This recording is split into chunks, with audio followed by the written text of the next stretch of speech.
Mau lu apa, Den?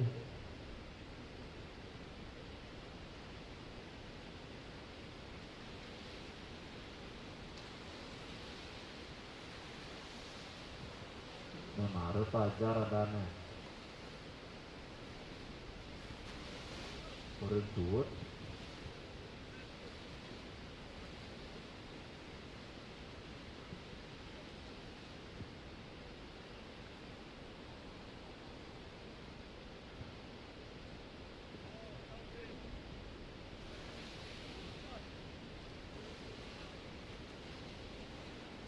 Okay, once again, for the freestyle can you please clear the area right now?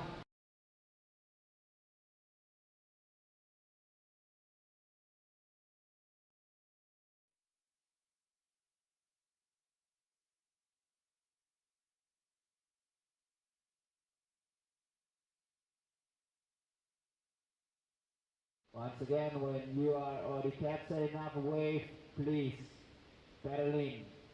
Don't pedal back out.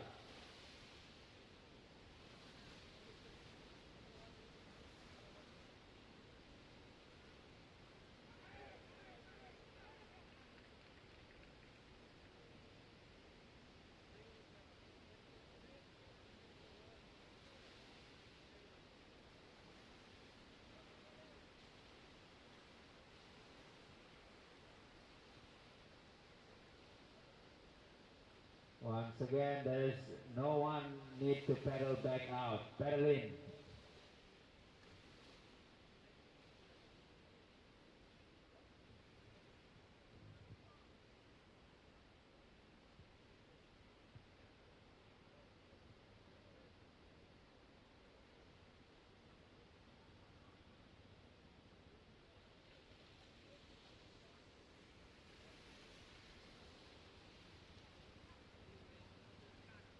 Welcome to Nias. You hit on the head and you bye-bye.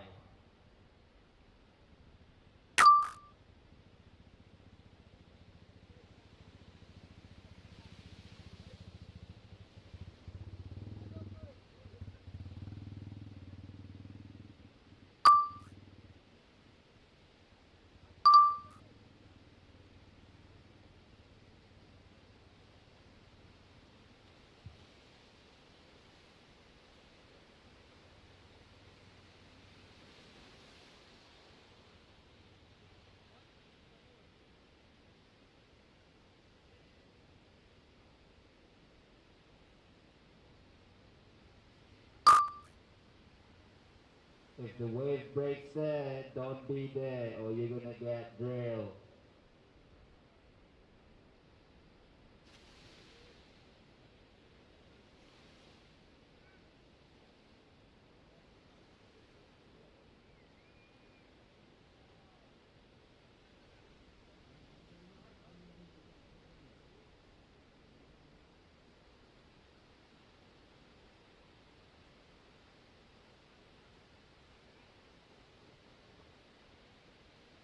Right, 10 minutes before we count down the hit number 1.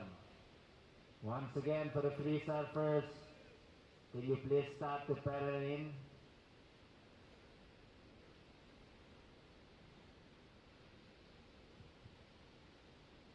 The more earlier you guys, the more early we're gonna start.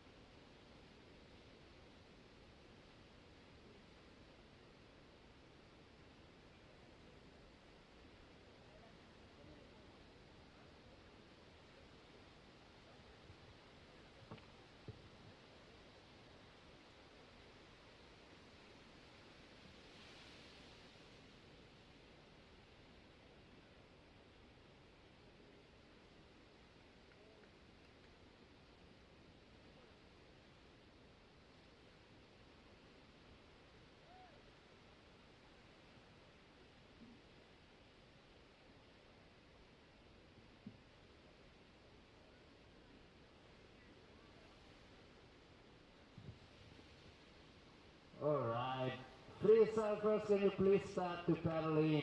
Don't start to paddle back out. I can see you from here, so be careful whenever you stand up or paddle back out. I know you, so be careful. Or maybe we can find you from here. This is the last warning for you. Free surfers, start to paddle in.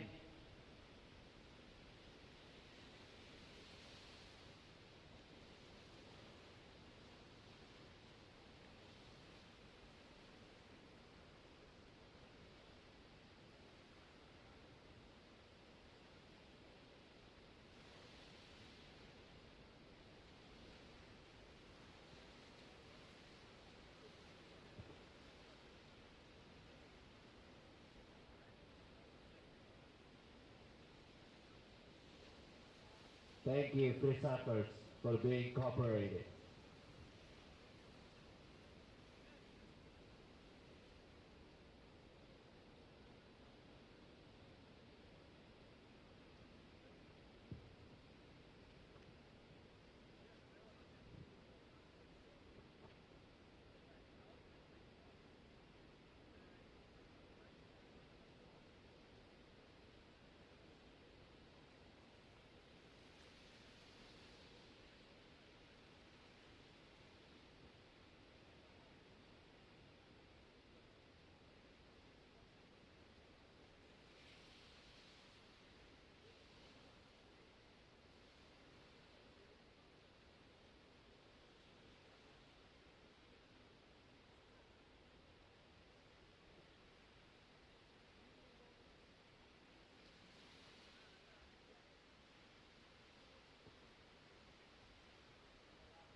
Once again, for the caddy, can you please sit next to the boat?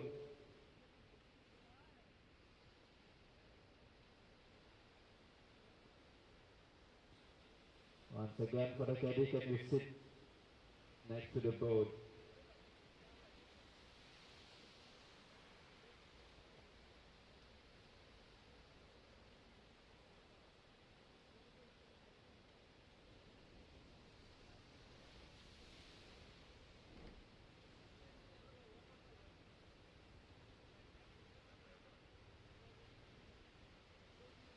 Stand by.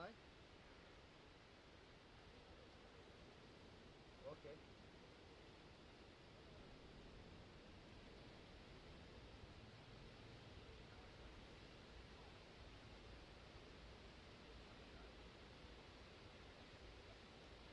Hello? Hello? Chef.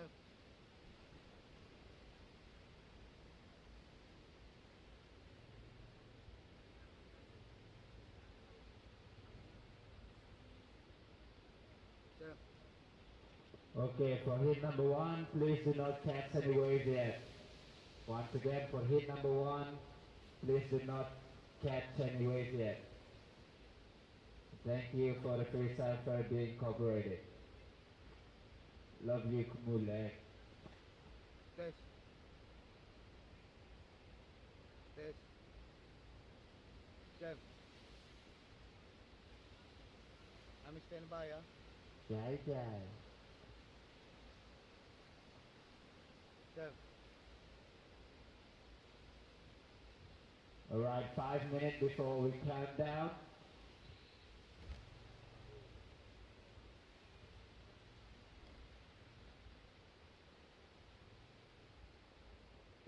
Alright, 2 minutes before we start.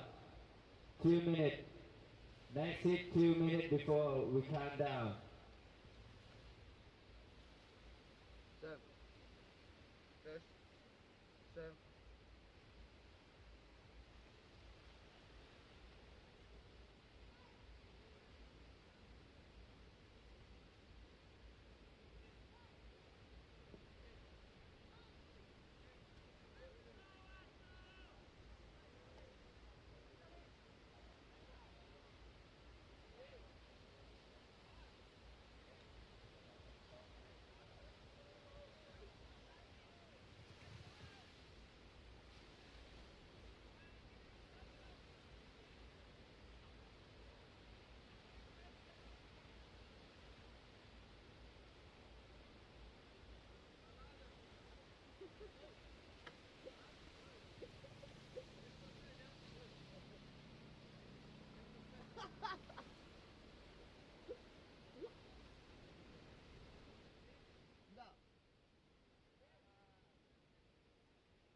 minute to start.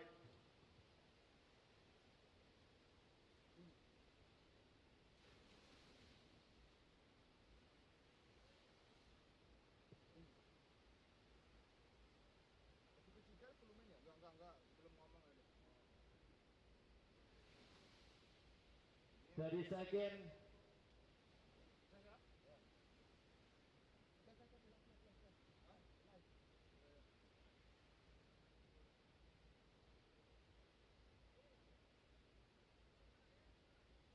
Is this us? All right, ladies and gentlemen, welcome to the Nias Pro 2024. Here we are. This is the world famous Lagundri Bay, home of the big stand tall barrel. It is a famous venue. It's a great site, and it is the site of our workplace for the next 8 days. My name is Mark Clift, and I'm joined by my friend sitting right next to me, Billy Hangen. So good morning, Bill. Good morning, Mark. We can hear the hooter going off behind us. It means we're on. Yep. And there's our first heat, everybody. It's Hiroto Mori in the red, Irawan Wow in the blue.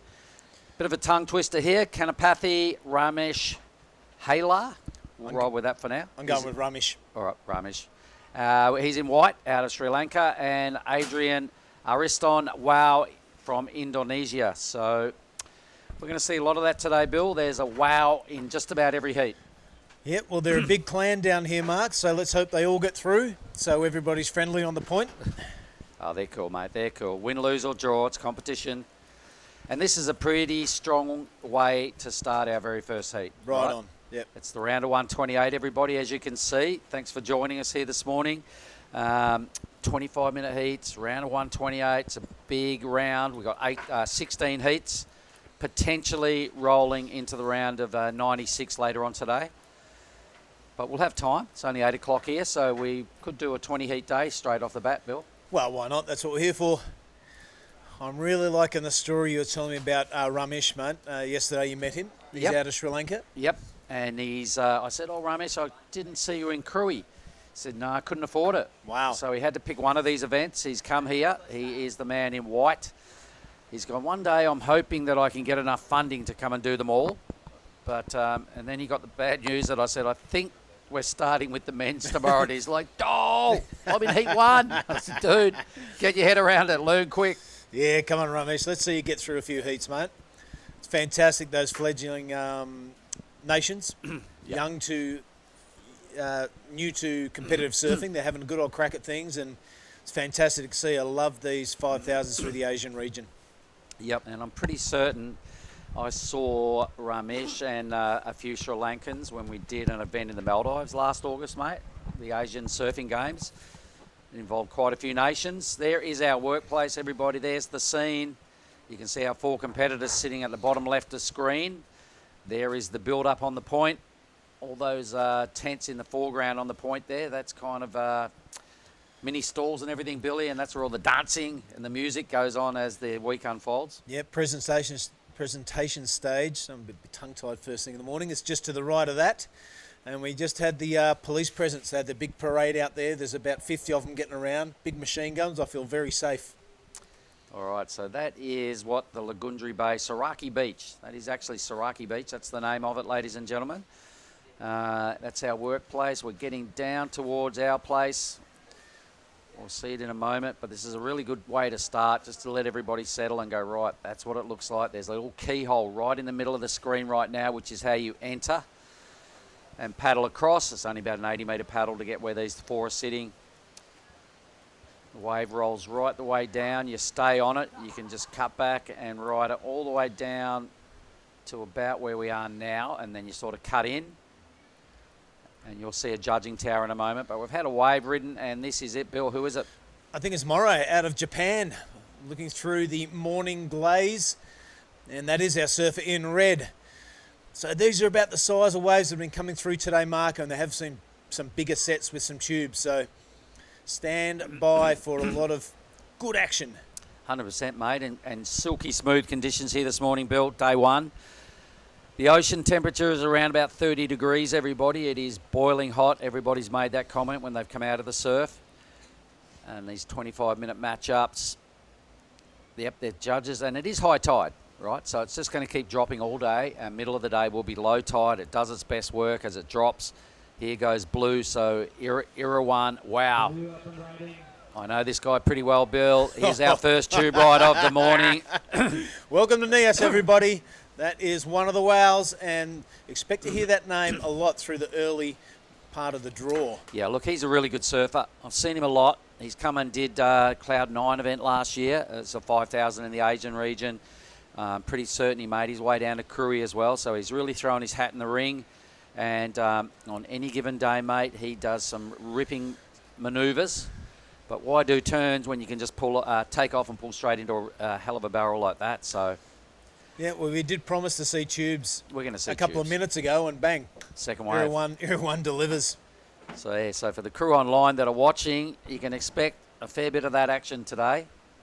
Like I said, it's a really big high tide this morning, and it can be, well, it doesn't do its best work at that tide. Irawan, though, he knew which wave to find. Yeah. He generally rides most of the time, Bill, epoxy boards. I'm not sure what this black thing is he's got riding here, but look at this perfect little stall, straight in, a no fuss barrel. It's pretty easy to make for him. Little standard wraparound cutty. And out he goes. Here we go. This is what the view we want to see. Love it. Gets into that wave mark and doesn't go to the bottom of the wave, which is super important here at Lagundri. You've got to keep that high line and then make up your mind what you're going to do once you're inside. I really 617 is the result. dig that style. Yep. Watching the free surfing yesterday, it was like, who's riding that blackboard? Because they're getting all the good waves Oh, you and they're reckon, getting all the tubes. you reckon it was 0-1? I've just found out who it was. It was 0-1. We thought it might have been Yodja, Yep. but the short hair threw me, but now I know. Yeah, no, he's solid. And for the Japanese, Mori Hiroto, a 3.83 to kick things off. So plenty of room to move in the scale. Judges have been down here since about 7 o'clock, checking it out and seeing exactly what the wave's offering this morning to try and set an early, accurate scale for this whole round. So white, this is Kanapathe Ramesh. Looks like he might have found something he likes. He's on the hunt. Let's have a look. He is a goofy footer. Oh, go. Oh, yes, young man. Nice try. Just a bit wobbly. Ended up drifting a little high on the line that is required. Down he goes. Has he broken his board? I think he has, mate. Oh, my What a God. Are pity. you kidding me? Oh, what a story. Has he got a mate on the beach? What All does right. he do? How A does bit of heartbreak here, Mark. This is our surfer from Sri Lanka who saved up all his cash to come and compete at Nias. First wave goes over the handlebars inside the tube and snaps his board. Let's hope he can get out there and get amongst it. Come on, Ramesh, you got it in you, son. So this is Adrian Wow. Using his priority, down he goes.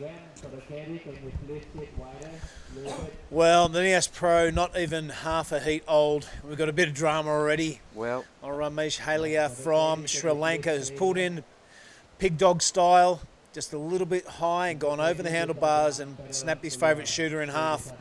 we've had Let's hope he can get out there, mate, and give it another go. had a Eh? little bit of everything on our first 4 waves. We've seen a tube by Irawan. We've seen some turns by Mori. We've seen Adrian Wow do something, but not a lot. He's obviously a little bit less experienced. And Kanapathe pulling into a tube, breaking his board. So, wow, that is such a hard moment. There he is. He's out in the channel. Try and paddle that thing in. He's actually... I wonder if he had a caddy sitting out there, because I can see someone in skins paddling the back half. So I hope he did, because you're allowed to use caddies, right? Yeah.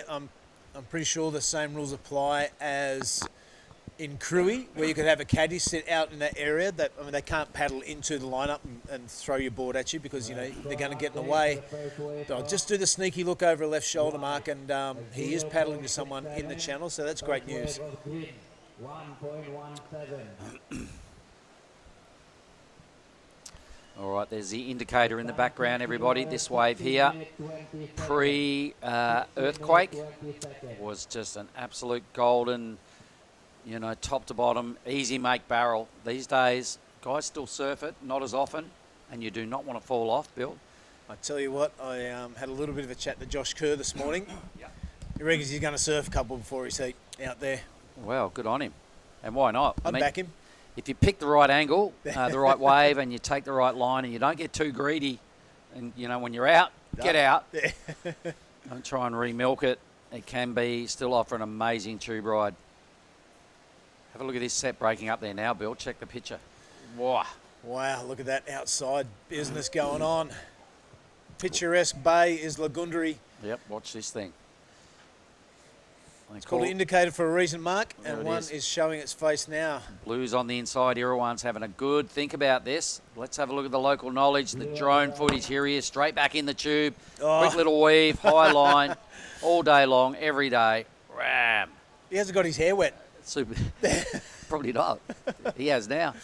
Super high speed carve down coming out of the tube. It can be pretty difficult to control your speed doing that move because you're going really, really fast coming out of that pit. So, showing his local knowledge, Bill. 2 really good waves, 2 barrels, 2 carve downs.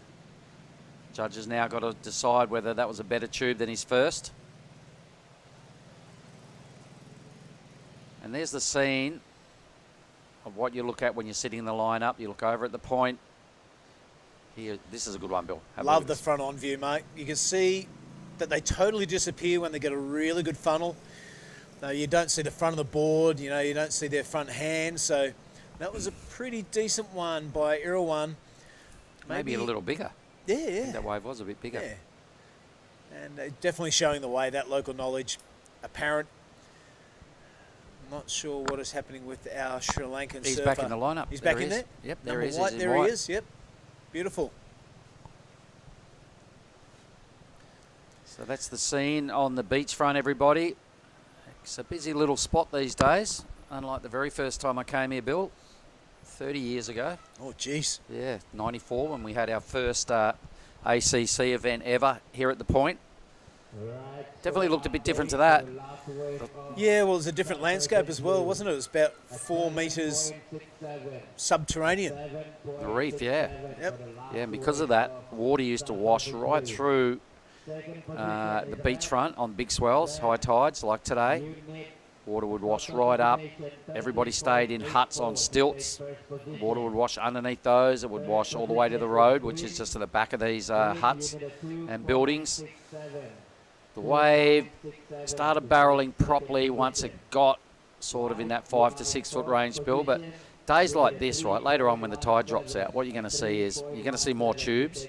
You're going to see the 2 and 3 footers will drain off amazingly. The bigger ones will still barrel and barrel good, but it's those inside double ups when it's this size that really go nuts. And that didn't happen pre-earthquake. No, they were a bit slopey and just turns, good turns, good fun.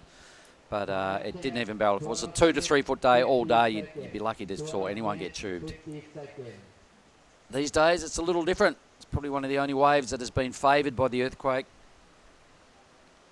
And scores in a 7.67 for Irrawan's second tube, so a 1.5 better. A bigger wave, a nice little disappearing show, probably a more quality kind of carve down as well that time. So he's the only one with 2 waves. He's got a whopping total already.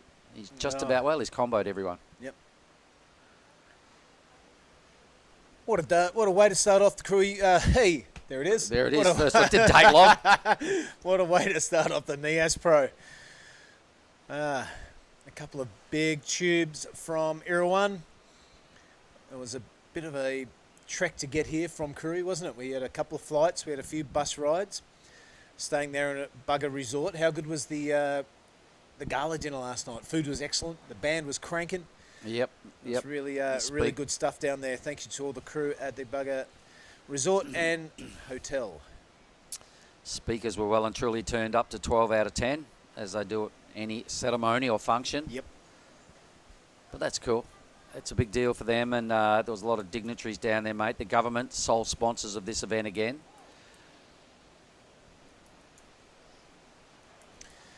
Yeah, that's right, mate. The Nias Pro for this year, 2024, presented by the government of Nias Selatan. We thank them for their support. It's one of the only places in the world, first Koori and now Nias, that the sole supporter is the government.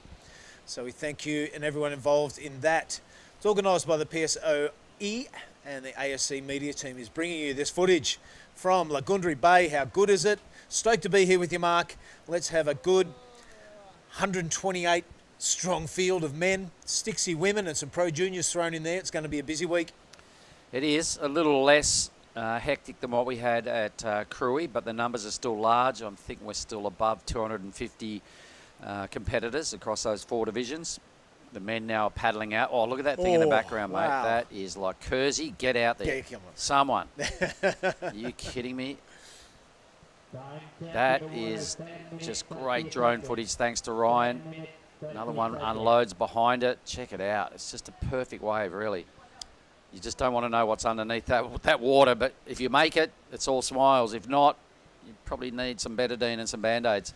Big old paddle now for Red Bill. Yeah, Hiroto has priority on the backhand. Can be a little bit difficult for the goofy footers, so electing to hit the ejection button and not getting inside. No. Well, you've got to stay high, don't you, Mark? We touched hang that on, before. watch this.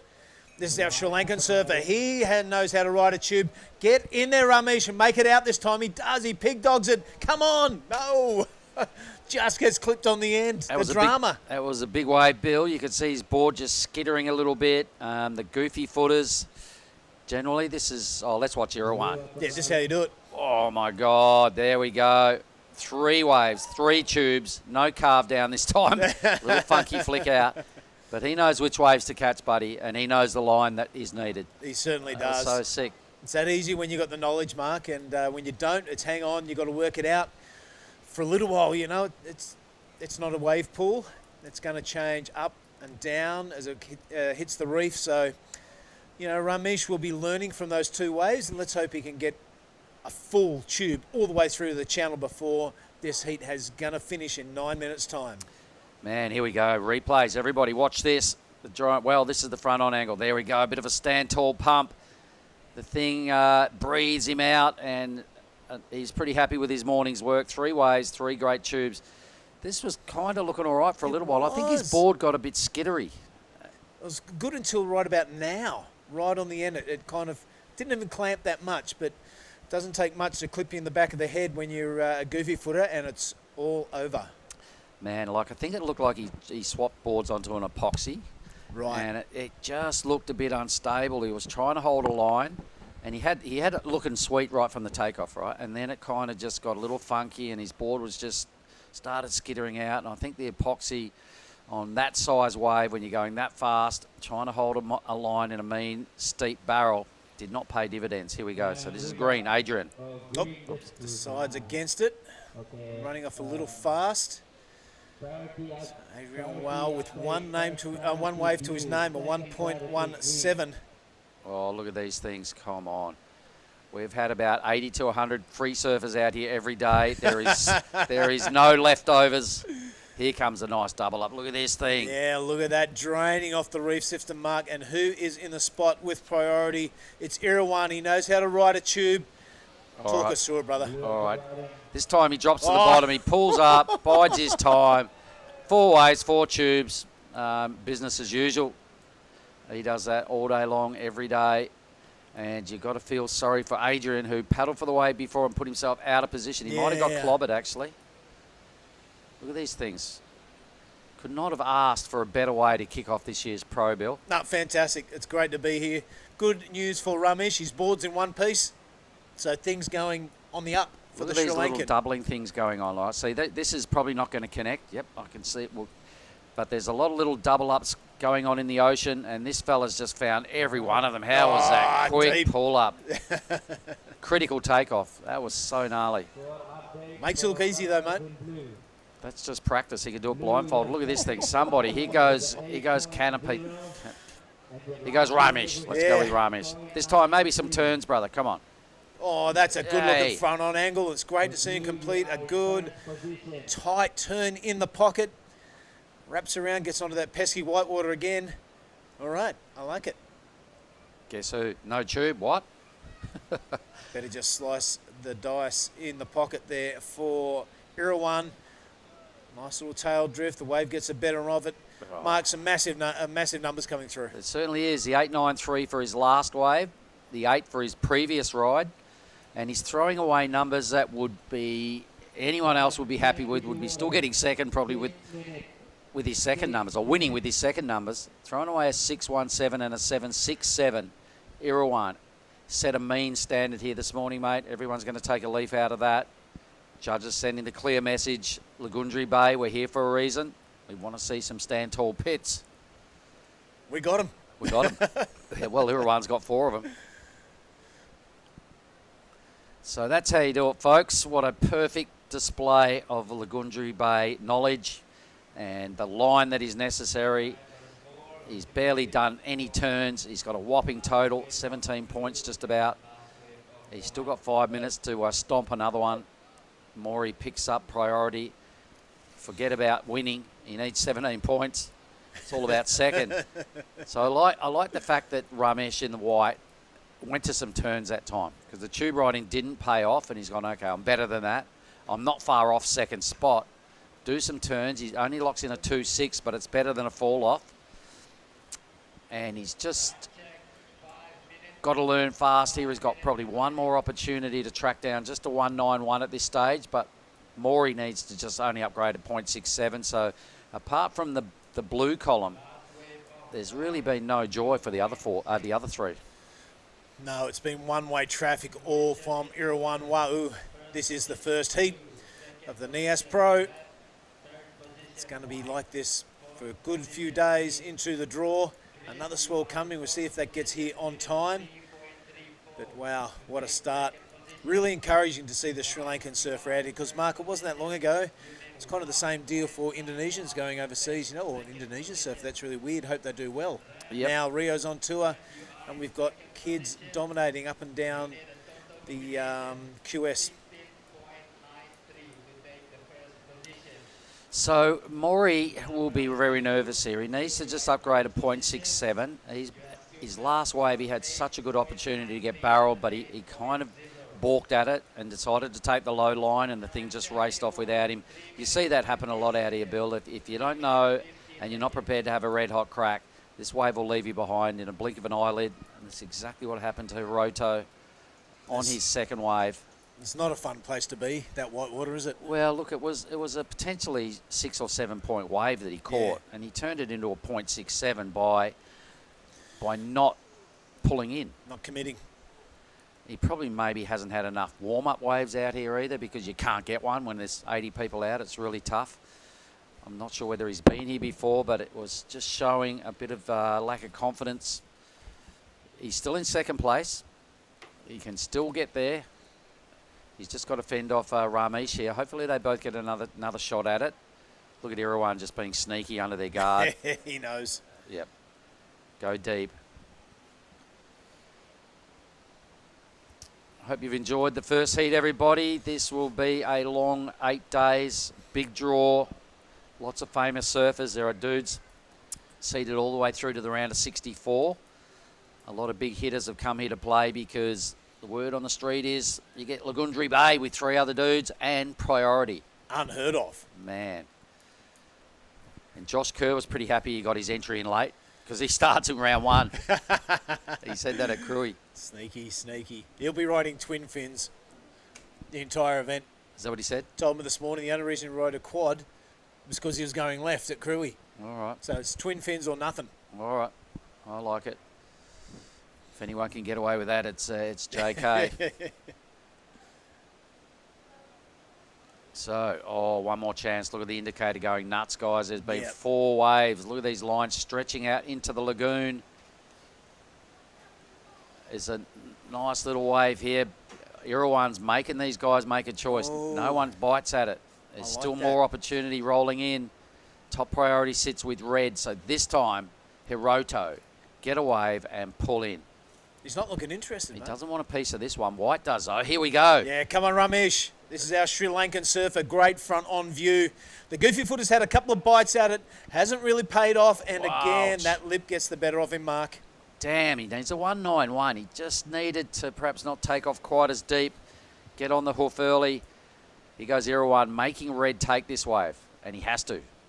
Yeah, the Japanese surfer now. See how this goofy footer goes. No tubes. It's turns time. That requirement, what are we looking at there? Oh, big combination. No way, he's just trying to better his second position. Yeah.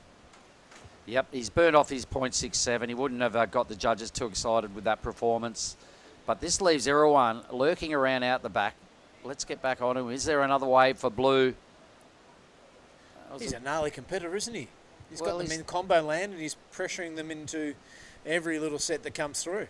I like it. Well, you could see Irwan we're talking about. You could see he wanted another wave. Yeah. And if anybody didn't take any one of them, they were all golden waves. If anybody didn't take, he was straight into it. So he's still sitting there in the blue. He's on the hunt. I bet he goes a small little one. He's got a good air game too, this Irwan. Really? Yeah. He's really radical. He doesn't mind hitting the lip and he doesn't mind spinning the wheels and he can bust a big air. So let's see what he's got this time. Oh. Well, doesn't matter. An 8.93 and an 8 in the bank with 10 seconds to go. What an effort. We're definitely going to have to make note of those numbers on our highlight sheet, Bill. 4 seconds to go. It's looking like the Japanese surfer. He's added a 3-something, a 3.6 to his tally. So a low number for second. A great effort from this man on screen in the blue. Well done, Irwan. Wow. We'll throw to a quick break. Bill, you can do the first post-heat interview. And we'll be back shortly, everyone. Stick around.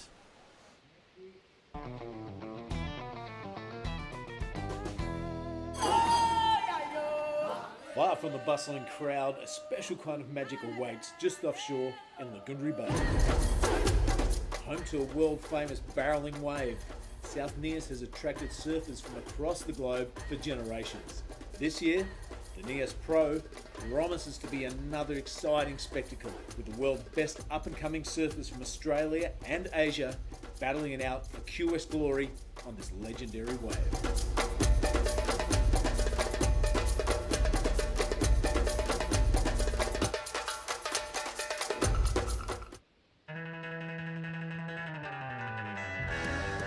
First, I want to thanks to everyone at home for supporting me, and I love you guys, and can't wait to see you guys soon.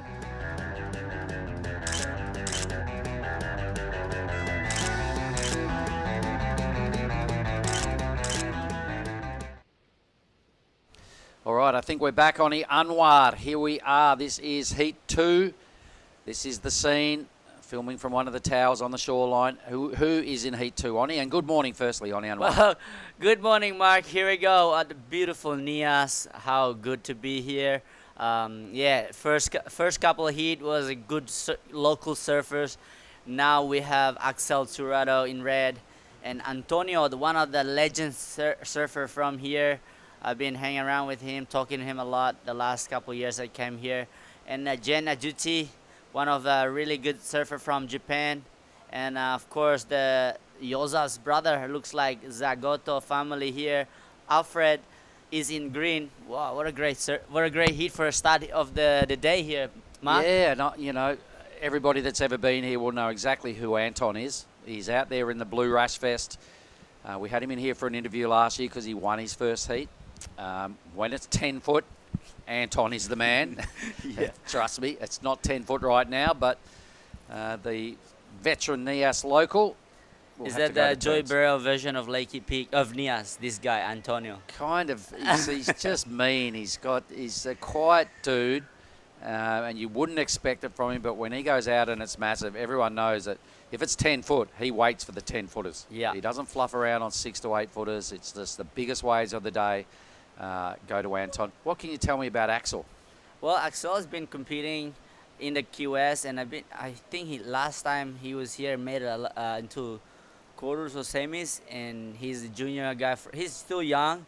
He's still from Australia, and well, he's a cool, happy guy. You know, like with great talent, and right now he's in the water that I'm surprised he's actually in round 1 because he's been. Here he goes. He's on Look the at hunt. this. Maybe he entered this event late, but as you can see, red looking, stay busy, but Just too deep. Yeah. Boys are all sitting out of position. They've hassled each other off the spot. You know, that can happen easily when there's no priority and no one's got a wave. I can see where they're sitting, and from this angle, yep, they look pretty deep. He goes white. So this is Antonios Daci. Gucci. Ducci. Well, Yeah, we all know him as Gucci. Anton. Jen Ajuti. Or Jen Azuchi. Okay, sorry. Tell me about Jen, Japanese surfer. I don't really know Jen, but he was paddling out. He using his caddy is actually one of the Kanazawa's brother. Roy Kanazawa was caddying for him in the corner there. So that's all I know about Jen. But it looks like a happy guy. I'm sorry, Mark. I wish I knew everyone, but I know Antonio is talking to me before he paddled out. He say, I was kind of give some tips, you know. I was like, I don't know. I don't know if I should give him a tip, but he was just nodding, not saying anything, Mark. And he was like, oh, okay, Are you listening or just telling me? He knows his way pretty well, mate. He could surf it blindfolded. But he's a famous name here on the point. Anton Anton. in blue. Anton Malingi. What's that mean? Nah, as you know, that's a Lucky Pig guy. Anton, here we go. Hang on, maybe not. Just wait. As we don't have any direction up here, but we'll wait for we're gonna talk to one of the Now, what's Irawan riding? Is he riding a Native. epoxy? So that would be an epoxy, wouldn't it? Yeah, he's riding a black color board. I think it's not epoxy. I think it's just a black board.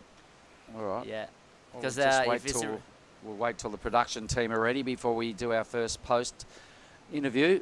yeah, Just a 0.57, early stages, 5 minutes off the clock. No one's able to, make anything in the ocean. Still sitting pretty deep, so might have been hassling each other out of position. But that last heat, Oni had so many good waves. The indicator out the back was firing up with 4 wave sets, hitting it and just looking like we probably should be there. It was looking so good. yeah. I mean, Now- today there's some way for sure. So there's no way for other people to stress or just whoever get the lucky in the deepest barrel today. Pretty much, everyone has the talent, but it's a matter of how they position themselves to get Well, the Anton, deepest barrel. well, we were just talking about Anton. We were talking about the indicator. Those two go together pretty well. Yes. All right. When it's really doing its best thing, and Anton's a goofy footer. Let's Yeah. remember that. All right. When it's doing its thing, Anton goes and surfs it, and I've seen the Groms on the beach come running around, and they're all sort of starting to hustle and bustle. I'm like, what's up? Anton's paddling out at the indicator, and people know that it's a must-watch show. So here goes Greens, just giving it one quick pump. Alfred's pretty deep. All the boys still hassling out of position. So I guess until we really get that priority roster in play, might be a little bit just hassling too hard. Here goes Karota. Ducks his head, a long travel. You can still see the red rashy. So this is a really strong effort to kick off his first wave. Wrapping cutback looked really good as well. So job well done, Axel. Nice bit of travel time. Okay. So we are going to go to Billy down in the area. Bill, you've got Irawan with us. Go for it. Yeah, thanks very much, Mark. I do have Irawan. He is the winner of the first heat, Nias Pro for 2024. Irawan, well done. Shake my hand, brother. Excellent effort. Now, for the people at home who have never seen you before, can you just tell us where you're from, a little bit of a rundown of Irawan Wow? Hi, I'm Ira. They call me Irawan. I'm from Nias, born 91. yeah. Yeah, I asked Irawan how long it took him to get from his house into the ocean. I was thinking maybe half an hour. He told me 10 seconds. So Irawan is definitely a local from here. Now, you're out there, first heat of the day. We're expecting some tubes maybe around lunchtime. You got 4 massive barrels. Is this your go-to? Is this your plan? Actually, no. I surfed this morning and I was a little bit shaky.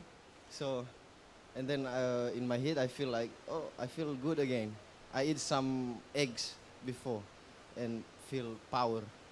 You definitely had power, my friend, that's for sure. Most people surfing Nias have big PU boards that are a bit heavy. Looks like you're riding an epoxy, is that right? No. This PU. Yeah, this PU and a little bit heavier. Yeah, Extreme Rocker by Boardriders Bali. Yeah, from Native. Yeah. Well, beautiful, mate. Congratulations on the win. And as you know, if you win a heat at the Nias Pro, you get a bang bang. Yeah, no problem. All right. Irwan Wa'u, everybody. Let's kick it on. Unreal. Thanks, Bill. Yep. So Thanks. And yes, we, in tribute to Johnny Tucker, who started the whole Bang Bang Bang giveaways for the winners. Here's Axel Carrotta. He's on his way to a Bang Bang. Another nice thread. He's still got a big wall in front of him and a really tidy bit of rail work as well. First wave was a 4.50. I'm thinking this tube being a little bigger will probably come in a little bit higher. But here we go, white. wow. And you see that how Jan that Azuchi. wave kind of just really it's steep, but you gotta hold your bottom turn so you don't just slide out like that. Just Jen Ajuti kind of figured that out. I would not do that again. I'll go back at the back, trying to regain priority, just to wait for just Antonio. Still holding priority, like you say, Mark. He is waiting for the wave that he's been looking for. So yeah, there you go. Jen Ajuti, hearing all the Axel Surado already posting in a 4.5 and a 5. That is a pretty good score already for today. So hearing that, Jen Ajuti still need to step up his game. His wave was a 0.57 and a 0. Some. I think we've still got one more score to come Yeah. for Jen, and Anton's ridden a wave as well. Didn't quite see the whole thing. Oh, he did. So they're still waiting for a score. Yep. But Anton has priority. This is him in the blue. Wow.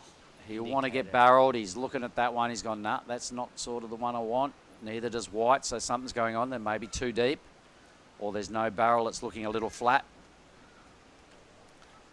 So in kind of contrast to the last heat, still haven't seen a real A-grade set light up the point for this heat.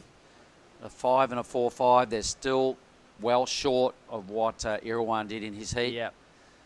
Now Anton's on the hunt. He might have a tiny little double up here. These things can sometimes drain from Yep. start to finish.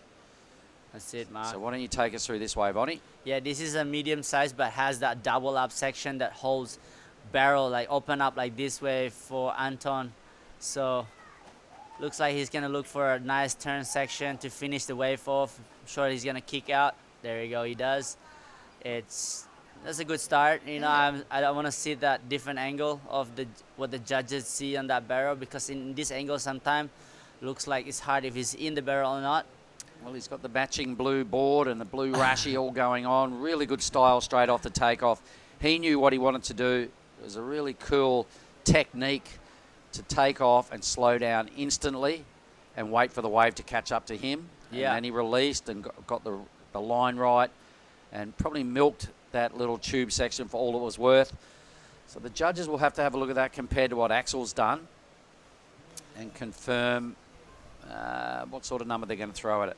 So Oni Anwar, while you're sitting here with me, when was the first time you came to Lagundri Bay? Can you remember?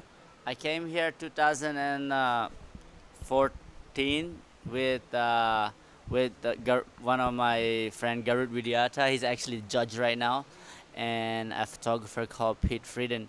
And he was pretty much was a big swell here, Mark. And I was literally scared. I was really scared, and I brought my biggest board, a 7.2, and nobody want to paddle out, Mark. I was the only one who paddled out at Sabatu. Oh, you went And around here there. was too big, and He was too big. It must have been 20 foot around the corner. exactly, yeah. Oh my God. 20-foot set, and some Wow. like medium 15-foot around the corner. And then that time is my first time, and I was like, whoa, this place is actually gnarly. You know why? This is the gnarliest place to come surf. And then I didn't realize it can be playful like this as well. But that moment, I was like, I paddled out by myself. Took like 3 waves. That's it. Oh, well, a gutsy 3 ways, mate. That There's is no a one out. gnarly break around the corner. It wasn't Yeah. surfed for a lot of years. There's no exit, Mark. Oh, my God. So you pull in the Romania. barrel. If you don't quickly kick out on this 15-foot, you're definitely gonna get cheese grinder. You know that thing that where you. Yeah. And here goes Anton's on the move again. A little bit out of position. And this is the sort of wave I've learned over the years, Oni, that if you're Yeah. paddling for it and you think you're kind of like too deep, you will be. Yeah. It can just leave you behind really fast, this wave. So you've really got to make sure that you know when you look down the line that you like what you see in front of you, and not a meaty section that you've got to beat first of all. So Anton opting to just pull back there. We can see the indicator in the background. It's all washy at the moment. There were some sets on that last heat, Oni, that just looked like we should have been surfing there. Exactly, Mark. There is like a pulse. When it comes, you got to be in the position.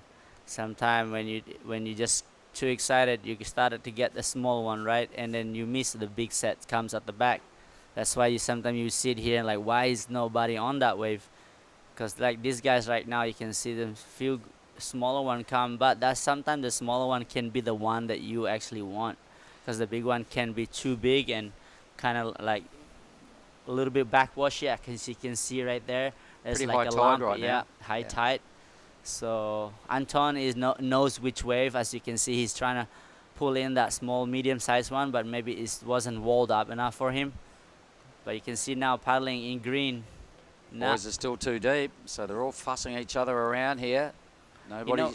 Sorry. Also, though, Mark, Yep. none of these guys probably surf when it's high tide like this. The local boys, because they are so just used to surfing good, perfect Nias. Yeah. And for people who's watching, this is perfect. But for them, locals guys here, nah. Yeah. If it's not speeding out and like big hollow cube, like what's it called? Pipe, they're not gonna paddle out. Yep. They know when the tide's low, and that's when they start getting interested. And when it turns around and starts pushing back in. Exactly. Wow. So that's what will happen this afternoon. Now Anton is on the hunt here. He's decided there's no point just sitting there waiting for sets, because they're not fronting up in this heat. So he's paddled, he's ducked deep, he's ducking back. He's got himself in the chute now. So grabs his rail again and ducks his head. He's got one of these little grinders that stay really hollow. A long bit of tube time for Anton, but I think he gets clipped.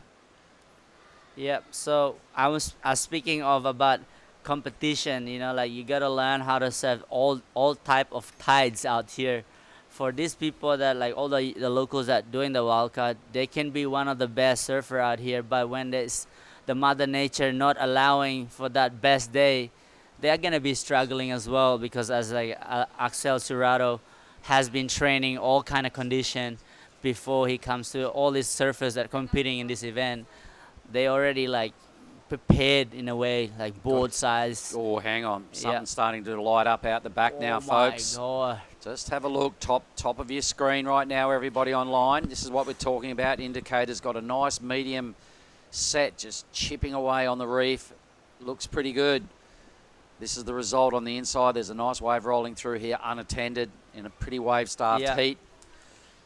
Just like I said sure before. That could have been useful for somebody. Yeah. They just been off position because they've been trying to find that smaller wave, because they've been big low, and they worried about the time too much. So now they're a bit off. That first set came, they missed it, but look like they're on the position now.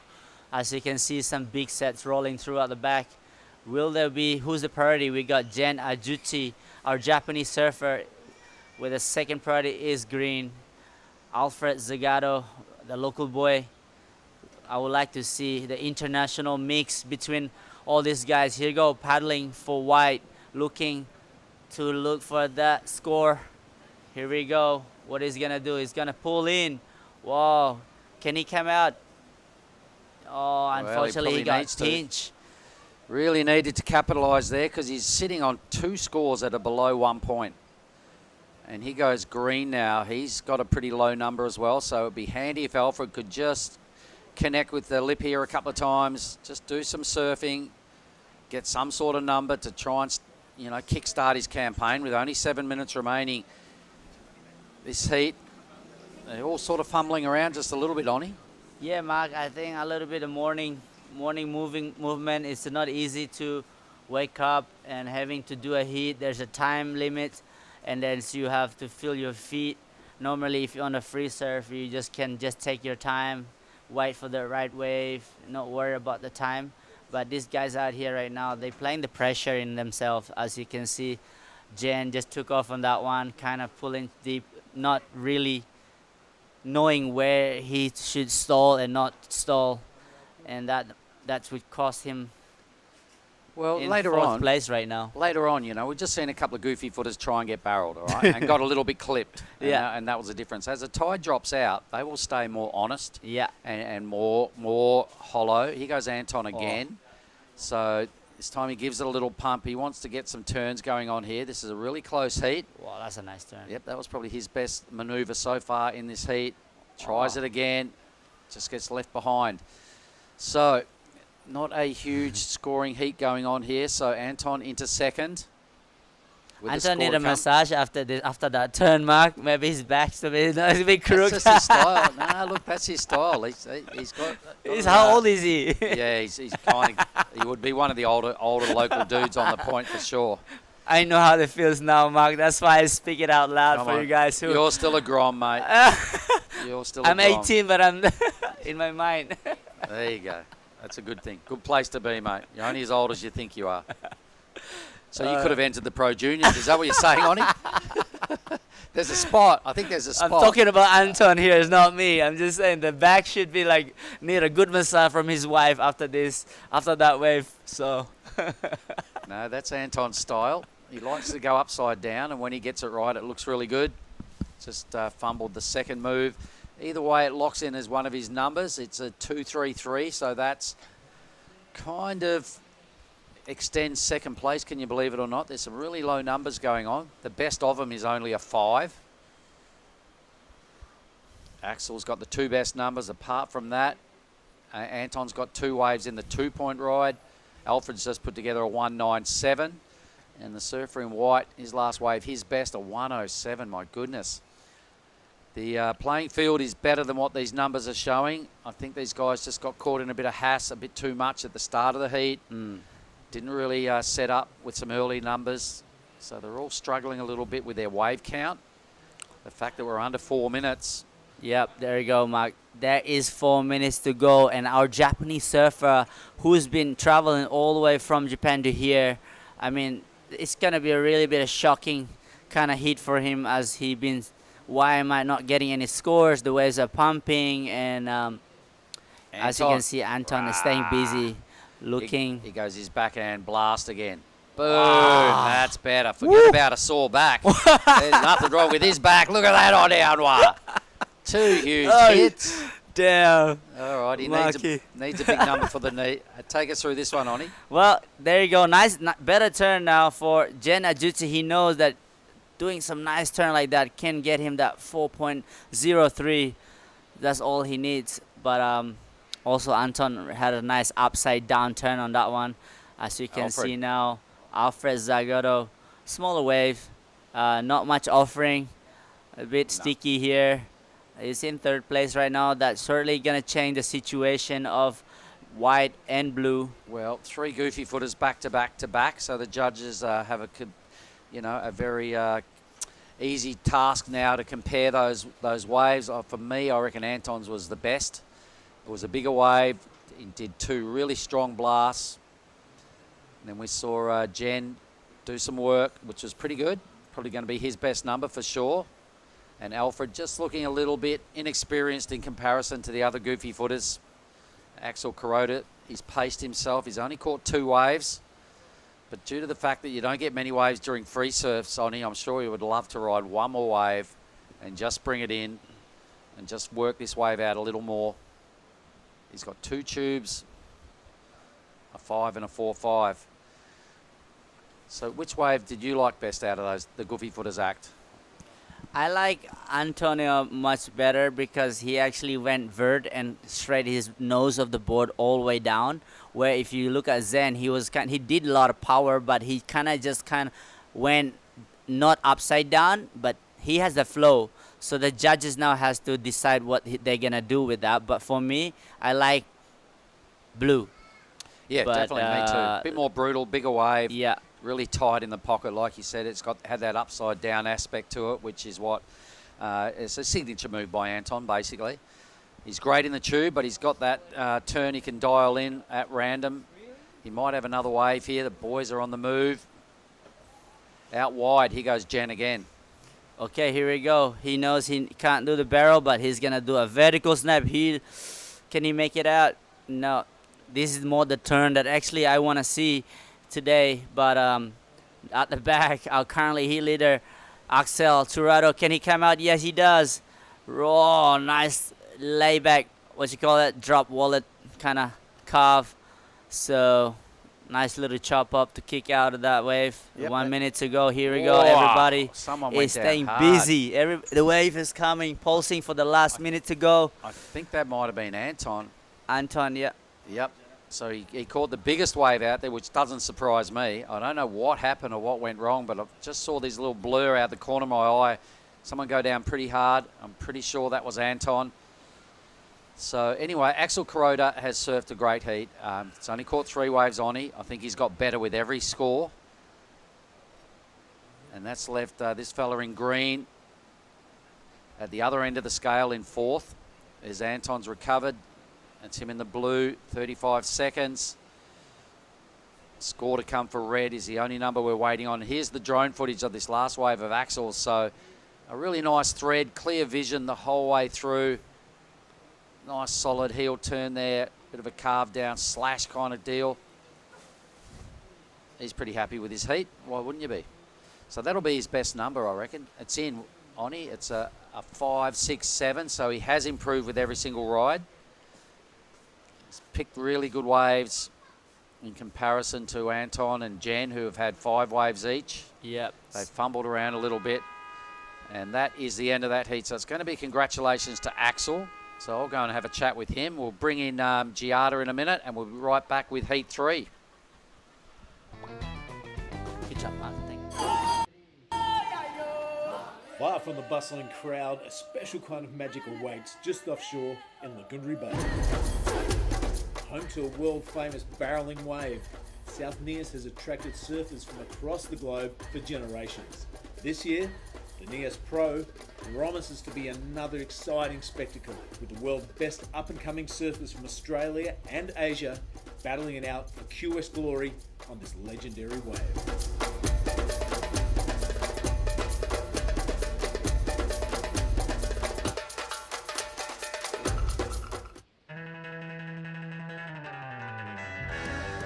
First, I want to thanks to everyone at home for supporting me, and I love you guys, and can't wait to see you guys soon.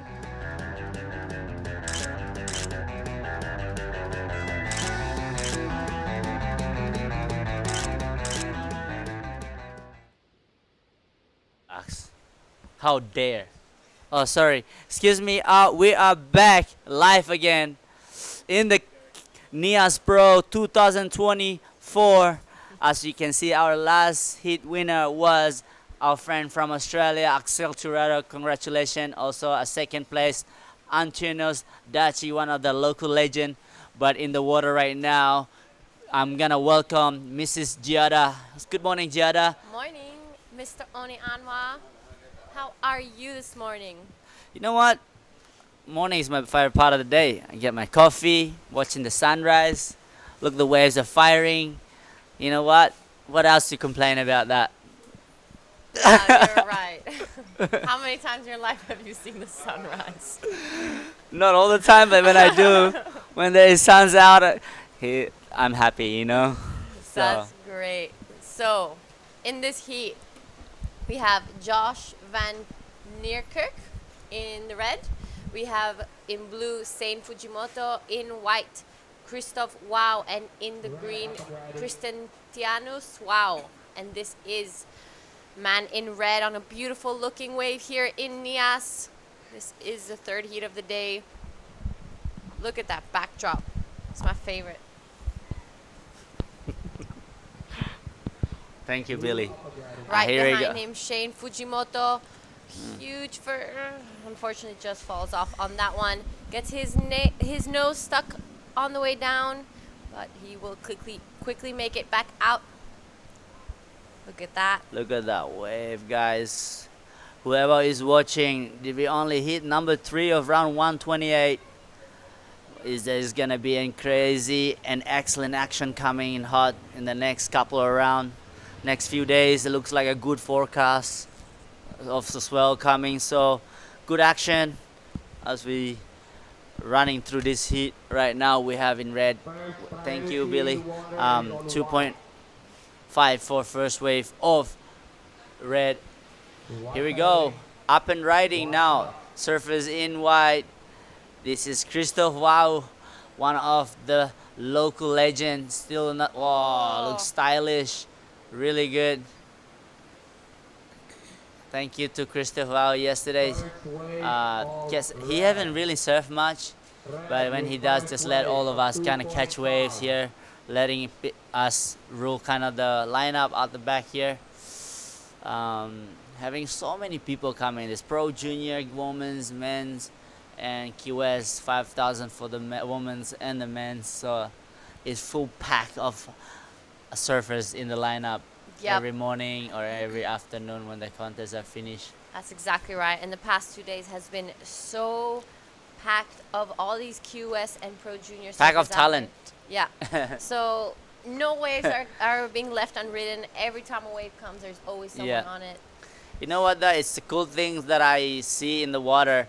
There is a lot of good talents in this event, but the one has a really who likes to wait and just kind of in the shadow they are there, but they don't show how good they are. And there's one that just catch a lot of good wave and show oh my god, this guy is gonna win the event. But when the event started, this is the heat and people just comes out of nowhere just throwing some big turns and big barrels. So you know, it's a cool thing about it being a surfer too. You don't really express your ego as much sometimes. And I mean, yeah, in those crowded surfs, it's mostly just warm-ups, as we see Sein Fujimoto just try to pull in on that one. Unfortunately, gets clipped by that lip.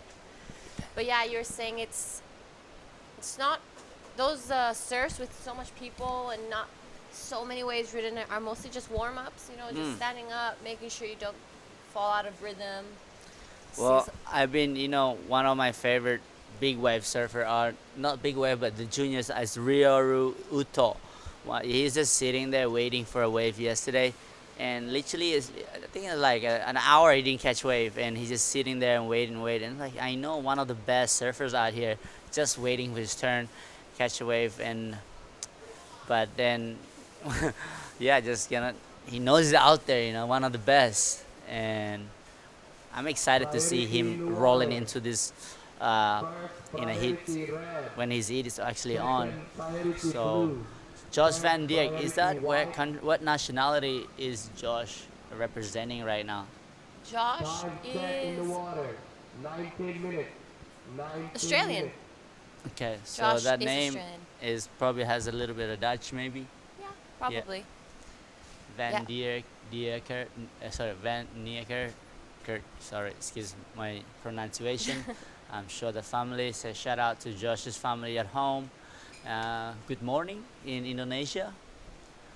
We are now only around into 18 minutes, 30 seconds to go as we still waiting for some sets to come rolling for this is heat number 3. Yeah, so we have one Australian, a Japanese, and 2 local boys out here in this heat. Look how beautiful that backdrop is. We are in the Nias Pro. This is day 1 of competition. It's going to be a big day. We're going to finish all the round of 128, and 4 heats of the round of 96 are on standby. So 20 heats today.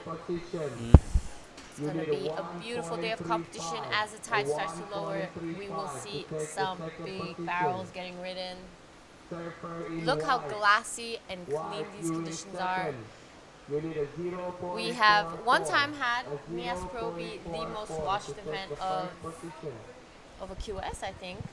Well, I remember that I was here, just the wave was just pulsing through.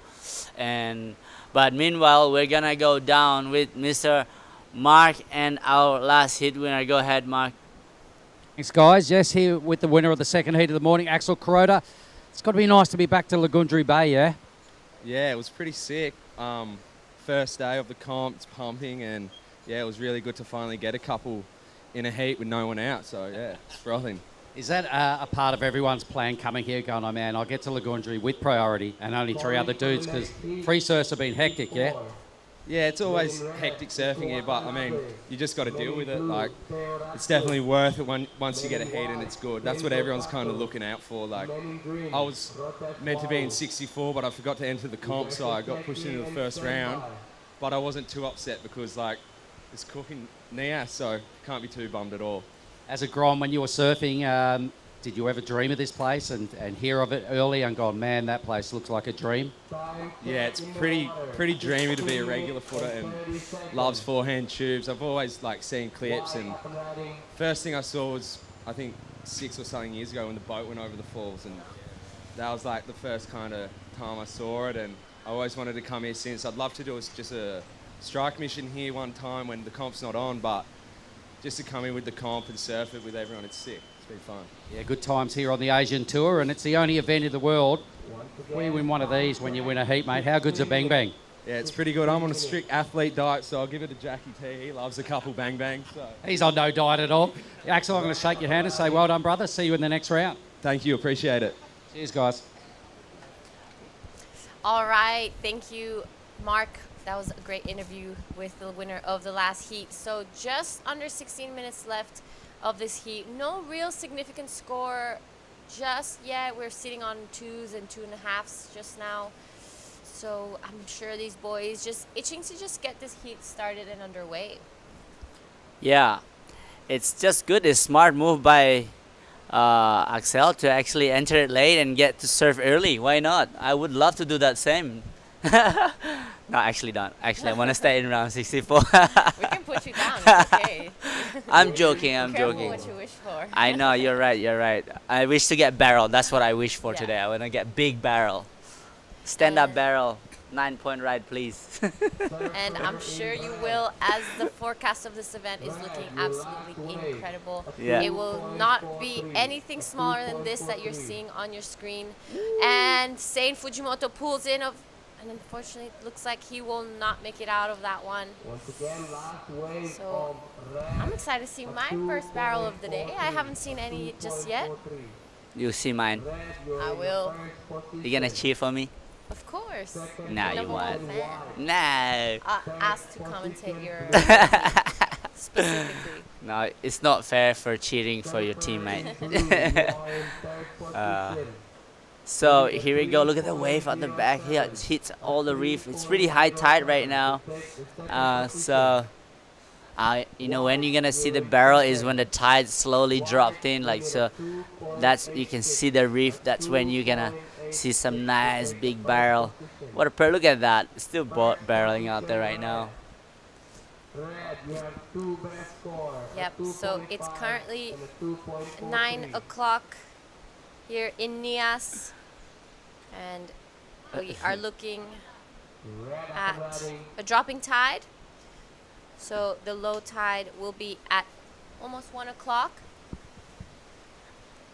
There we are going to see some big barrels getting ridden. Hopefully the wind stays the same. The forecast is looking incredible. This is practically the smallest day of competition throughout the whole event that we're here. So it's going to be a good week for us here at the Nias Pro QS 5000. Yeah, that looks like a good, as we look into the forecast in the next couple of days, there is going to be some waves for sure. There's not going to be small days. There's going to be an action days. That's right. And many bang bangs given out. So exciting days ahead. Now I want to eat to all of the bang bangs, so none of the surfers can deserve it. They're on an diet zone apparently, so I'll eat it all. You can have mine. I'm on a diet too. Thank you. So coming up next, we're going to be seeing Iko Watanabe in red, Theo Radcliffe in the blue, Kenzo Kato in white, and Rotes Wow in the green. There you see on your screen 2 Indonesian, 2 Japanese surfers. There are a few good heats coming up today. 20 heats in total is what we were going to try to do. Just about to reach the 12-minute mark of this heat. No significant scores ridden, but in the lead is Josh Van Niekerk Time check in the water. with a Time 2.5 check. and a 2.43, but 12 minutes. right behind him, 12 Kevin minutes. Christoph Wow, sorry, also a 2 and a 1.73. So they will be hoping to get some waves soon. On your screen, that is Jen Azuchi warming up for his next heat. Looking at that perfect lineup, I'm sure he's super excited to get things started and underway here. Kenzo Kato in white. Oh, here we go. This is Christoph. Wow, nice big turn to start. Looks like he's gonna do a cut back and to finish that wave. As you can see at the back here now, blue upper right is Saint Sujimoto from Japan. Can he comes up? Not, unfortunately not. So looks like it's still a good barrel wave today. So even though it's high tide, but I think when they're in the barrel, there's a little bit of like a backwashy that kicks them off their board. So it's really hard to maintain, stay in the barrel when it's tight like this, because there's like a little bit of, it's a dance in the barrel kind of thing. Yeah, that's right. And this wave has just so much water as well, even at the takeoff. So sometimes you just need a little bit more leaderage on your board to just make that takeoff early and be able to get into that barrel early. It just looks like some of these guys are taking off slightly too late. It's all it's all about that technique and reading the wave properly. So there's some wave that actually has that big stiffness in the barrel, and you don't need to stall, or you don't have to stay high, or when you stay low. But most of the time you gotta stay high on this out there, because there is a lot of power of that whitewash kick you off your board on the bottom of the surface, the wave.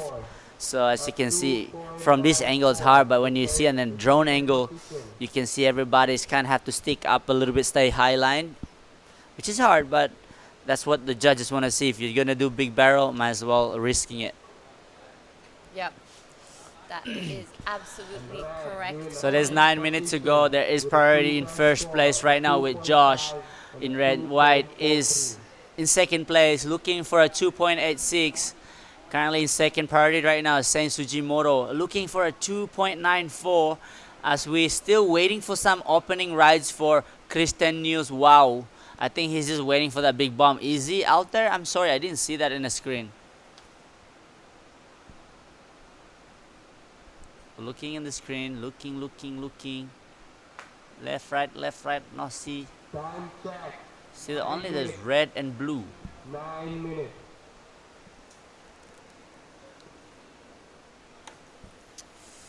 Look like it's gonna be a good day today. What do you reckon? That's exactly right. Conditions are super glassy. The sun is out here in Nias. Hopefully that wind won't be picking up too much today. But yesterday as well, we've had 2 incredible days of surfing. The swell is non-stop here in Indonesia. So we're going to have an incredible week here at the Nias Pro. Just 8 minutes and a half. This is the Heat 3. We will be finishing this round of 128 and going to be trying to do 4 heats of the round of 96. So big day of competition here. Sorry to interrupt, but I don't think surfers in green is actually out there. He might just miss his heat probably, or still having his morning coffee. So surfing green, maybe surprisingly he come show up for his heat, say where is my name, he's already, yep, your heat was this morning. But that's a cool part, being growing up in this little village. You don't really look at your phone or anything, you just wake up and then feeling it, and then you just go. But you gotta do it. Look at your phone. The program is already online. You can see your heat draw, what heat you're on. But the local people, that be just the wild card, so you just kind of filled in some empty spot. As you can see right now, there's 7 minutes to go. Josh still at front. Very low score for all these surfers. Only a 2.5 and a 2.43, and that's still in second place right now. Christoph Wow with second priority, with third priority in second place right now. Yep, you know, at this point, you kind of want to think if you're Saint Fujimoto, like, get a few turns in, get 2 decent scores. You know, the first place is only sitting on a 2.5 and a 2.4, so that's not a big score at all. Just get that back up. As we see, man in red pulling in. He's going to try and make it out of this one, and it's looking like he falls off as well. Yeah, as we can see the next heat. Oh, here we go. Our surfer in white. Second place, looking for 2.86. That's a nice turn. Can he go again? A little barrel coming unstuck. Oh, still trying to manage to go through that one. Unfortunately, didn't complete. And there's only 6 minutes to go. Still have time to go back at the back. As you can see now, Theo Radcliffe, one of our boys live in Bali, surfing for Earth Island. Our team boys, and as we can see, the next heat looks like a pretty good. Iko Watanabe from Japan is in red, and Kenzo Kato in white. Rotes Wau, Wow. I love the Wow. There's a lot of Wows in this in Nias. So if you see, yeah. Who's that Gram right now is in Bali, also sponsored by Earth Island. Raflin Wow is actually currently in Bali now. I don't know if he's here. I don't know if he's going to compete, but it's great talent for that kid and been surfing amazing. And I saw him in Bali, Canggu, in my hood. Yeah, there are a few of the Nias locals living in Bali. I know Yoza is there all the time with his brother. They live in Canggu. Practically see them every day. Came back to surf this event. It's a great opportunity for the local guys here, you know, to get exposed to those international surfers and that big stage. So it's really exciting. We're just under a 5-minute one. No real scores written just yet. Again, the highest score in this heat being a 2.5. But that could happen here in Nias, as you know, the judges are really scoring those barrels. So if those guys are trying to get them, they'll score turns pretty low, as we saw as well at the Billabong Hype Masters. Yeah, so for everyone who is watching, we'd like to say thank you to the government of Nias Selatan. Also, our sponsor, one of the organized by PSOE, and that is our Persatuan Selancar Ombak Indonesia, and also ASC, the Asian Surf Co, and media team also. And this one is gonna be where we are right now is in South Sumatra, the island of Nias, Pantai Sorake, Lagundri Bay, one of the well-known Lagundri Bay, the perfect right-hander. I'm so stoked to be a regular footer. I love going right, especially getting barreled, pulled in and deep, and just stand up. One of those waves that I see on YouTube. That boat just got flowed over. As everyone, if you go to YouTube, you check it out. That video is gnarly. One of the big heavyweight surfers around the world came over here to surf this wave. But will we see that action coming around the next couple of days? We will see. Hi, Jada. Yep, I guess we will. And, you know, I saw some clips come out of here just before getting on our plane from Krui, and some of the guys that got here early got some crazy bombs out here. So it was incredible to see that that's exactly what we were coming to.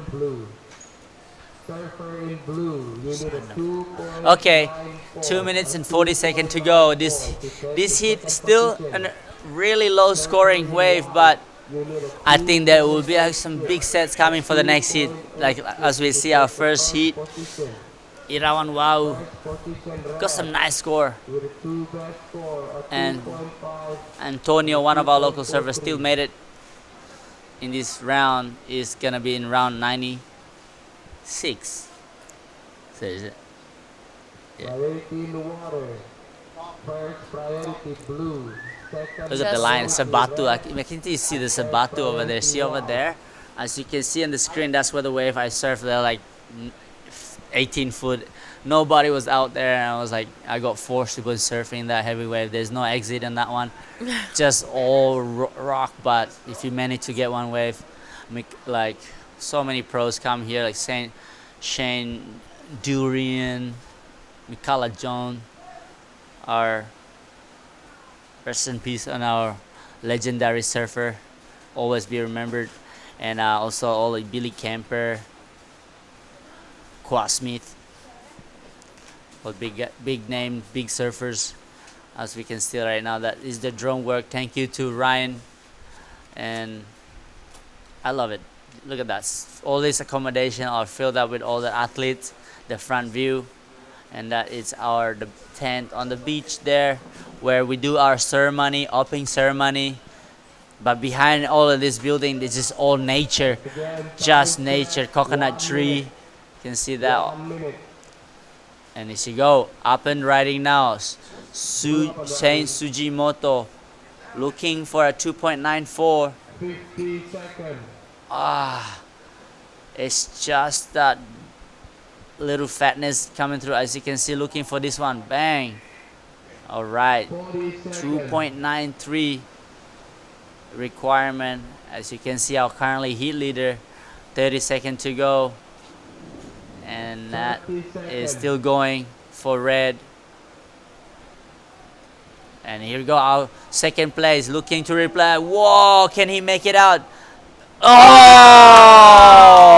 that was amazing. There's like 15 seconds to go. As you can see, the surfer Christoph Wow from the local man here in the water, looking to 2.86. Everybody got in wave, but we have to wait. Stand by for the scores for everybody who is watching live. A great performance for the heat number 3 in the water, 128. But we're quickly going for a quick break. Next heat on hold. We'll be waiting score from the last heat, the last wave of blue, white, and red.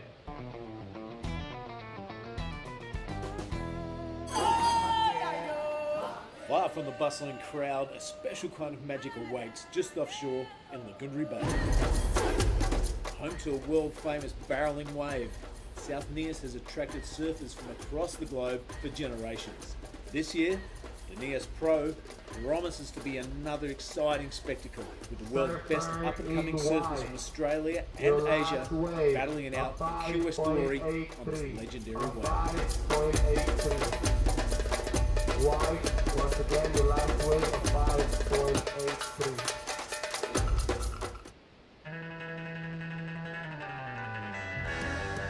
First, I want to thanks to everyone at home for supporting me, and I love you guys, and can't wait to see you guys soon.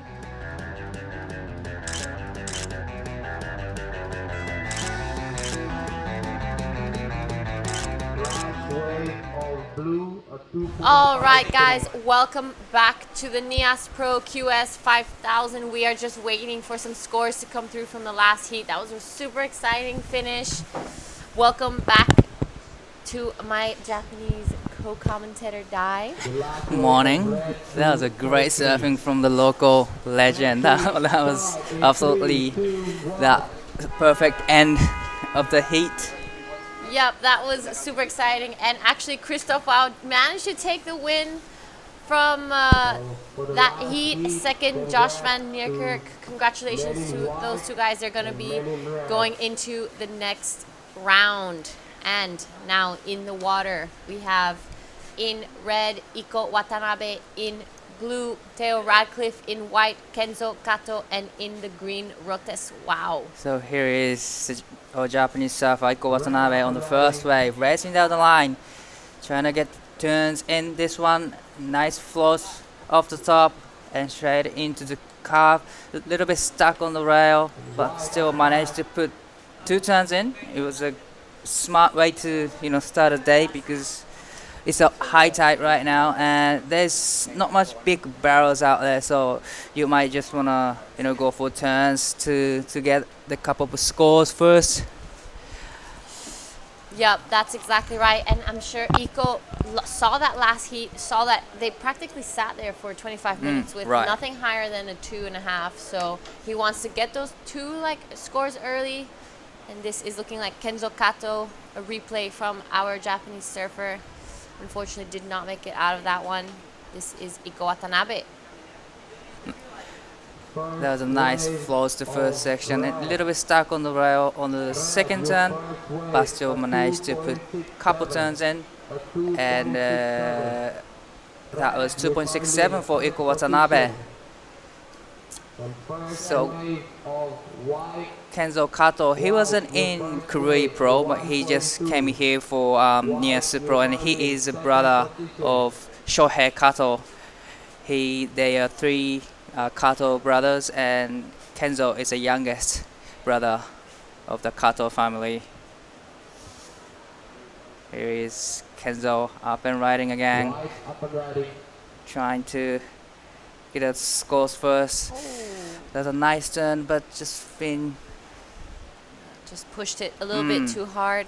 So actually, our local surfer in the event this heat, Rotis Wow, he caddies me every year. Right. So he's one of my favorite people to see when I come back, and he always has a big smile on his face. He just finished high school, so he told me yesterday that no more school, so he will be here for all my heats, I hope.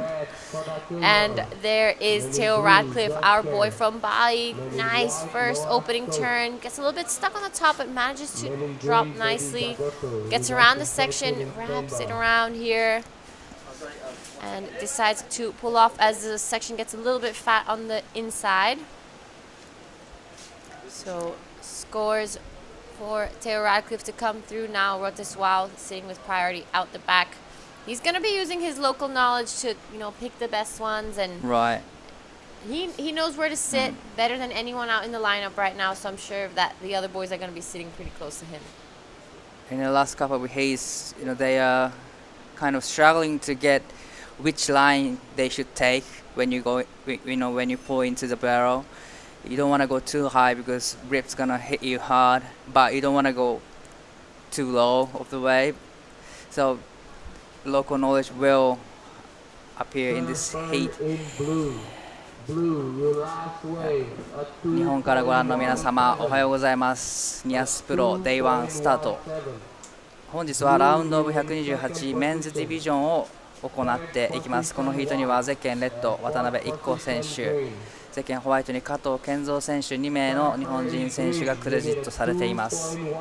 残り時間21分を切ったところで、まだ1本のライディングのみスコアされていますが、コンディションすごくいいです。セットを待てば大きなチューブもあります。All right, so we're gonna go to a post-heat interview with Tony Anwar and the last heat winner. Second priority green and third priority white.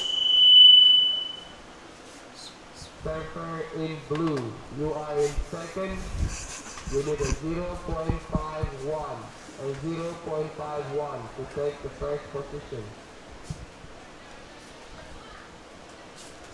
First position red. Oh, so sorry, Oni, your mic is not on. We will get back to that interview in a second. 20 minutes. So just 20 minutes left in this heat. So currently Iko Watanabe is in first, second is Theo Radcliffe, third Kenzo Kato, and fourth Rotis Wow.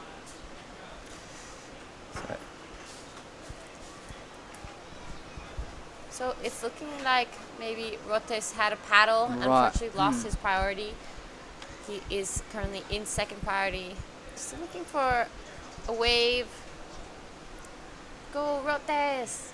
So there's a Lotte and a green just waiting for the right ones. So just under 20 minutes left.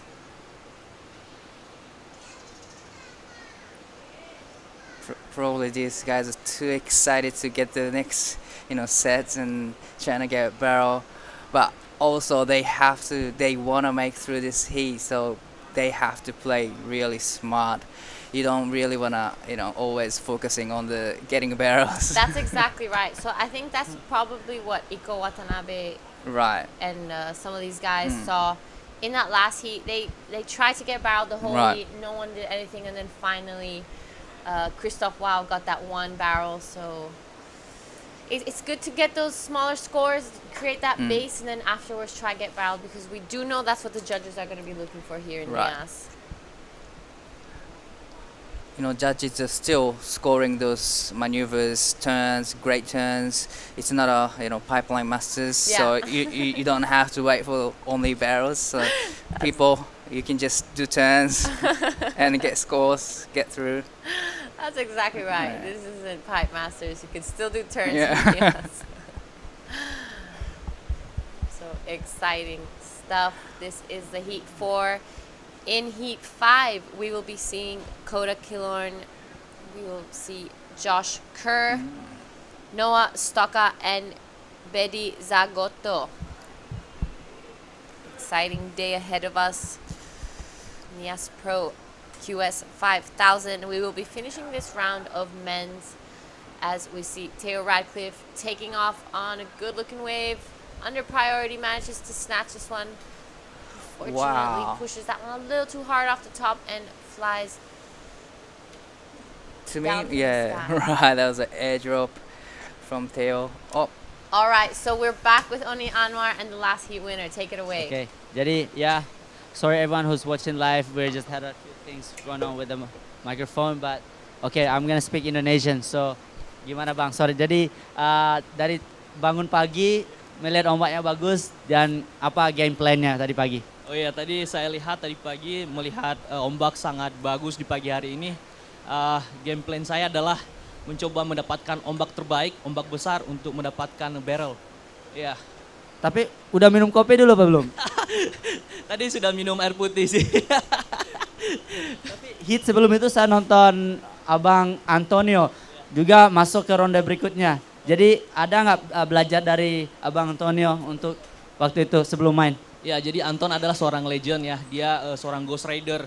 Dia sangat hebat, sangat takluk dengan ombak-ombak besar. Jadi saya belajar bagaimana dia bisa mendapatkan barrel dan bisa lewat dari terowongan itu. Ya, saya sekarang ini masih gemetaran karena saking excited karena dapat ombak bagus sekali tadi di akhir menit. Jadi sangat luar biasa. Saya teriak tadi bang. Jadi gimana game plan sekarang? Gimana kalau abang nanti mainnya sama Abang Antonio? What's the game plan? Apa abang akan berusaha untuk mengalahin Bang Antonio, legend surfer dari Lagundri Bay? Oke ya, tentunya Anton adalah seorang legend, jadi mungkin sangat berat sekali ya untuk menaklukkan dia. Tetapi saya masih muda, jadi saya bisa mencoba bergairah untuk bisa mendapatkan ombak terbaik dan bisa mengalahkan legend. Itu sangat motivasi terbesar buat anak muda. Oke, untuk semuanya harus nonton, semangat terus. Tapi sebelumnya itu kita akan memberikan hadiah karena abang udah menang posisi pertama hari ini, mendapatkan bang-bang dari panitia ini dari Mr. Johnny Uluwatu. Thank you so much for this. And but what I say, is it for me or for you? For everyone.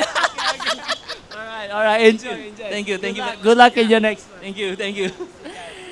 All right, thank you, Oni, and congratulations to Christoph Wow, the winner of the last heat. That is a fun little interview. So just 15 minutes left. We saw Rotes Wow pulling in on a good wave. Unfortunately, didn't make it out of that. but you see the exit on that wave. That was a huge exit in front of him. It was really unfortunate for him, just not getting out of it. Yeah, that would have been a really Right. good score. But you see, local knowledge, he knew what he was looking for. He just had to make it out of that wave. Even he was like second priority, and here's a replay. So here we have it. We see him pull in. Oh, he just went a little bit too high. You see there, rip just hit him so hard. Yeah. But as I said before, that exit was huge. It was really like wide open for him to just get out of there. But it was unfortunate for him just to take a little bit of too high on the line. But still, there's 15 minutes remaining. So yeah, again, this heat, similar to the previous, not many big scores just yet. Just the highest score being a 267. Right. Hopefully we see some of these guys getting some of those higher scores soon. Probably today's gonna be like this low score or the excellent score. Yeah, for sure. So this is さあ加藤健三選手3本目のライディングテイクオフ、これはいい波になってきそうだ。さあチューブの中でトラベリングしますが、ここは出てこれない。Maybe slightly too deep on that one. Need a little bit of like more couple pumps to generate the speed to get out of the barrel over there. So on your screen at the back, you see those waves? That's called the indicator. So that's an indication. yeah, I've seen people surf that. It's Really? very sketchy, very low tide, Wow. but it can be done. But when you see those waves breaking, you want to start getting ready and position yourself well in the lineup because it could be some sets coming through. First priority red, second priority blue, third Just under priority 30 minutes green, remaining and Eco is sitting with first priority. Just waiting for the right ones. So still not the high scores coming into the scoreboard, just low scores. 2.67 is the highest single score in this heat so far. Well, surfers are on action, trying to reposition themselves.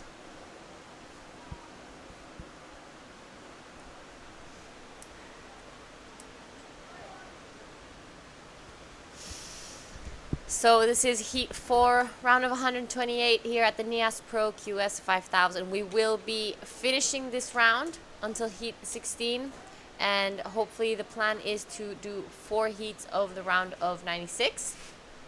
So hopefully a big day of competition, 20 heats in total. Right. In Heat 5 today, we will be seeing Koda Killern in the red, Josh Kerr in blue, Noah Stocka in white, and Bidai Zagoto in the green. That is the next heat coming up. But currently, just 11 minutes and a half in this one. Iko Watanabe in first with priority. Second is Theo Radcliffe, looking for a 158. Kenzo Kato in third, and Rotes Wow, the local boy, in fourth. So they are going to be hoping to get some waves soon since there are no decent big scores just yet. Everyone having a shot at pulling in, but no one really made it out of the barrel just yet. さあ現在ラウンドオブ128メンズ QS5000 ヒート4が行われています。この後ヒート16まで行い、本日はその次のラウンドへ進んでいきます。その次のラウンドのヒート1からヒート4を行う予定。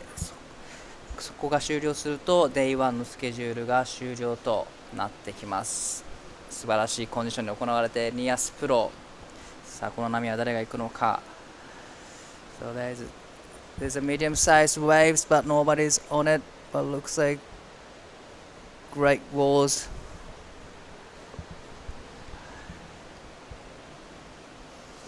Here is Kenzo Kato is having a look. But look at this wave.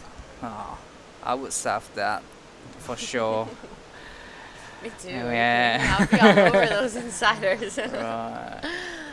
But this is competition. They have to get the best wave to get through the heats. This is the first round of QS 5000 men's division. Wow. Looks like Kenzo Kato on the prior. You're going to take this medium one and decides not to go.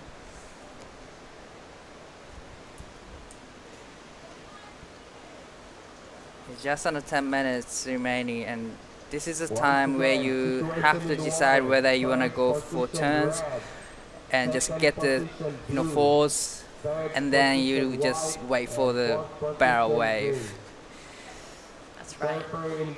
I think my heat strategy would be get my 2 scores, Right. decent scores, and then wait for the barrel. I think if I was a coach, that's what I would say. Yeah, definitely. So priority is with red, and it's looking like he's going to be taking off on this one. 渡辺一行選手3本目のライディングです。さあこれはしっかりとターンをしてメイクしていきたいところ。素晴らしいところでのフローター、そして2発目もここも綺麗に決めてくる。これはいいスコアになってくるでしょう。しっかりと2ターンを入れてきました。That was a smart surfing from Watanabe. Iko managed to put 2 turns in. That probably will extend his lead. And we are still waiting for the last wave for Iko Watanabe. But he was just looking for a wave to beat a 1.07. And looking like some action out the back. This is Theo Radcliffe cashing in his priority for this one. On his backhand, he's gonna set it up for this first turn. Again, holds his rail, takes it really upside down on that one. This is a nice looking wave for Theo Radcliffe, currently in second place, looking to replace his 0.73. And behind, Rotes, wow, nice first turn. Second one as well. So a few waves ridden in this heat. Now priority with Kenzo Kato out the back. So we're gonna see a few more scores come in. Well, that was smart surfing from all the surfers. They decided to, do turns first. And a little bit of paddle battle in between blue and green. Waiting for score. Stand by. Rotes is a little bit up in front. So now Kenzo Kato is sitting with the fast priority.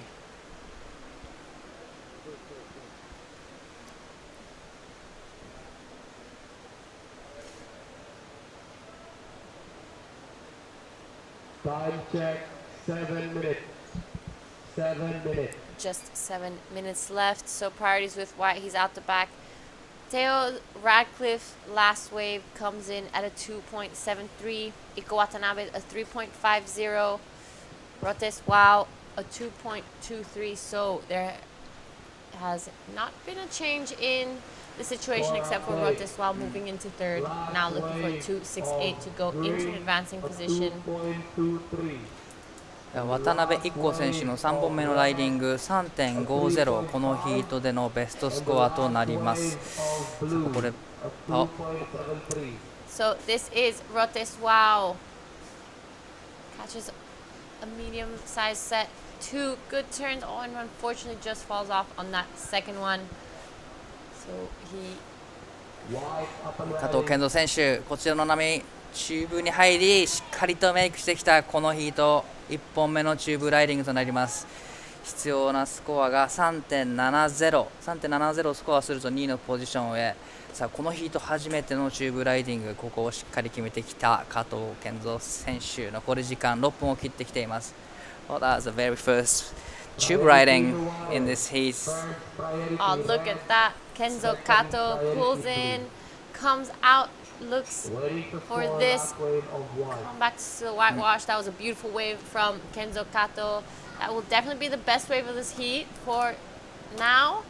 With just 5.5 minutes left, we'll definitely see a changing priority situation. Sorry, looking only for 3.70 to advance. 4.83 for the last of Kenzo Kato. That put him into the second place. Now needing only 1.34 to go into the first. Oh,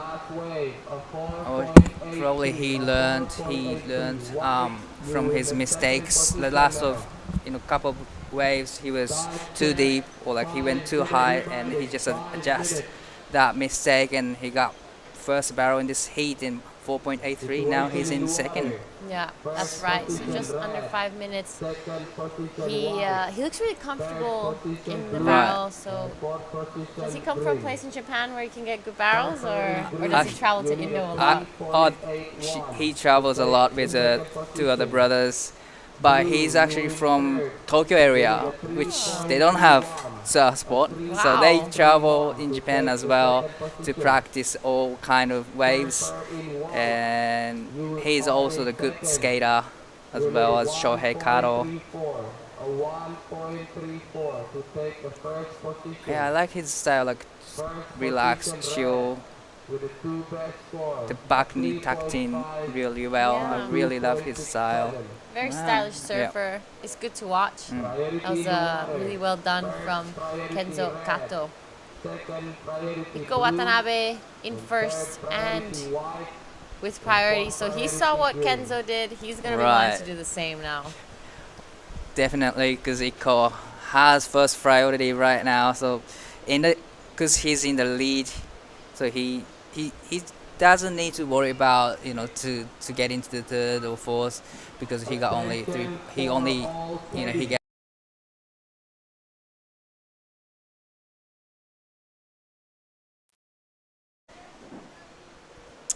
Yep, that's right.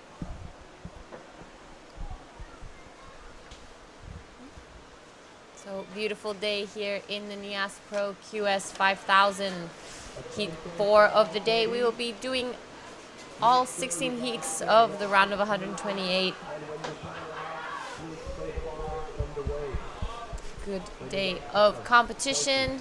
Waves are firing. You could not ask for more. This is the Nias Pro. We come back here every year. It's great to see the back-to-back with Korean Nias, so that all the surfers can do both. So it's all about left inquiry. Now it's all about right and barrel in this place, Nias. Actually, this is my first trip to Nias, and first time actually seeing this wave. I only watched these waves on YouTube or competition. So it's good to be here and watching all the surfers score. Yeah, this is many surfers' dream. You see some of the best surfers in the world come here and get those big clips. And this wave actually changes after it reaches that 6 foot mark. When it gets bigger, it's just like this big monster of water. So this is looking like friendly, fun conditions. But when you reach that 8 foot mark out here, you're definitely wanting your guns. You definitely want more leaders on your board, because this wave becomes totally different. We're gonna have a few swells coming in for the next couple days, so wow, I love it too. I'm just can't wait to watch them surfing in the early situation.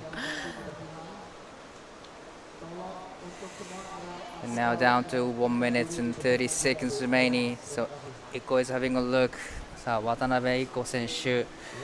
4本目のライディングテイクオフ、ここはチューブに入ってくる、ここもしっかりメイク、そしてここはターンを決めてくるか、ここは惜しくも決められず。So Iko Watanabe unfortunately found that last one. This is Theo Radcliffe behind him. Nice big turn. Looking for a 3.31. I'm not sure that's going to be the score. Here is 加藤健三選手、5本目のライディング、必要なスコアわずか 1.34。ここはしっかりとメイクしていきたいところですが、2発目でこけてしまいます。ですが加藤健三選手、現在2位のポジション、1.20 を 1.34 をスコアすると1位のポジションに上がります。残り時間もう間もなく30秒。So Roteswa, last 30 seconds, he's taking a look at a wave. He's paddling on the inside, see if something's going to come for him. This is the local boy. Decides to go. Last 20 seconds of this heat. Good first turn. Fortunately, falls off on the way down, so we're going to reach the 10-second mark of this heat. Scores to come in for all 4 surfers. So Kenzo Kato with that last one goes straight into first. Iko Watanabe catching one in. So with that, we're gonna go on a quick break and we'll tell you the results on the next heat. Last wave of white, a 2.67. We're still waiting score from the last wave of red, blue, and green.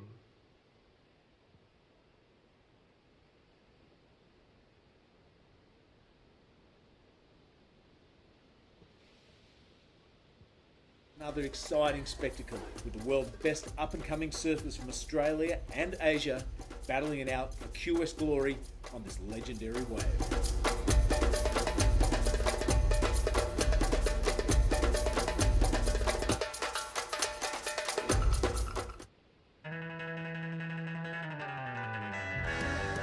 first, I want to thanks to everyone at home for supporting me, and I love you guys, and can't wait to see you guys soon.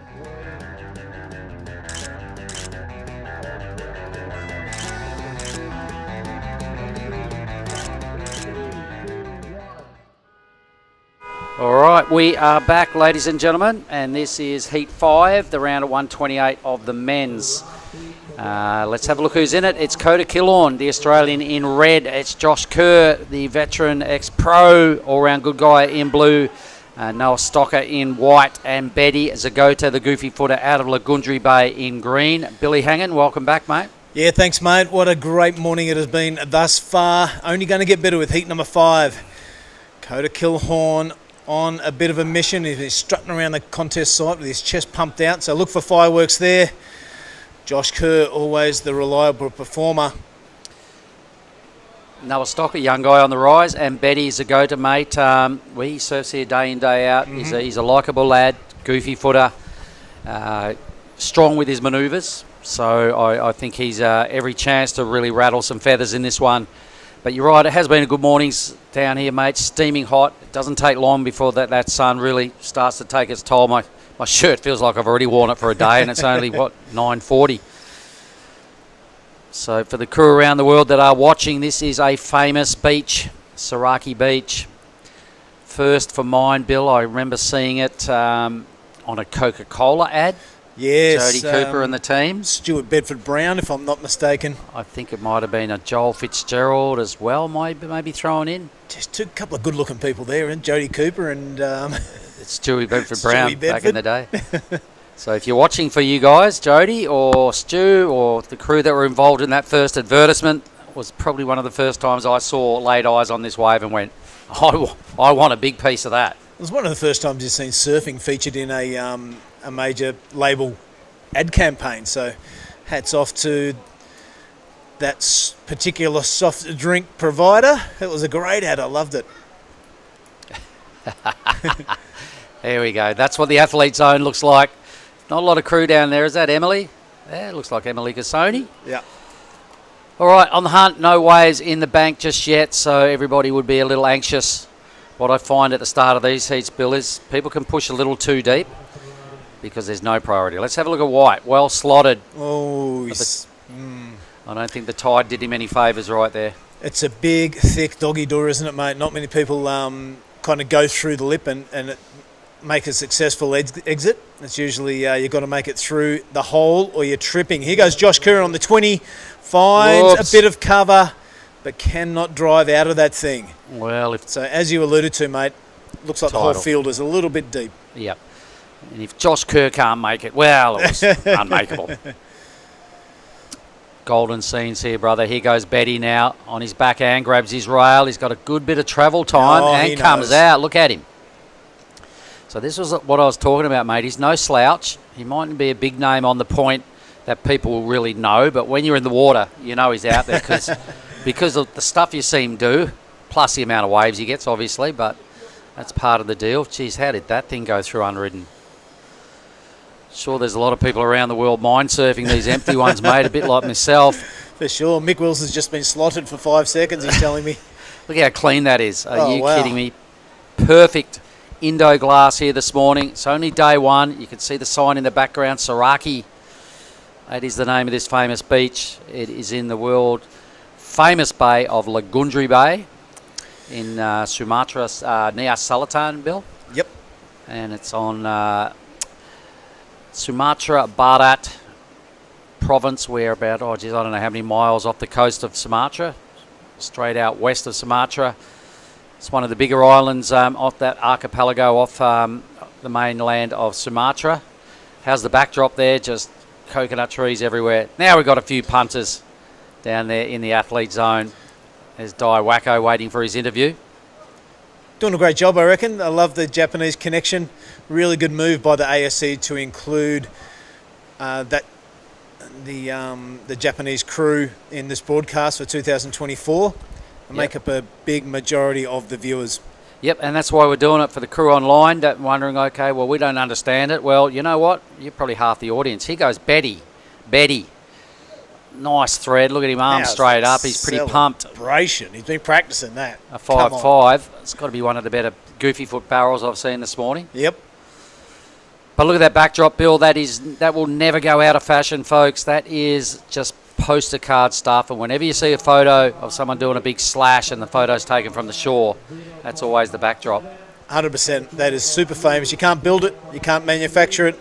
Took centuries to grow. Let's just leave it there because it's absolutely beautiful. Sure is, mate. It's quite a big bay, this one. I wouldn't even know.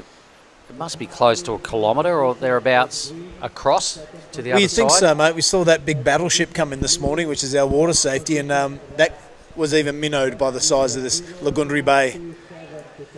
And a lot of water pushes in here, mate. It faces directly south. When you have a look at this on a map, you can see why it breaks every day in varying sizes, but it does pick up a lot of swell because it's just, boom, you could just about set your compass by the fact that it faces directly south. All right, mate. Looks like we are ready for the interview in the athletes area. Wakadai, take it away, friend. ラウンドオブ128ヒートを見事勝利しました加藤健三選手です。お疲れ様です。お疲れ様です。ありがとうございます。唯一のチューブライディングメイクしていましたが、ヒートを通して全体通していかがでしたか？結構チューブの波があったんでそれ狙ってたんですけど、最初の方セットっぽいの乗ってチューブフルインしたけど全然潰されちゃって、でこれマニューバーかなって思ってたんですけど、最後待っていいセットでチューブ抜けれたんでよかったです。僕も解説席にいる中でもうそろそろマニューバーでとにかくまずはスコアをしてっていう風に言ってた中でセットに乗り、しっかりとその前のミステイクから調整してチューブの位置を見極めてしっかりとメイクしたんですが、あれは素晴らしいライディングでした。なんか板が折れてしまったんですよね。そう今回クルー行かずにニアスだけを狙ってきて、で他の選手よりも5日前ぐらいからこっちに来てて、でもだんだん波も上がって一番いい時のチューブもできたんで、本当それは良かったです。So even he creased his board in the practice days a couple days ago, he got a wave in his heat. He was looking for the tube riding, but he got it and he's very happy with the result. それではライブを見てくれている人もたくさんいるので一言お願いします。みんな応援してくれてありがとうございます。今日もしかしたらラウンド2あると思うので結構遅くなると思うんですけど、そこも応援よろしくお願いします。次も頑張ってください。実はこの大会1位になるとベンベンをプレゼントするというしきたりがあるそうなのでどうぞ。では back to you guys. Well, thanks, Diane. You don't have to speak Japanese to know how happy he was to pick up his little chocolate bar, chocky bar there at the end. Mate, he loves it. It's a great tradition. Thanks, Johnny Tucker. Started that years ago here at Nias, and we only did it on sort of like finals day onwards, or the day before finals day. Johnny's gone, you know what? I think we can do better than this. He went and bought it, a box of Bang Bangs, and just started inviting the winners into the booth, and we'd have a chat and then go, here you go, that's for coming in and that's for winning your heat. And we thought it was just so fun and so unique. We went, you know what? We're doing that every year. Yeah, let's keep it rolling. Big hello to Johnny if you are watching there. I'm sure he'll be around Padmar Leg-In area. Probably just had breakfast at Winchester's. Yep. Kanoa there. So there's that's looking a little further. What would that be? West into the Sabatu region. Anybody that's been here before and seen what goes on around the back of that point, you can have it. It's kind of sunset-like stuff on gnarly Indo-like reef, and it's not that user-friendly. Mind you, a lot of people have just had epic shots and epic photos come out of there and clips, but everybody that does it generally pays a pretty heavy price. It's gnarly. Meanwhile, this heat, I'm loving the 5.5 from Betty. Everything else is below 1 point, so everybody's on the scoreboard, but some of them only just. Plenty of work to go to start to feel good about their heats. I noticed local fella Christoph got an amazing tube on his last wave and won the heat. So there's another wow through to the next round. Big long barrel. It was pretty sick. And here we go. The boys are bit of Sammy UFC. Hoffman getting ready. Just as well he can surf because that's horrible form. Look at him go. Ta, ta, ta, ta. All right, White, who we got, Bill? Yeah, this is our surfer in white, Noah Stocker.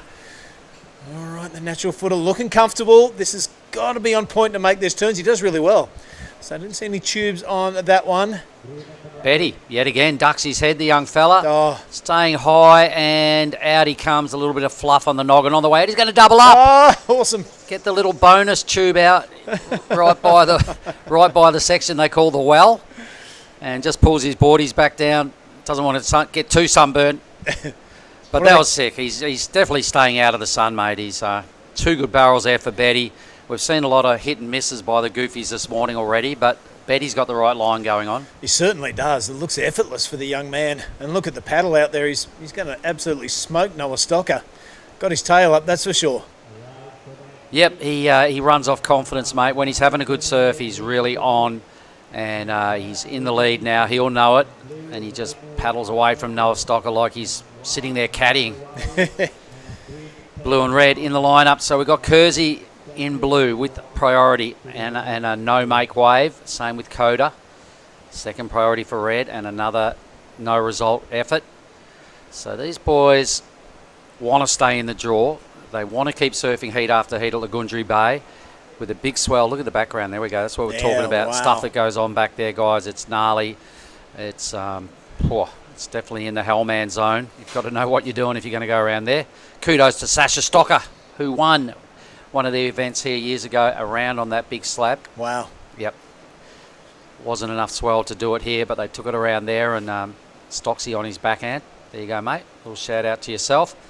Betty, meanwhile, is throwing down another number. It's not huge. It's a 3.8 for the sort of double barrel look out of the hole. It's not often you say that. No, I've got a double barrel and I got 3.8. Mate, if I got that second little barrel at the moment, I'd be coming in to check the footage. He's got 2 of them. And Stocksy's put together a 3.57. Kersey and Killorn will be getting pretty nervous. Rapidly approaching the halfway mark of the heat. Yep. How good is it to see the good feeling in the athletes area? Sammy Hoffman getting ready. Looks like Keon Martin and Jay Okalupo down there in his corner. Looks like he means business, that's for sure. This should be a great heat, this next one. And surprisingly enough, for the people online, having a chat with Josh Kerr the other day at the airport, he's gone, you know what, Clifty? I've never been to Nias. Yeah. I said, what? That surprises me. He's been all around the world in every single location. Here he is now dropping into his first proper, decent Lagundri Bay barrel, and there it is. He gives it a pump. He's in the shadow, so he's well and truly pitted, and now swings the cutback into a tidy little layback manoeuvre there. So Kersey is back in the conversation to qualify. That'll be a good number. Could be the best number of the heat, I think, Bill. Yeah, welcome to Nias, Josh Kerr. Yep. What do you think about that? Oh, look, I loved it. And the drone footage was insane. There was a lot of tube time. So this is what the judges will be having a look at, Bill. Love the way he drags his hand. He slows himself down in the tube there, Mark. So experience showing, and then throws that twin through a bit of a hack. It's twin fins or nothing for Josh Kerr this week. Yep, well, he's the master of 2 fins right after MR. He seems to be the person that's got their groove on the next best. So this number will be interesting. Only a 3.67 for second, so he'll definitely go there. Good long tube. Not the deepest we've seen this morning, so the judges have got to keep that all real. I think a decent number will drop in for Josh. Could be the best of them. In fact, I think it might be in this heat. Glamorous conditions, though. Look at these little inside waves just trickling off, Bill. Yeah, beautiful. That's what you and I'd be getting into, mate. Anything. I remember trying to surf here last year when the event was on, and after a while I just said, hey, everyone, I just want the smallest wave and then I'll go in. So in other words, let me freaking have one. 6.33, the best number. Kersey in the conversation for the next round. So good stuff. He'll be happy with that. Must have been getting a little nervous, Bill. He caught that at about halfway through the heat. Yeah, he'll probably still be a bit dark on himself for that going a bit too deep. That first effort, first one, yeah. All right, Yep. well, got to learn fast, and a lot of people have to here at this event because nobody can really get too many waves to learn a whole lot about this wave during your free surfs. No. Because it's been a busy scene. When you think 250 odd surfers here, everybody's packing about 4 or 5 boards. Everybody's frothing on the points. It's a big deal, these 5,000 points, Bill. Yeah, it was absolutely pumping us the afternoon too, so it was on for young and old. Yep, and there's a lot of accommodation options down here on the point these days. A little pan away into the background bay. Sleepy little boat there, just moored up between the indicator and the keyhole. It's a little fishing area around here. Lots of boats putt out every morning, Bill. We saw them all getting off the shore break this morning. That didn't look too easy. No, they're pretty hardcore, the Indonesian fishermen. Carve a canoe out of a log and go way out to sea. You try and balance on one of those things, It's great, yeah. let alone paddle it and try and fish while you're balancing on something the size of a tree trunk. All right, Zagoto with priority. There's a little bit of urgency about the cruise Kersey. paddling, but here he is, Kersey again. He's looking to oust a 0.73. If he completes his turn, he's done it. That was a great looking Larry. Really pushing the twin fin through the paces. How's that stuff from Josh Kermark? How do you hold on? How's the caddy clapping? Here goes Betty. Oh, He's coming out of this thing, trust me. Oh, the heat leader, the celebrations. Yeah, then he's gone, hang on, I should have probably done a turn. Should still surf. He's been practicing that in the mirror for months. That was awesome by Benny someone Zagoto. again. Who is? Someone's in Surely. deep, mate. Give us a look at that Rashi. It's White, Stocker. Coda Killorn's about the only one that hasn't been drained off his head in this heat. But back to Kersey's wave. I can't wait to see the replay. How do you make a twin fin hold in when you're going that fast and you lay it over that heavy? Mate, I'm having a chat to him this morning in the athletes area, and it's all he rides. I said, do you put a little stabiliser in the middle sometimes? There's no way. It's not a 2+1. You're riding a twin fin. You make the rails and you make the tail, and you're talking about the beak nose, and these are the things you should be doing if you're riding a twin fin. Forget the hybrids. You stabiliser, you're cheating, he reckons. Yes, he's a full devotee to the twin fin. And have a look at this from the front on view. That's really tight and under the lip. Oh, this next and one pushing tighter. his back foot, bang. What? Actually, his back foot came off, so that was incredible by Josh Kerr.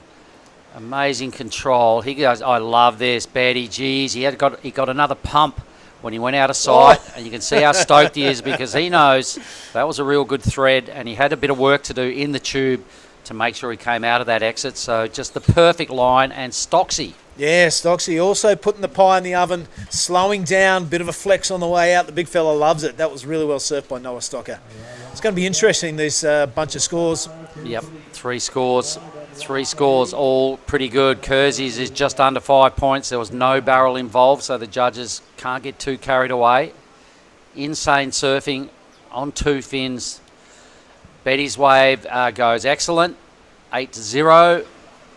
Well done, thank you. That'll be the best backhand barrel of the day. Let's make note of that. And we still owed one more score for Stocker. Yeah, Noah's was interesting. Wasn't a really big gaping tube, but got to his feet, shoved his hand up to the elbow in the face of the wave and really slowed him down and positioned himself beautifully to get as much cover time as possible. So well done, our surfer in white. Josh Kerr will be happy to know he can get a 5 without a tube. Yep. You know, if you're in the dying minutes of a heat and you need to manufacture a 4 or up to a 5, it's good to know you can do it without a tube on offer. You know what he'll be happy with as well? Still 6 minutes 40 to go. That's what he'll be chuffed about. He's had 3. One of them was an absolute throwaway. He's then played the game really well. I'm loving the tube he got on the 6.33. But none better than Betty with that 8. That was crazy good backhand barrel. That was epic, mate. Josh Kerr's going to have to get a better one to feel safe because Noah Stocker's just dropped a 6.63. He is knocking on the door of that second position, that's for sure. A 4.63, not a massive ask for the Australian. Coda Killorn, I want to see him get going. Well, stuff has not gone well for the man in red. He's got 2 numbers, and the best of them is a 1, 2, 3. Not ideal. He's going to, right now he needs an 11.26 two-wave total to get out of trouble here. Boy, it would be a long way to come and a big campaign to be here and dip out first up for somebody as polished as Coda. Yep, good point. And being a red rash vest surfer, being obviously the highest seed. So what's really happened in this heat is that the wild thing in Betty Zagota has really thrown a cat amongst the pigeons in this heat. When you look at who he's up against and the ranking of these other 3 surfers, and Betty was just unknown, and he's on his backhand, these boys are like, Who's this local fella? Well, Betty Zagoda. That's who I am. Yeah. He's a nice guy, mate. I've known him for quite a few years here. And he's kind of a polite dude, respectful, surfs a lot. So it's no surprise to me as to what he's done right now. A really good pickup of second priority by Noah Stocker. Yeah. Pretty good position. 5 minutes. Kersey better watch his tail because I reckon the big fella is on it. Have a look at this, Betty. Nope, nobody. All right, so probably no loss of priority. Oh, yes, there is. Loss of priority. Betty out of third, prioritas. He'll go back to the end of the priority queue. Yep, Kersey now picks up third priority just by having showing a bit of interest in that wave. Coda is having a Barry. No, absolute Betty Crocker. He's having a shocker. He's lost priority in the bottom of the pack. You can see, I reckon, I know he's a really good surfer, just a little bit of inexperience on this wave. Here we go. He's totally out of position. Here we go, Bill. Yeah, the big fella. You can tell by the body language. He's a little disappointed, but he's capable of stuff like that, Mark, at the drop of a hat. Oh. Something's up. Something's crook in Brunswick because that is not the surfing we expect from Coda Kilhorn. No, he's better than what he's shown here. And that first hit was glimpses of his best. Just something went wrong with his bottom turn just then. He might have hit a bit of turbulence. Either way, he's looking like he wants to get straight on. He's done something. The fin's come out, surely. He's popped a fin. No, he's popped a fin. Into the caddy corner. Yep, I reckon he's blown a fin out on that bottom turn. Now, quick little pit stop. He'll be chasing. He's out of the combo. He now needs a mid-8. Wouldn't this be a great comeback? Great fight back. Kersey and Stocker are hoping not. Here goes Stocker. Yep, we saw him get drained on the wave before. That's a really tight snap. So the Australian not taking a backward step. Loving the drone angle. A little bit of a cut back in Coda's face. And those guys will be 4.63, Bill. Getting it on out there. What do you reckon? Kersey got, what do you get? A 4.93 for his two turns. That's a really good comparison, Mark. I'm just guessing, but I don't think so. I'd like to see it from the judges' point of view because that drone thing can just be a little misleading. Kersey really laid it over and showed us the bottom of his board twice. Yep. Old mate did 2 good turns right in the pocket, so that's where it counts. So the judges will have a clear comparison as to who they reckon deserves second position based off this wave. So let's see what the judges saw. Bit of a smaller wave too, Smaller mate. wave. I was just about to say that compared to Kersey's. Yeah, no, it's and here we go again, and a little bit under the lip line. I think they're going to like Kersey's a bit better than that. Nice try. I think he's going to fall a little short. The number's still not in. Next heat starting to circle out the back. Kersey's got priority and he's deepest with 2 minutes 20 on the clock. Betty wants another wave as well. He's sitting right next to Josh. Noah Stocker will be really anxious to know, is he or isn't he? He's fallen short. No, at the moment his number's not in. Sorry, gang. Just waiting for Stocksy's number. They'll be watching the replay up there in the judging tower as we look indicator. over at the indicator, Mark, and what's that going to suggest? I reckon Josh and Betty are going to ride this heat out. I reckon they're both in for a wave here. Josh is on the hunt now. He's seen something rather large building. He's getting the G up by the dudes in the next heat. He's going deep. He's going deep. This is a good thing, Oh, ladies come and on. gentlemen. If you can hear it, but you're not at the screen, get back to the screen because here goes Josh Kerr. He's paddling onto what looks like a really nice wave and he's positioned deep. He stalls off the takeoff. Gives it a double, triple pump. Was he giving us the thumbs up while he was in the tube? Yes. Kersey, nice work. He surfed a really smart back end of this heat. He's just having fun now. He'll ride this into the beach. You can stay on that wave now for another 15 seconds if you want to and ride it all the way into the beach. Yeah, that's your But that was taxi sick. ride in for sure. How good was that from Josh Kerr with 90 seconds to go? How good was the drone footage? Yep, excellent. Thank Ryan you, Williams, Ryan. well done. Thank you, brother. Look at this double up, Betty. Oh, where is Surely. he? There he is, way downtown. Oh, my. If you come out of that, I'm buying him a binny tonight. Oh, he's clamped, mate. Nah, nice try. A little bit too deep. It's about the only thing he's done a little bit wrong in this heat, if you could call it wrong. So Noah Stocker's number came in and it was just under, right? He needed a 4.63, got a 4.57. So either way, Kersey will hold on a second, may go to the lead. If the judges really rate this highly, he needs a 7.18. Could go there. He could get the lead. It was a pretty sick tube. It was timeless footage, wasn't it? Looked like a surf movie out of the late 90s. Absolutely awesome. So replays again. Here we go, Kersey. So that's the thread. He's done about 2 or 3 pumps in there. He comes out, lays the 20 over, gets a nice bit of rail involved in the cutback. Josh Kerr. Loving life. Oh, man, just love his act. You know, he's here with his daughter, obviously, doing the rounds there. He's gone in the event, and he's happy that he's fronted in Heat 1. Is the score in for Josh? We are done, mate. Okay, we're done anyway. So what we'll do, Kersey will get second. Betty takes the lead. We'll be back for Heat 6 in just a moment.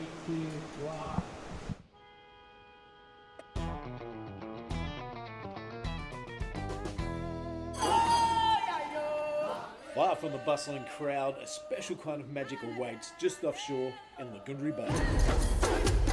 Home to a world-famous barreling wave, South Nias has attracted surfers from across the globe for generations. This year, the Nias Pro promises to be another exciting spectacle, with the world's best up-and-coming surfers from Australia and Asia battling it out for QS glory on this legendary wave.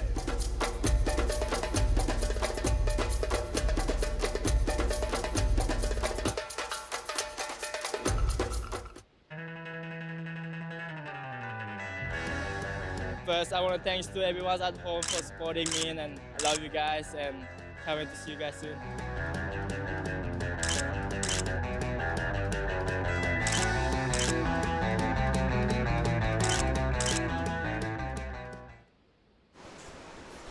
All right, we're back with heat number 6. You are looking at the Nias Pro, of course, the 2024 edition. I'm going to welcome back into the commentary booth, Daiwako.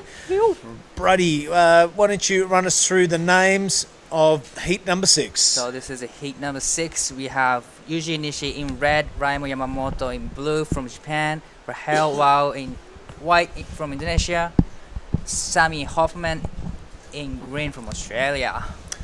Yeah, truly international field again. I'm loving the flavour that all the different countries throughout the region bring. Japanese surfers, very strong team. Indonesians, of course, the hometown favourites. And the Australian, it is Sammy Hoffman. You saw him meaning business in the athletes area, warming up. He looked like Tim Zhu there, chucking a few boxing combinations around. Jay Okalupo and Kian Martin in his corner.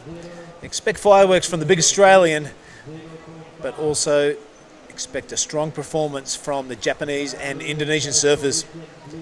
Have you enjoyed your morning so far, Dai? I'm enjoying every moment because this is my first trip to Nias, and I've only watched this wave on the YouTube or maybe on the live of the competition. So it's just good to see the real action here in the booth. And we have Raimo Yamamoto from Japan. He's still only 16 or 17 years old, but okay. He's a very big kid. And also we have Yuji Nishi. He is a brother of Keijiro Nishi, and this guy has really good techniques in the barrel. He is from the river mouth from Shikoku, which is west side of Japan. Great. I'm loving the insight you're giving us, Daiwako, on the Japanese surfers. But I tell you what, why don't we go down to the athlete area and join Mark Clift. He's got a very happy heat winner with him. I certainly have. His name is Betty Zagota. And Betty, you wouldn't have done one of these before. Have you done an interview with us before like this? Yeah. You have? Tell us about that heat. It was sick. Yeah, it was good. I'm really happy that the weather is so clean today. Tell me about that 8-point ride. It looks like you had to do a couple of pumps in there to get the right line, yeah? I'm a bit scared because it looks so deep, and yeah, I kept going. I was scared. Why don't you, a lot of people online are going, man, that dude just ripped. Why don't you tell them a little bit about yourself, how old you are, and what do you do every day? I'm 25 years old. I live in Bali. I was do little competition there. I need working there. Yeah. All right, but you're born in Nias? Yeah, I born in Nias. I live in here. I was good. Okay, why don't you look down the camera and give us some words to the Indonesian people that might be watching. Give it to us in the local bahasa. Ya, teman-teman, terima kasih untuk nonton saya juga. Ya, saya semangat. Betty, I just want to suggest keep doing more of the same, brother, because that was a really good heat. Well done. Thank you so much. Cheers, boys. Back to you. Yeah, good on you, Mark. And just a fantastic heat from Betty Zagoto. He will be the toast of the point this evening. Actually, a few local lads have done really well this morning, so it's going to be a big evening on the point, that's for sure. All right, while we're at the break, it looks like Yuji Nishi rode a wave. 4.50, so a little bit of a barrel and a little bit of turns, and we have 3.27 last of Rhyme Yamamoto. He managed to put 2 big turns in, so not a bad way to start a heat. Always good to have 4.5 or like 3s under the belt. Now they're gonna probably waiting for the right ones to get bigger barrels. So now Rahel has a first priority, and this is a replay of ユージ選手の1本目のライディング、しっかりとストールをしてチューブの中に、そしてここからもう一発ターンをしっかりと入れていきます。綺麗なサーフィンでした。この波が 4.50 をマークしています。残り時間19分30秒。Just a small tube there from Yuji, but that's what a 4.50 looks like. Important to get those numbers under your belt. So if you do require one in the last dying moments of a heat, you know what you have to do to garnish a 4 to a 5. 4-5 can be crucial in the last of the moment of the heat, so it's good to have it in the first place and just waiting for the waves from now. There's a little bit of tactics going on in the lineup. Usually has third priority, but he's sitting way deeper than other 3 surfers. Yeah, Sammy Hoffman with only half a point to his name. He won't be happy with that. He does have second priority under Rahel Wa'u. So the local fella not looking flustered at all. He'll know what waves to take. He'll know where to position himself. There is a couple of lineup spots out there. I will tell you if you pay me some money. Yeah.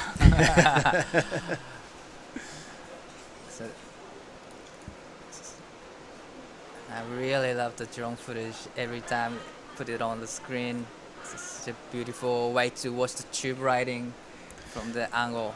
Yeah, it really adds a great dimension to this contest. That the footage from the channel, you can see what the surfers are doing in the barrel. Sometimes it's hard to kind of get your head around, like, why did that guy get a 6 for that barrel, and why did that guy get an 8? Or and you can see them working inside the tube. You can see how deep they are from that front on angle. So it's super important to have, and a great job is Ryan Williams. Probably it's really good opportunities for the competitors as well. They can see the angle, they can see this angle, so that they can know what kind of line they should take on the tube ride. Oh, a few of the lads there. No worries.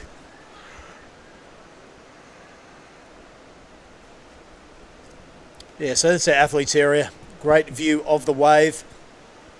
Just on the other side of that is where the beach marshal hangs out, so all the surfers go get the rashies from there. So it's a busy little hub. It's cool to hang out and check out all the action, get a bit of the goss. Right. So Giada told me that wave breaking right now at the back, that's an indicator. So does that indicate if there's gonna be a set a few moments later if the big size of the wave breaking right there? That's correct, mate. It's pretty easy to see on the screen there. That swell stretches all the way across the channel. It's one of the most reliable indicators in Indo. It's so close. It used to be a great rideable wave pre-earthquake. Okay. Of course, this entire reef system raising about 3 to 4 meters. All the earth came up through the ocean after the earthquake in 2004. It had a massive effect on waves throughout this region. Right. Asu became a different sort of a beast. A lot of waves suffered, but this right-hander in particular that they're surfing over, it got better. One of the few ones to get better. It did sacrifice a few waves in this bay. The machine pretty much breaks on dry reef now. The indicator is also a dodgy prospect, and there's a few others around the place that make it a bit more interesting. But the right-hander proper has become a bit of a throaty tube. Super exciting for natural footers. A little bit terrifying for goofy footers. Right, on the backhand, it's kind of hard to go into the barrel, especially when it's deep. But the surfer in the last heat, Betty, he just managed to get 8. He knew Amazing. he knows what to do, doesn't he? Super cool character. I really like that interview. But we are racing down towards the 15-minute mark in heat number 6. And Yuji Nishi with the only really decent score on the board of 4.50. Let's hope the ocean wakes up pretty soon and all these surfers get a good crack at it. Is Rahel Wa'u with the priority, the local guy. He'll only need 1 or 2 waves. He knows how to get slotted. He knows exactly where to sit. It's been 10 minutes, just under 15 minutes remaining, but still, there's a lot of time. So we are seeing Ren Okano from Japan just to be ready for the next seat with his dad right there. Oh yeah. So traveling together, Kurui to Nias here.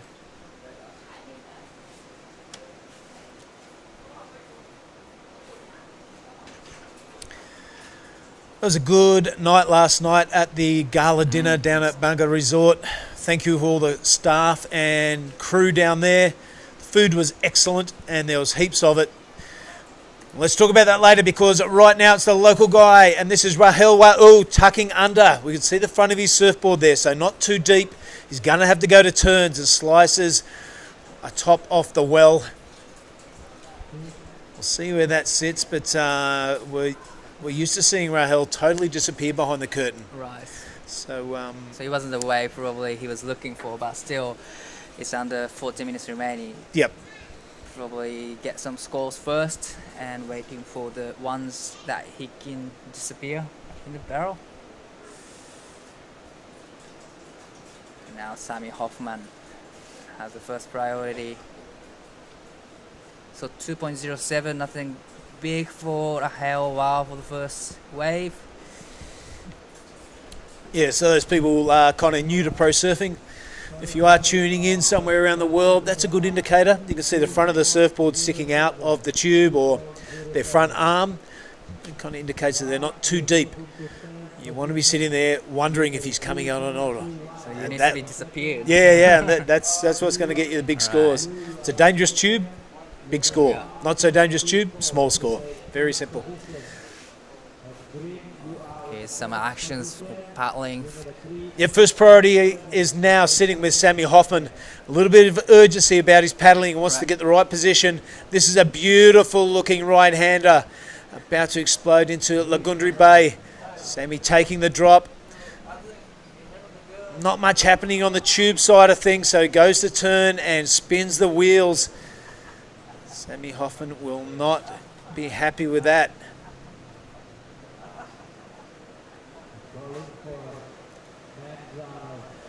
現在ラウンドオブ128ヒート6、こちらのヒートには2名の日本人選手がクレジットされています。ゼッケンレッドに西裕二選手、ゼッケンブルー山本ライム選手。現在西裕二選手第1位のポジション。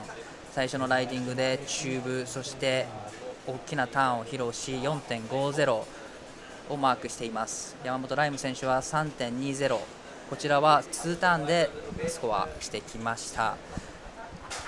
今日はラウンドオブ128のヒート16まで行い、その後は次のラウンドのヒート1からヒート4までを行う予定です。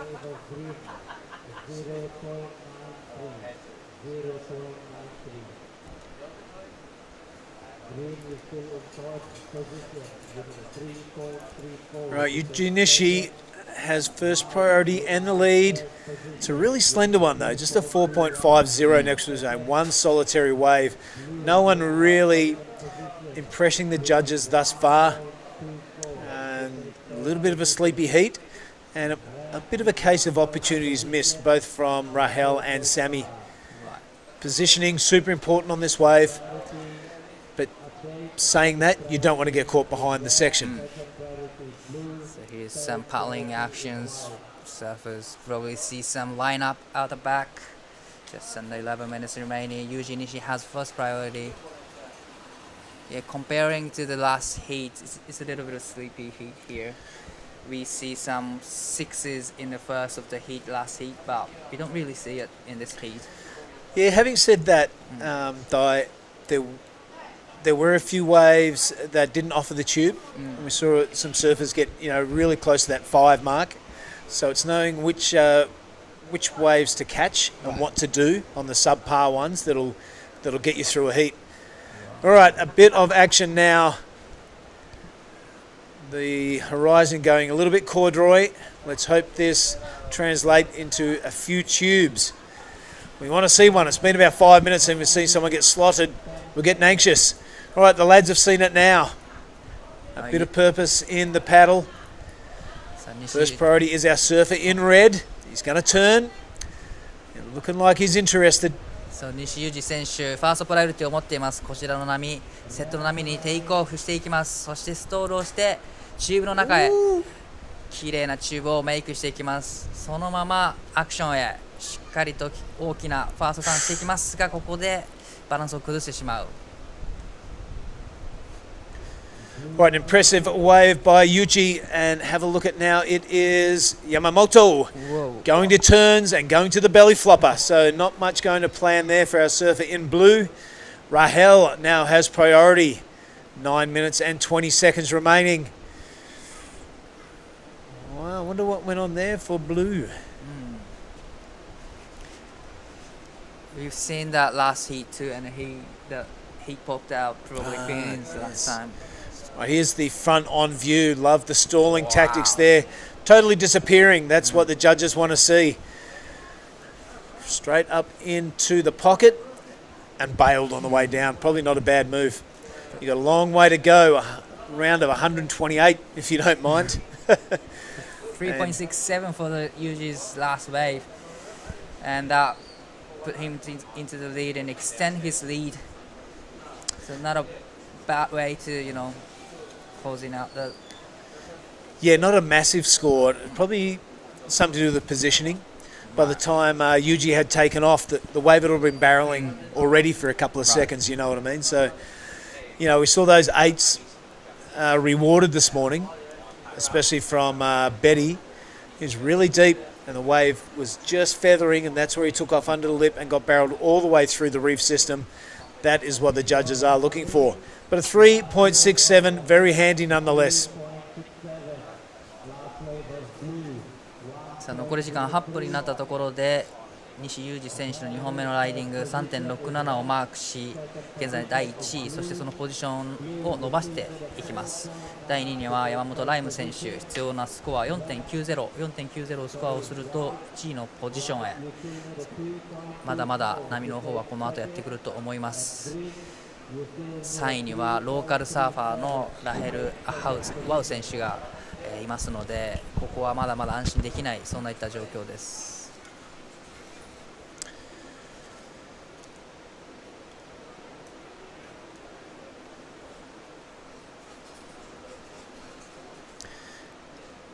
Now, Dai, I saw you went for a surf yesterday afternoon.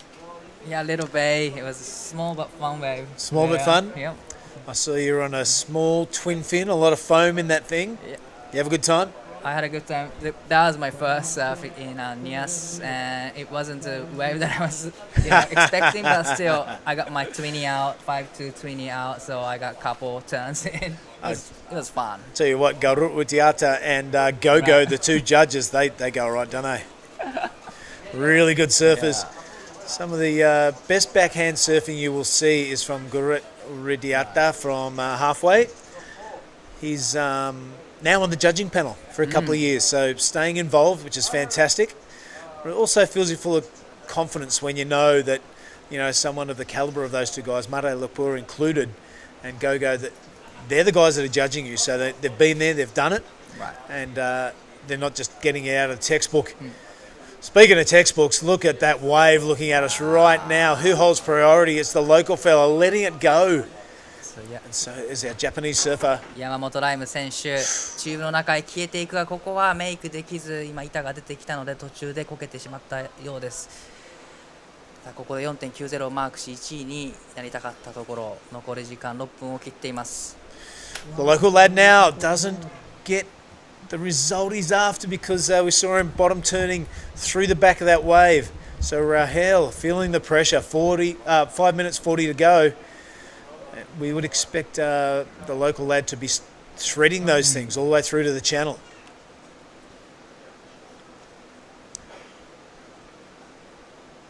Sorake Beach, that's where we are. The accommodation up and down the shoreline here. See the next heat paddling through the keyhole. So it's one of the easiest paddle outs you can do. No duck dive. No duck dive. So no wet hair. Probably in the tube without, wet hair. I could definitely paddle into that lineup, get a wave and not have any wet hair. I have no hair. That's the only way I could do it. All right, beautiful vistas everywhere you look here at Lagundri Bay. We are on the island of Nias, facing directly south. Pantai Sorake and the Bay of Lagundri.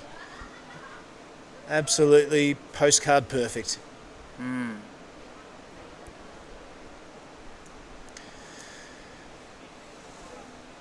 Great aerial view there. This is a taxi ride you get in. Folks watching at home, just follow that whitewater line and it takes you all the way around to the inside reef. Just to the right of screen, there's a couple of waves of grommet surf at the high tide. It's really interesting to watch. So it's like you start way down the bottom of the bay, a little right-hander, and you graduate all the way up over the years to the right-hander proper. It's a good little apprenticeship you've got to do. The judging tower in the centre of screen, and that's us behind it in the green roofed building.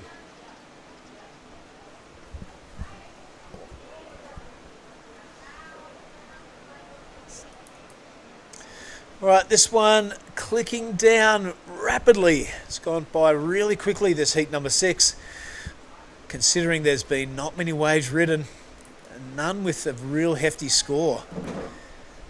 I mean, looking at this in a 4.50 being the largest score it's a bit dumbfounding, to be honest. Right, it's a really sleepy heat.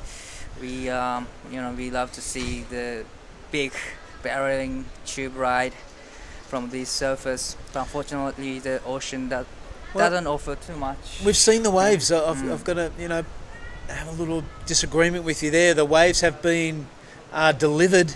It's just the things not really going to plan, especially for Sammy Hoffman. We know he's a great surfer. But the dangerous thing for the rest of the field is his requirement is only 3.37. He holds priority, and there's just under 3 minutes remaining. He can win this whole thing in one wave. Excuse me. So now we are down to 2 minutes and 40 seconds remaining. So Sammy Hoffman has fast priority, needing 3.37, which is a small score. Yeah, it's very attainable, isn't it? If he gets a barrel, probably he will get it. Bahaya, danger, danger for the rest of the field. Can it be the big Australian coming from behind and taking the chockies?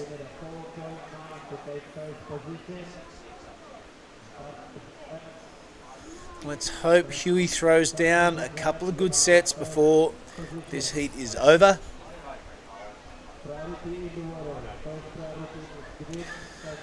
Another Wa'u in the next heat. They're thick and fast here on this point, mate. 残り時間2分切ったところで現在2名の日本人選手が第1位、第2位のポジションです。ですが第3位必要なスコア 2.24。 Right, here he goes now. Sammy Hoffman looking for 3.37. No tubes on offer. No turns on offer. The big fella won't be happy with that.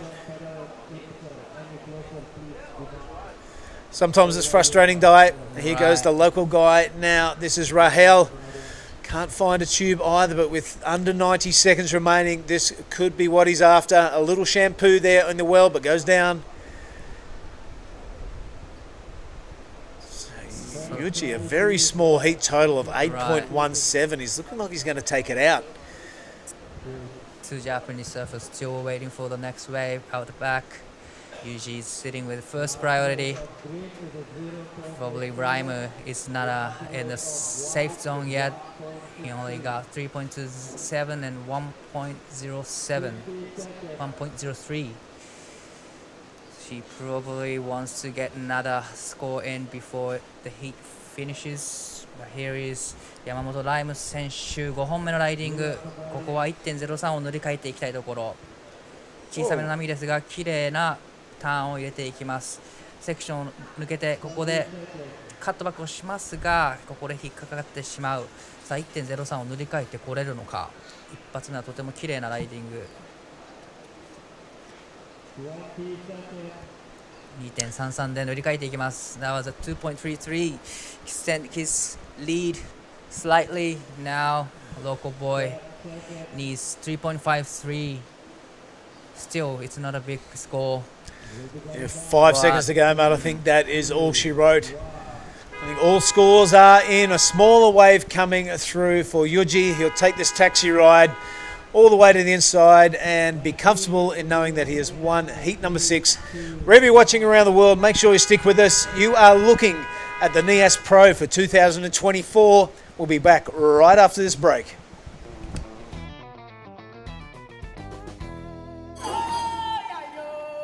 Far from the bustling crowd, a special kind of magic awaits just offshore in Lagundri Bay.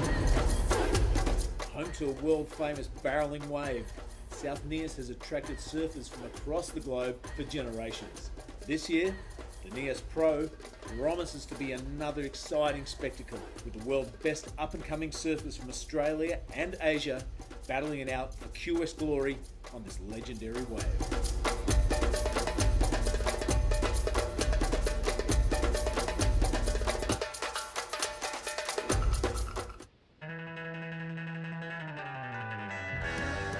First, I want to thanks to everyone at home for supporting me, and I love you guys, and can't wait to see you guys soon.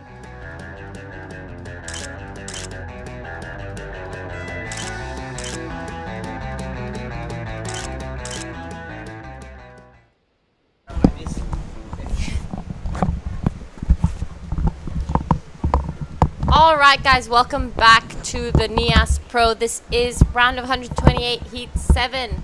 So in the red, we're going to be seeing Yuji Mori. In blue, we are seeing Arch Whiteman. In white, Angus Owens. And in the green, Julius Wow. Wow. I'm in the booth with Oni Anwar. All right. Good morning, everyone. I'm back again. So that was last hit. Yuji Nishi won that with a total score of an 8.17. It's a pretty small score. As you can see, this is the replay of our surfer in red, Yuji Mori. That looks like a really fast surfing. It's really hard maneuver to do there, to do vertical. Here we go again to a replay of our local surfer, Julius Wow, di mana sekarang di posisi masih ombak pertama dari hijau. Julius Wow asal dari Nias, Lagundri Bay. Kita harus menunggu ombak terakhir dari hijau dan biru. Where we're in the water right now. We just started that hit. That's 22 minutes ago, Giada. What do you reckon out there? What's the waves going to be doing? Yep. Well, we've had a few waves ridden, and it's looking like it's going to be a pretty good score for Julius Wow. That was a nice wave. And a first barrel of this heat. So we are excited to see the scores come down for that. 22 minutes. Judges having a good think of it. They know the biggest scores today have all been barrels, so the judges making it very clear what they want to see. Oh, look at this boat. There's so many fish coming on that. Oh, is that a surfboard? Sorry, there's a surfer just went surf somewhere. Or maybe they brought a board in case the waves are pumping around the corner. Go catch some few fish and lobster or squid. Oh yeah, to be honest, I've been eating some fresh seafood lately here, and I'm really impressed with the food. Oh, Nias has pretty good food actually. So, back to the business. In the water, last wave of green. Ombak terakhir dari hijau 5,5, di mana inilah replay dari hijau surfer dari Lagundri Bay. Sangat bagus. Ombak pertama di mana hijau sekarang di posisi pertama. Merah membutuhkan 2,34 as blue Arch Whiteman still with a 1 point ride. Still early in the heat. There's gonna be some good, nice wave waiting for all these surfers. As we can see, the priority is with the white, still looking to open up his wave, Angus Owen. That's right, just under 21 minutes in this heat. We've had a good start. Julius, wow, 5.5, exciting things here. So in the next heat, we will be seeing Ren Okano in the red, Caleb Cutmore in the blue, Corey Taylor in white, and Ian Wow in the green. So exciting day ahead. We will be finishing this round of 128, 16 heats, and we will try to do 4 heats of the round of 96. They are still on standby, but looking at the conditions, Why not? I think it's a good idea because the wave's gonna get better as the tide drops down, Giada. Yeah. I think as much as I don't want to sit around, I want to go surf too, but I think I would love to watch a few good hits. As you can see, that wave, look at that. How perfect is that wave? Maybe go get some coconut, I think. What are you gonna do? yep, I'm gonna stay with the action as we see Dai with the winner of the last heat.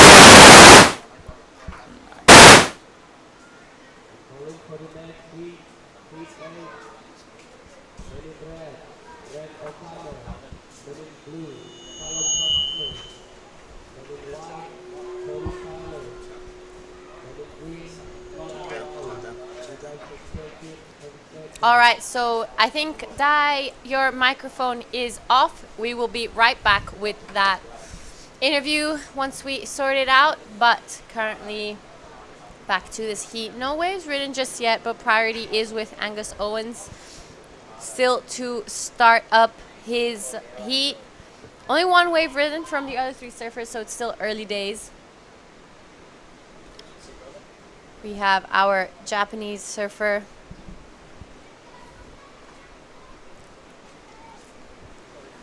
in the red. That's right, my name. Right there. So, Oni, what's your favorite part about Nias? Oh, getting tube deep inside the green room and getting spit out. That's the best part of it. And other than that, look at that. Look at this lineup. This is our local boy, Julius Wow. Sekarang mencari backup ombak kedua, di mana ombak pertama 5,5. Sangat bagus teknik dari semangat ya. Nah, dia itu sangat senang dengan ombak terakhir dari hijau.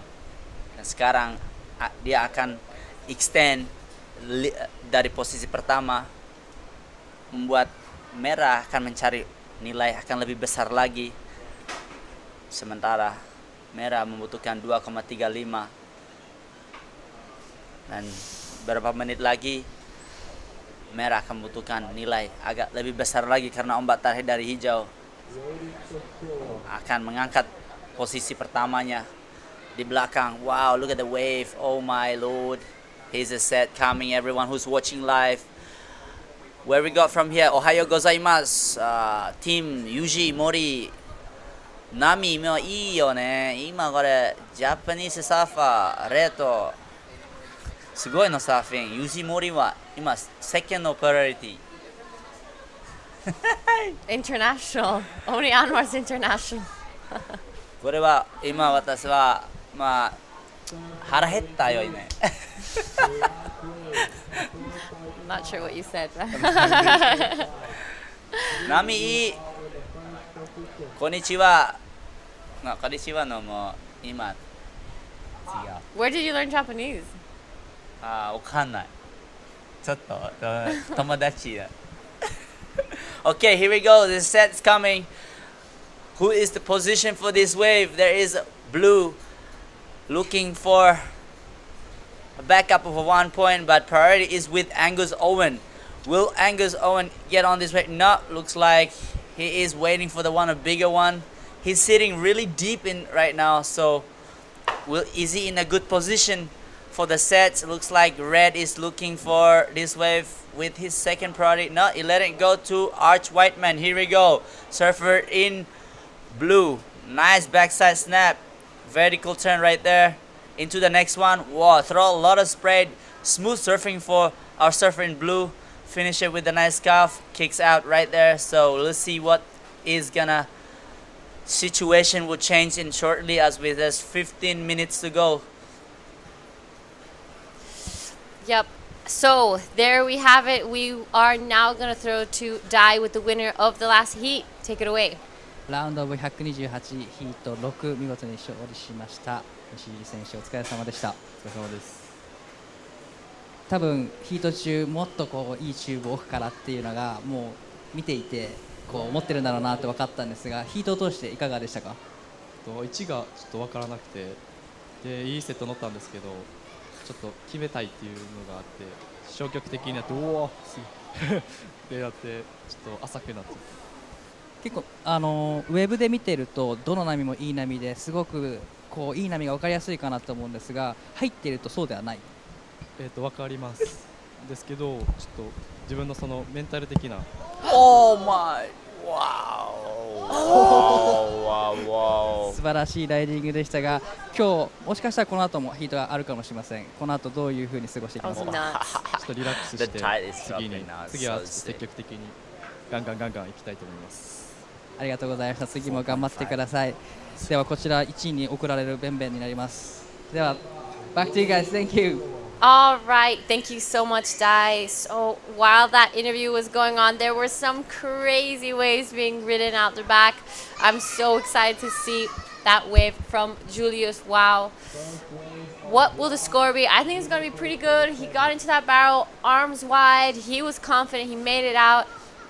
And this is a replay of Arch Whiteman's last wave. Good upside down first turn. This one's nice. Giving that variety to the judges. Just a big fan of spray out the back. Here the wave tapers off a little bit, but he manages to do that one last turn. So that wave came in at a 3.73. This is the replay of the 4.5 of Julius. Wow. We're still waiting for his last score to come in. Really well done for Julius. Yeah, what amazing. Di mana hijau ini replay dari hijau. Oh no, merah. Yuji Mori. So Yuji Mori now is in second place. That is the replay of green. Di mana hijau sekarang masih di posisi pertama. Ombak terakhir dari hijau sangat bagus sekali. Ombak terbaik dari hijau terakhir 7,67. Wow, that was last wave of green. It was a 7.67 extended, one of his best score right now. Second is with red. Red looking for an 8.34 to go in first place. Where right now with the priority, with the 12 minutes to go, the man in blue with the priority looking for a 4.28, but it is Angus also still on the back. Here we go. Red is looking not. It's really selective here right now, so why not? The waves are getting better. The tide is dropping. There's some amazing barrels. See who's gonna go deeper. As you can see right in the water right now, this is only a round of 128. Yep, that's right. Only this is round of 128, heat 7, so early days, but it is absolutely firing out here at the Nias Pro QS 5000. Julius, while using his local knowledge, getting a 7.67 on that last one, an amazing ride. He must be feeling extremely good. That is one of the highest scores of the day. Extending his lead now, Yuji Mori looking for an 8.34. Few sets on the way, but you're right, as the tide starts to lower, this wave becomes more hollow. We're going to see some crazy barrels being ridden. The judges really putting the emphasis that they want those barrels. They want to see those high scores. And, you know, turns just won't cut it today. Yeah, look at this wave though, Giada. Look at the back. This is the indicator just draining into that barrel. I just could mind surf it. Just don't fall off at the back. If you fall off, you will say goodbye for surfing for a while. You will get a free tattoo though, for sure. If you go surf out there, you don't need to pay for a tattoo. So this was a free tattoo at the Lagundri Bay. And here we go. Right now, the lineup. You see it. Our currently heat leaders, big smile with the score. He heard that. I would love to be in the heat right now. So easy paddle out. As you can see the lineup, that is the rock over there where you jumped off. Easy access to the lineup. As you can see now, the white is looking to put some scores on the board, but at the moment white is taking it easy. With fourth priority, will he stay busy and catch those wider one? But looks like he's in the zone where fits with everyone else. Yep, that's right. Angus Owen still, 15 minutes into this heat, hasn't really caught any wave that could really help his scoreline, as we're gonna see some replays. This is a replay of our surfer in green, Julius. Wow, incredible talent here. This is one of the local surfers. You just can really tell how well he knows this wave. He has gotten the best barrels of this heat. That is an incredible replay from the drone looking into the barrel. So exciting things to come today. Yeah, so there we have a few of the surfers out the back. No sets just yet.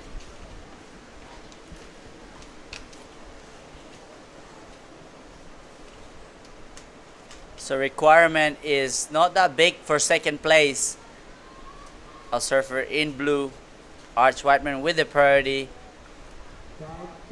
If I was Yujimori, we'll have to look to replace that 3.17 as soon as before the time is ticking down.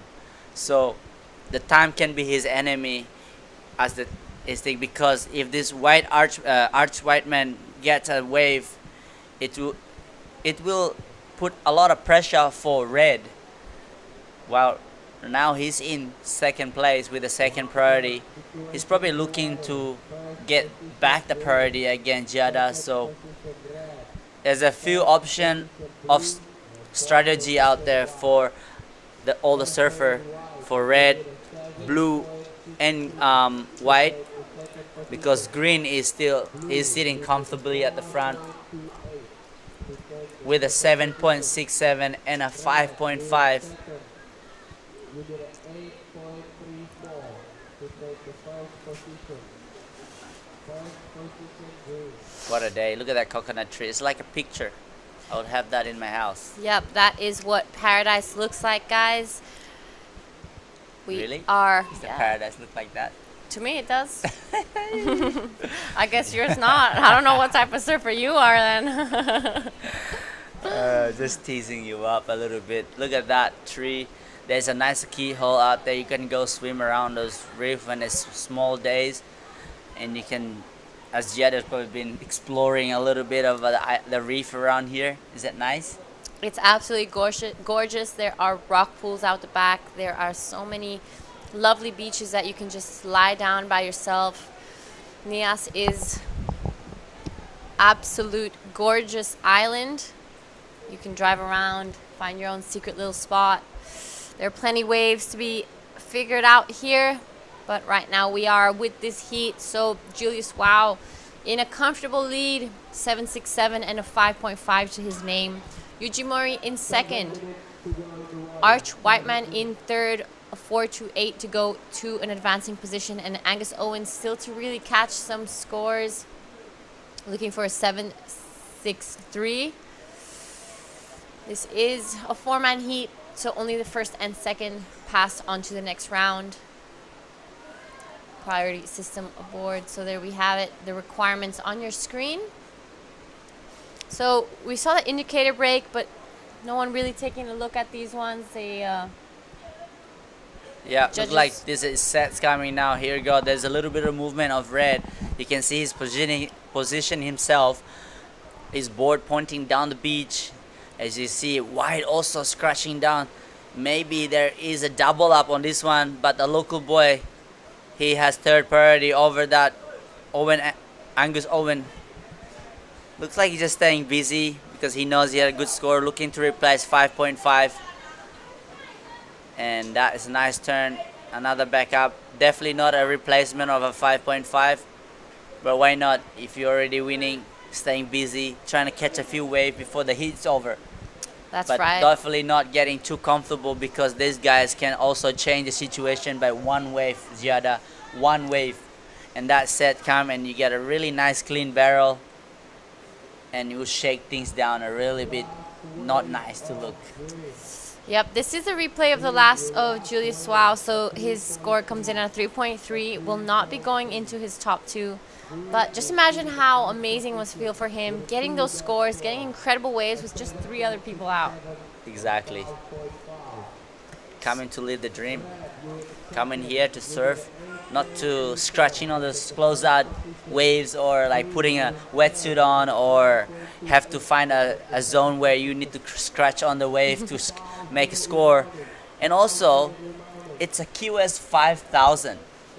I would like to say thank you to the government who sponsored this event.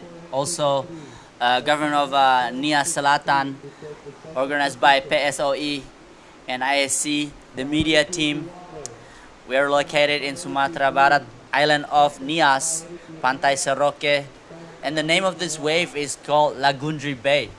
So that is, everyone who wants to search out where we are, just put in your Google map. Type in Lagundri Bay, Nias. The Google map will direct you straight there. And there is a few flights to get it from Bali. But once you get here, you live in island heaven on earth. As you can see now, Angus Owen looking to get his, look at this deep barrel. Oh, he looks like he's happy with that one. This is gonna change the situation too. Giada, as you can see, he kicks out, trying to get the back, trying to get another backup because his backup only at 0.37. And that's another good backup for Angus. As you can see him scratching and pushing, kicking his feet. He's fighting pretty slow, but maybe faster than that. Here we have the replay. Angus Owen gets under the curtain there and makes it out. That was a really good wave. He will be replacing that 0.37, but he needs to make it out on time to catch a backup. So that last score comes in at a 5.27 now. Angus Owens only looking for a 2.73 to move into an advancing position. Yuji Mori with second priority wants to replace that 317, and Arch Whiteman with priority needs to get rid of that one, looking for a 4.28. 3 minutes left, so it's still anyone's heat except for Julius Wow sitting comfortably in first. Yeah, that's it. You know, now this is the show begins right now. The 3 minutes ago, this is where the intensity of the pressure and strategy really kicks in. So everybody has to play a really quick, pick the right decision. You got not much time before you have time to sit around and kind of take your breath. But now, this is the moment you really need to make a quick decision, as you need a small score too, Giada. So it's just tricky, scary for Yuji Mori, because everybody require a 2.73 to go in second and a 4.28 for Arch Whiteman. So if I was Yuji Mori, I would get that wave over Angus Owen, because he had a second priority for a while now. As you can see now, Angus Owen is looking for replace that. Here we go again. Oh, if he comes out on this one, unfortunately not. So another chance of Yuji Mori to stay in second place. And this man need a 4.28. Looks like a good barrel, this one. What? Oh. Unfortunately, too deep. There's 1 minute and 35 seconds to go. Yuji Mori really is stressing out. He's trying to get that priority, which he has the priority right now in the water. Yep, just 1 minute, 20 seconds. Yuji Mori let those two waves pass. So Is your heart rate goes up now, Giada? You looking at this? Yeah, I get super excited. So here we go. There is a movement for red, looking to use his priority. There's a minute to go. Here we go. Yujimori, Sensu up in the riding. Big barrel. Whoa, comes out. Well, definitely a really good backup. Could be one of his best waves. That's exactly right. We're looking to replace that 317. Beautifully Wow, done. look at this wave for green. Oh. That is Julius Wow, the current heat leader. Really nicely done. He's claiming it. He knows. He's saying, go home, everyone. Go home. He's and telling wrap his this caddy. up." He's telling his caddy, let's go, baby. We won, baby. We won. Arch Whiteman looking for 4-8. Oh. Just falls off on that one. Unfortunately, will not be getting that score the last 10 seconds. So Yuji Mori out the back, looking for one more ride. There we have Japanese surfer. So a few scores to come through. Well, there he goes. Everyone, surfer. We are going to quick break for this, and I'll see you right back soon.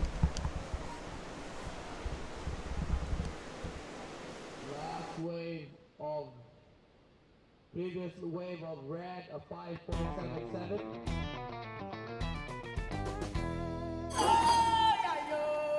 Far from the bustling crowd, a special kind of magic awaits just offshore in Lagundri Bay. Home to a world-famous barreling wave, South Nias has attracted surfers from across the globe for generations. This year, the Nias Pro promises to be another exciting spectacle, with the world's best up-and-coming surfers from Australia and Asia battling it out for QS glory on this legendary wave.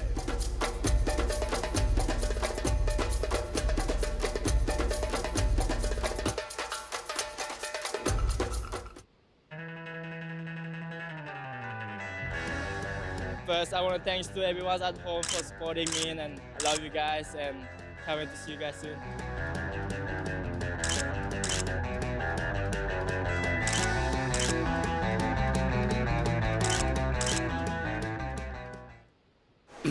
All right, guys, welcome back to the Nias Pro QS 5000. I'm in the booth with Mark. Welcome back. Yo, so good. Thanks, Giada. Man, how is this day? Bright sunshine. It's steaming hot outside, ladies and gentlemen. Yep, heat 8. You can see they are all on the march already. Decent looking wave presents itself. So, surfer in red is young Ren Okano. Oh, a beautiful way to start your heat. Nice little cover up in the beginning. A cut back here, and this wave is just going to taper off, but he's gonna stick with it, see if it gives him anything extra on the inside, and it doesn't, so he pulls off. That was the first wave ridden of this heat. Yeah, Bren's a really young dude. I remember seeing him a couple of years ago and he was about 12 or 13, so he's got to be just in the mid-teens right now. So great experience, big learning curve for young Ren. Here is the wave again. So a brief barrel, you can see most of his board throughout it, or the top half anyway, so that the judges will probably be a little reserved with this number, but at 14 or 15 or whatever he is, happy days here at Nias. That's right. So score comes in at 1.87. The judges really emphasizing that they really want those deep barrels. They want the critical sections. Turns are not going to be really helpful today, but... Unless they're brutal turns. Yeah. They're really brutal, strong, top to bottom turns, yes. Josh Kerr got a 4.63 or something, I think, on his 20, doing two really strong, gnarly moves.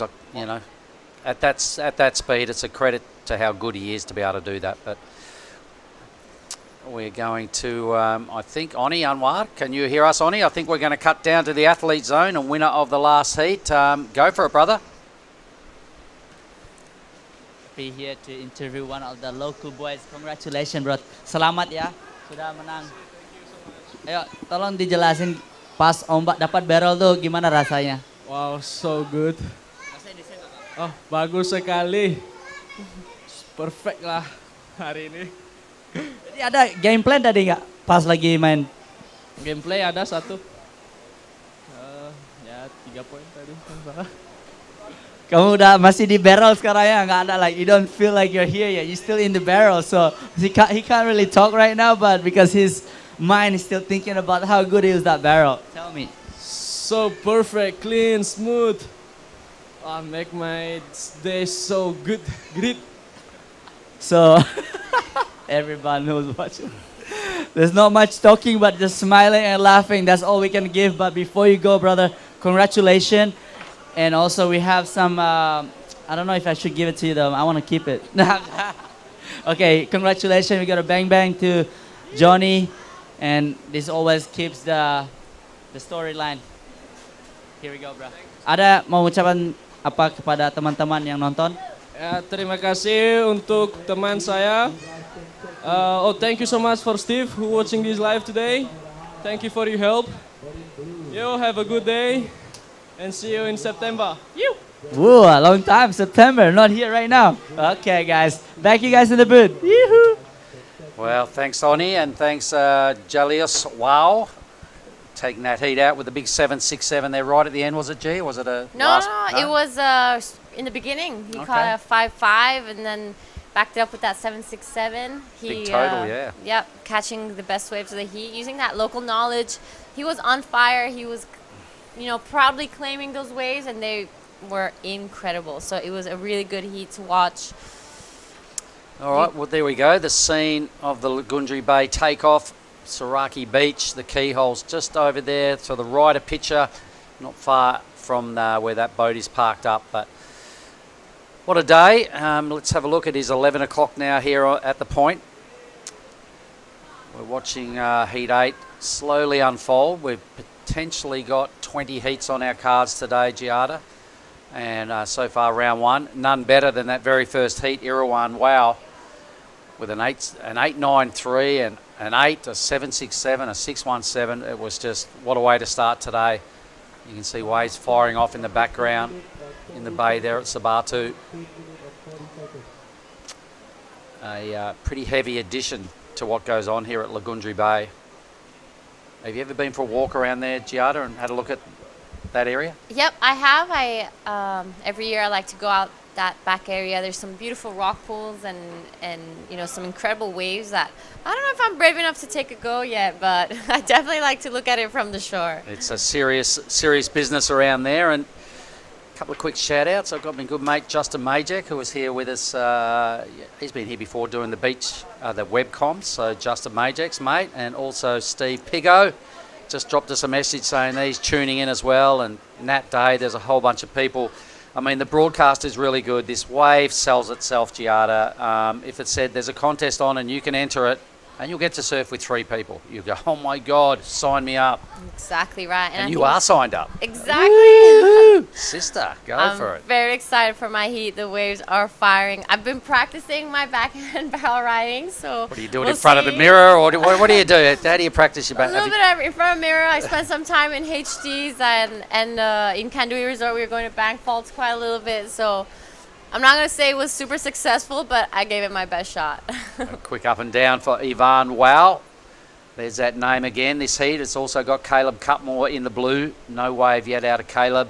We've got young Corey Taylor, so I'm sure his dad Brian and the South Aussies there in the Yorks Peninsula will be watching young Corey. His first time to these events. He's a pretty young fella, about 19 years of age, I think he told me, Giada. So it's a massive learning curve for young Corey and anybody that steps onto this tour.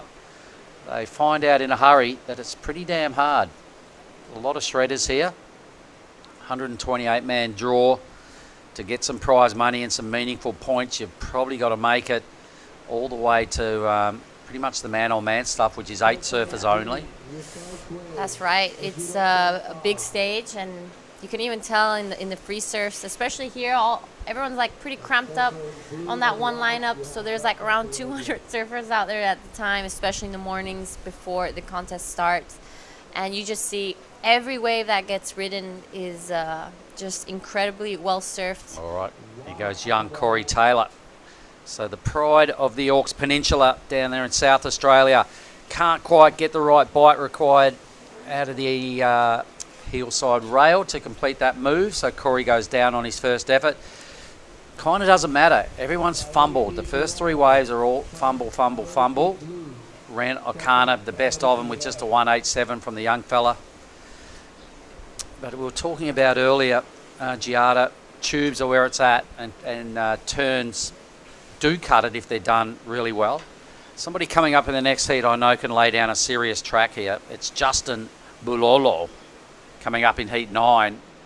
Pretty much, I'm going to call him the chief, because he's a big fella, and when he does a turn, boy oh boy, water just goes everywhere. He can really lay it down. He's a power monger. So he'll be in heat 9. I just had a chat with him then. He's all ready to go. I hope some sets roll through in his heat, because he definitely does his best work when it's heaving. But if he should happen to have to do some moves, watch out. Everybody that's ever come to a Lagundri Bay and surfed here knows exactly what I'm talking about. Justin, the chief. Yeah, another name I recognize in the next heat is Jaden Wilcoxon. Yep. Part of the Wilcoxon clan that's here with all the Mentawai crew. I'm pretty excited to see his heat. He got past 1 or 2 heats at the Cruy Pro, and he was so excited. So I'm sure he's going to do well out here, especially since he surfs 4 bobs almost every day. Classic.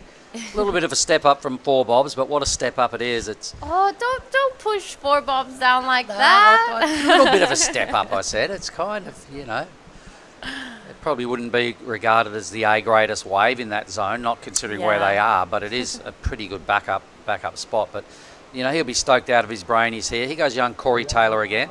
So he pulls into this one. He's going to be trying to make it out, and he does. That is beautifully well done. Corey Taylor wraps this one back to the whitewash, just washes off the speed, and he's going to be feeling pretty good after that.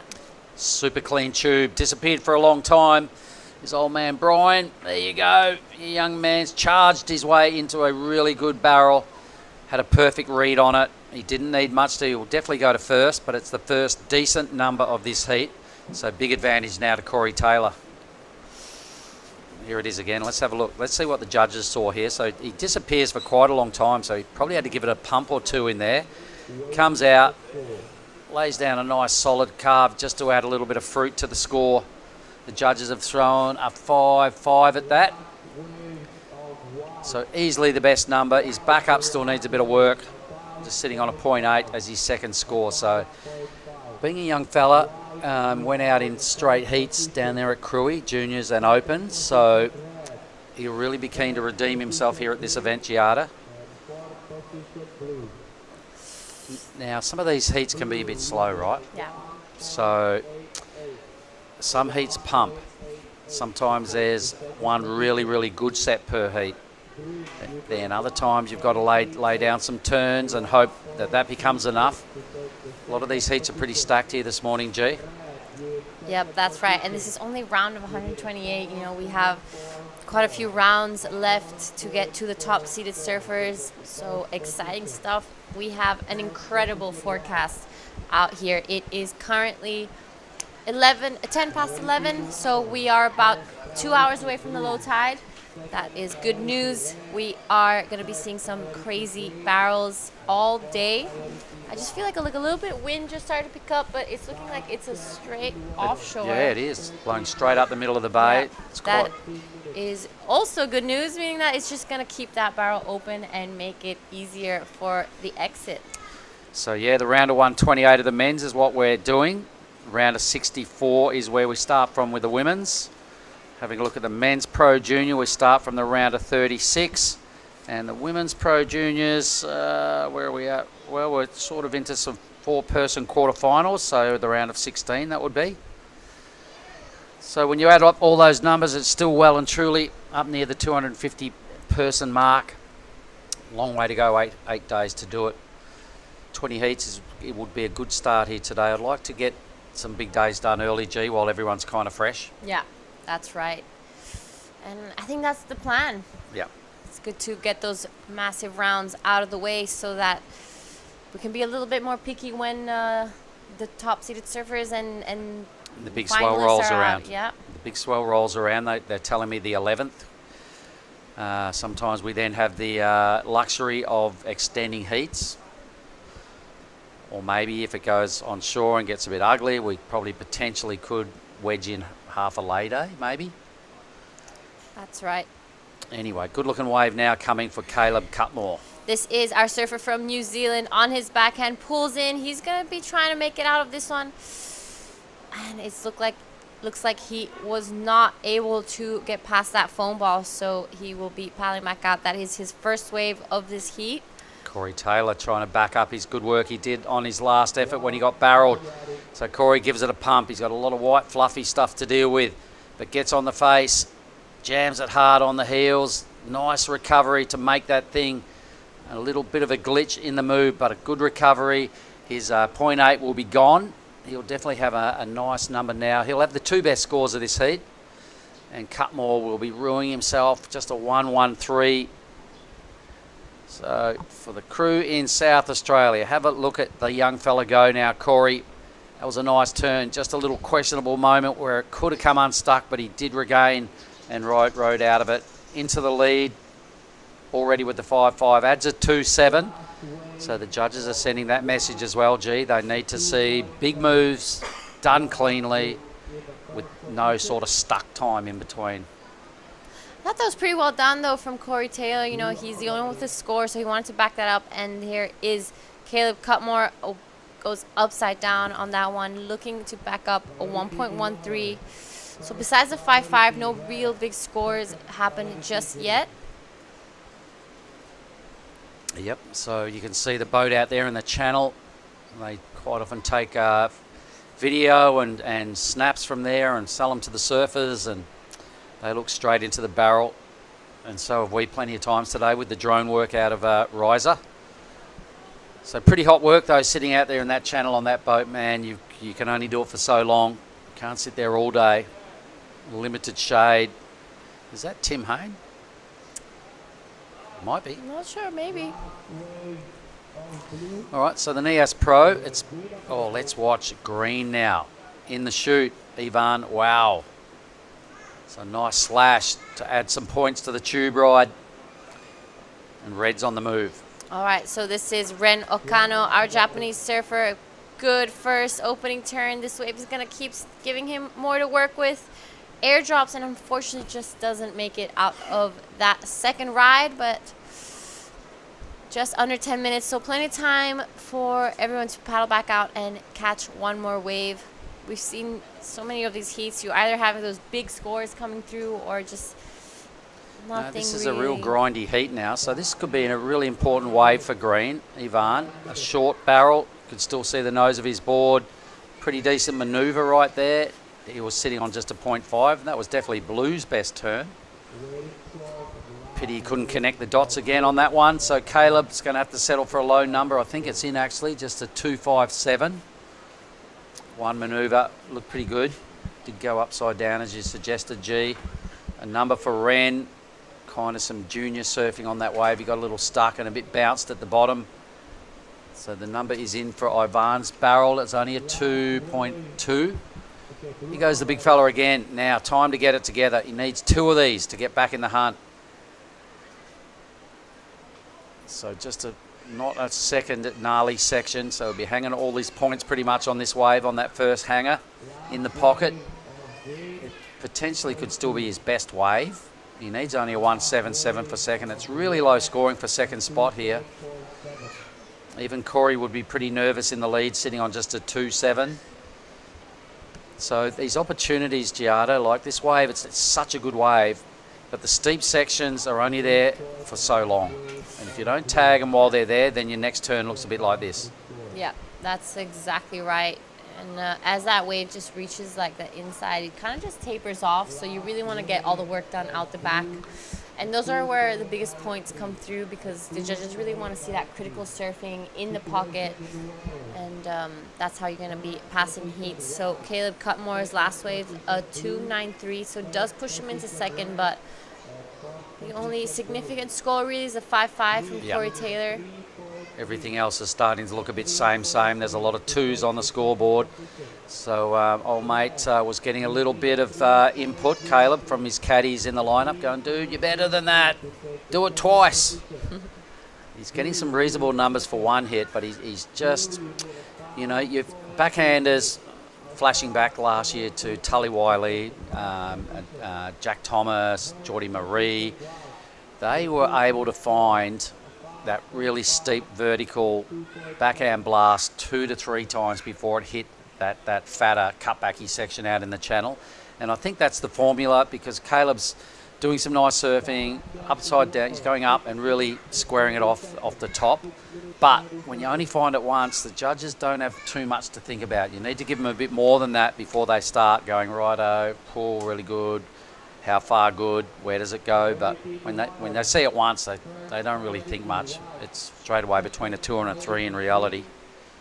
And that's what's happening to Caleb here. So anybody that surfed this wave knows that, you know, you got a good 5, 6 or 7 second of gnarly track, then there's quite a long wave after that, but you've really got to nail those first few opportunities. There's the next heat, getting ready to strut their stuff.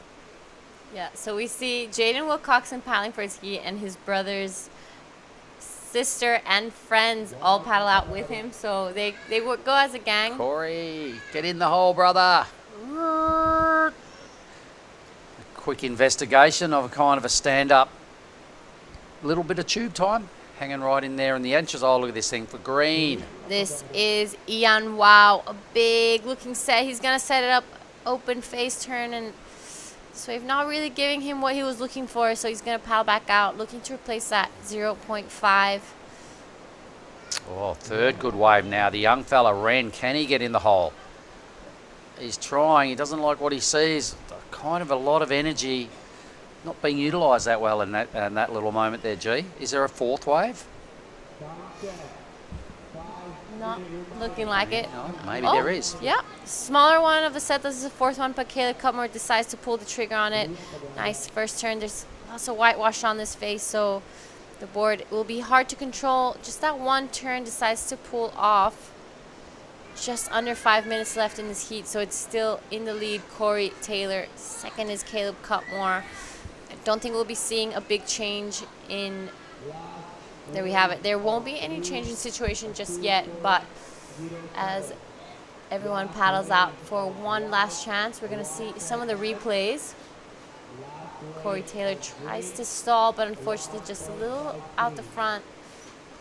Same with Ren. This was a bit of a wasted opportunity here. So what I see out of all of this, G, is either no one was deep enough or all those waves pushed wide. No one really making much sense out of all this, and then got a real froth monster for Caleb. Just a little ho-hum move there, and then he goes, loses interest pretty quick in that. So yes, a lot of energy just poured in. No result from anybody. I'm still seeing a lot of 2s on the scoreboard and a couple of 1s. Apart from Corey's 5-5, it's been a pretty lackluster heat number 8, which could be good news for our next heat, because it sort of seems like every second heat really flares up. Yep, that's right. So just as we reach the 3.5 minutes left in the next heat, we're going to be seeing in red Soma Hirahara, in blue Zeb Stokes, in white Jaden Wilcoxon, and in the green Justin Bulolo. The Chief. Have you ever seen Justin surf out here, Giada? I have. I've seen him surf the past 3 years, all his heats, and it's pretty exciting stuff, so I'm excited for that heat to get underway as well. Yep, well, he generally, any given surf day, we're talking about Justin in the next heat, he generally gets any wave he wants, and when it's big and solid, the big fella stands tall in a lot of barrels. He knows this wave better than most, coming up in the next heat. But there's our current combatants, and it is Corey Taylor trying to burn off a 2.7 for his own confidence and going into the next round. Let's get rid of that one, Corey. You can see Caleb has done not much, but he's probably done 2 real quality backhand moves for his 2.93 and his 2.57. Ren, the young fella there, he's going to be a good surfer, but he's got a little, he's got a lot of youth on his side right now, and he probably needs to put a little bit more meat on the bones and start to dig a bit deeper in his moves, and that'll come with time. He's pretty young. So let's keep our ears out for Ren O'Connor. I'm sure he's in the juniors as well. And Ivan Wow, not too bad. I think he probably could have pushed the issue and gone a little bit deeper in this heat and capitalised on his local knowledge. But thank God Corey Taylor got that barrel. I liked it. Absolute highlight of this heat. And the young man, I was having a chat with him, and he's like, oh, you know, when I'm in South, he goes, this is so hard out here because he got dusted in his junior heat and then he got dusted in his open heat. And he's gone, it's so hard because normally in surf contests, I kind of win everything. Back at home, he doesn't have any serious challenges, and the level, you know, hasn't got a real solid sparring partner to help drag him up. His dad's probably, you know, I know Brian's a good surfer and a surf coach, but day in, day out, he doesn't have a bunch of buddies that are really pushing him hard. So he's in the lead. That's good news for you South Aussies. Caleb Cutmore doing it for the Kiwis, trying to hang in there and make his way through to the next round, but he's so close for second and third and fourth. Threes are required across the board for red and green. 1 minute. Steaming hot scene outside. He goes Cutmore on a mini sort of wave. This is a tiny wave, Giada. Yeah, so he's going to be wanting to get rid of that 257. Huge, good first turn to open it up. Goes upside down again. So these are some of the most solid turns I've seen today. On a medium wave, but he knows there's only... Oh, Ren. So Ren O'Connor now, ladies and gentlemen, he's having a bit of a grommet heat. He's doing something good, followed by something fairly basic, fairly young. There's Hash strutting around in the Hash and Family Surf Camp. That's him with the white goggles on. There's the crew down there. Yoo! Double shuckers from old mate Corey Taylor. This is Corey Taylor, our current heat leader. Not sure what he did before that, but we will see in the scores. So green behind Yan Wow, pulls under the curtain. You could see the top of his board still, so not super deep, but nicely done. It'll feel good anyway. 2 turns to finish this one off. So scores to come in for all 4 surfers, but I think we're going to head to a break, and we will update you guys in the next heat. You.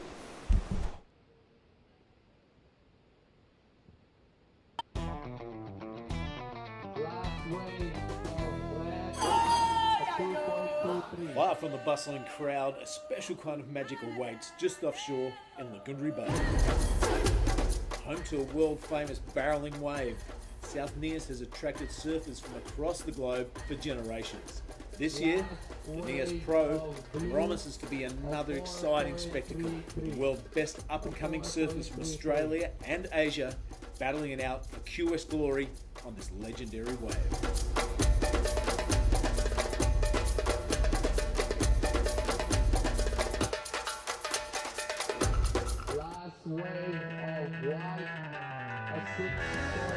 First, I want to thanks to everyone at home for supporting me, and I love you guys, and can't wait to see you guys soon.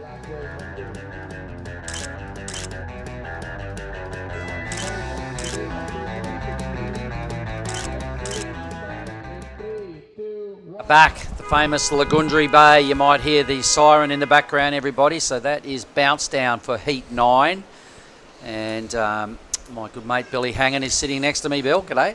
G'day, mate. What a great morning it has been. It's going to continue into heat number 9. Hirahara Sumo is in the red, Zeb Stokes in the blue, Jaden Wilcoxon in the white, and the big chief, mate, in green. Justin Bulolo, there he is. Big figure, big dude, strong character, and pretty much, yes, the chief, we were calling him a couple of years ago. Wasn't here last year, but he's back. And I can't wait to see what he can do. Yeah. So the young South Australian come up with the chocolates in that last heat. That's good to see. I'm so stoked for young Corey because he needed a bit of confidence boost and he got it. Yep. You know, what do you get, 11 something, high 11, 2 wave total, 5.5, and his last wave is 6.37. So, or thereabouts. But Corey Taylor, a job well done. Got the 2 better scores. Quite a low scoring heat. Caleb Cutmore will cop that second placing, the Kiwi. Yeah, well, that's no easy task, you know. That's no walkover as Caleb Cutmore, so well done to Corey. Yep. And Giada will be having a chat with him shortly, so look forward to that. You South Aussies that are tuning in, hang in there. You've got to hear from your young charger. Waves going nuts in the background, Bill. Big right-hander peeling off there as we pan over to the indicator. Let's see if that's starting to cop it. Now, is that a swell line or is that a shadow? Looks like a, let's not say the W word, it looks like a wind line. Hang Hasn't on. broken yet. Oh, yeah, it is going to break. It's a wave. Wow. Kind of hard when everything's that glassy. Everything's blending into each other, so the indicator's starting to wind now. Justin Bulolo will know what that means. All right, so I think we'll cut down to Giada real quick. Have a chat with Corey Taylor. Go for it, G. Just a little bit. Yep. On your last heat, so you saved your best wave for last. You got a 5.5. How was it out there? It was very fun out there. It's just perfect conditions. You're just getting tubed in your heats, which is just everyone's dream to go do. All right, so you're looking pretty confident. This is a super different wave from Cruy. How did you adjust your surfing to this, Nias? We got some pretty good tubey waves at home, so I've had lots of practice in the tube, and it's just a lot of self-belief and understanding how to get tubed out there, really. That's what the scores are getting, so. You know, as a competitor, sometimes it's hard to have that self-belief. So what are some of the exercises that you do to like keep that confidence up? I do a lot of talking to myself and just telling myself to calm down and breathe and all that, and then it's good to also reflect on all your heats and understand and learn from what you did good and what you did wrong and take it into the next heats. All right, so is there anything you'd like to say to your friends and family back at home? Thanks everyone for watching. I hope you guys are tuning in South Oz. Thanks for all the support recently. It's been great. Cheers. All right, so we have a tradition here in Nias that the winner gets a bang bang. So enjoy that, and we'll take it back to you guys in the booth. Unreal. Thanks, Giada and Corey Taylor. There you go, Brian. Your boy's a ripper. I'm sure the Taylor family are pretty chuffed with that effort. Yeah, big hello to everyone down at Yorks, around the Marion Bay area. Some fond memories of surfing down there. It's a brilliant part of the world. It sure is. There's a lot to like. It's fairly outbackish, so Corey sometimes doesn't have a whole lot of crew to surf with, and they, like he said, he's the king of the pond down there. Not a lot of, just not a lot of other dudes that are doing what he's trying to do. So he's out there being the Lone Ranger, doing it by himself at this stage. Well, it's a long way from the capital city, Mark. It's 3 hours away from Adelaide, and you go in the other direction. You're heading down towards the Victorian border. That's 4 hours away down to Robe area. So, the most of the people are in a place where there's no surf. So they're up against it. Look at the big chief. He's paddled over that wave and he watched everybody paddle inside because he knows there's something better. But let's stay with this fella here. It is Zeb Stokes. Slotted. Uh-oh. Swatted. Was finished contact for Zeb. Meanwhile, the chief was looking at something behind this, mate. I'm pretty confident. Here he goes. Justin Bulolo. He's done this a million times. No. Oh, you're kidding. Well, he's got to earn a bang bang. He wants one. He's gone this morning, Clifty, give me a bang bang. I said, how about you win a heat? It's not often you see that. The foam ball got the better of Justin, and that's a rare occasion. So early in the heat, the boys taking off fairly deep. Tell you who has got a big reputation for riding tubes, and that's young Jaden Wilcoxon. Well, the young brother of Dylan, and his old man's here, Ray and the Mumsy and the team out of the Ments, and they're doing it in a beautiful location, and it's been a big learning curve for Team Mentawai, mate, coming to the Cruy event, and they had a mixed bag of results there. There was a lot of good vibes. This is what the judges saw out of all this. So Stokesy give it the double pump. Yeah, that did run away pretty fast, didn't it? And the big fella here. So it was all looking good right there, but then this thing just, wow. I'm not sure what went wrong there for Justin. We'll have to ask him later on, but the foam ball caught up with him a little too quick. But when it is big and bossy here, I've seen Justin surf here a lot, and he just stands tall in these things, mate. And he's got rock solid on his feet generally. So a little rude missed opportunity by both Zeb and Justin. So Soma and Jaden can breathe a sigh of relief. A little bit of time off the clock now. About a quarter of their heat done. So what else can you tell me about the young fella, mate? Jaden, good team behind him. Well, the Mentawai crew was quite big at Crewy. A whole bunch of them. Haven't seen them travelling in a big number like that. So that's good to see. Of course, yeah, the younger brother of Dylan, so he's got that heritage about him already. The old man's a good surfer. And knocking around with young Sasha. A bunch of there you go. Mischievous grommets. Had that gala dinner yesterday, and you know the parents got them all dressed up really nicely. As soon as they saw the beachy, they stripped off to their boardies and went out for a body bash. So for good about to see. 40 minutes, not just a quick in and out. They were there just getting thumped on the shore, and all smiles. We were watching them going, how's these groms?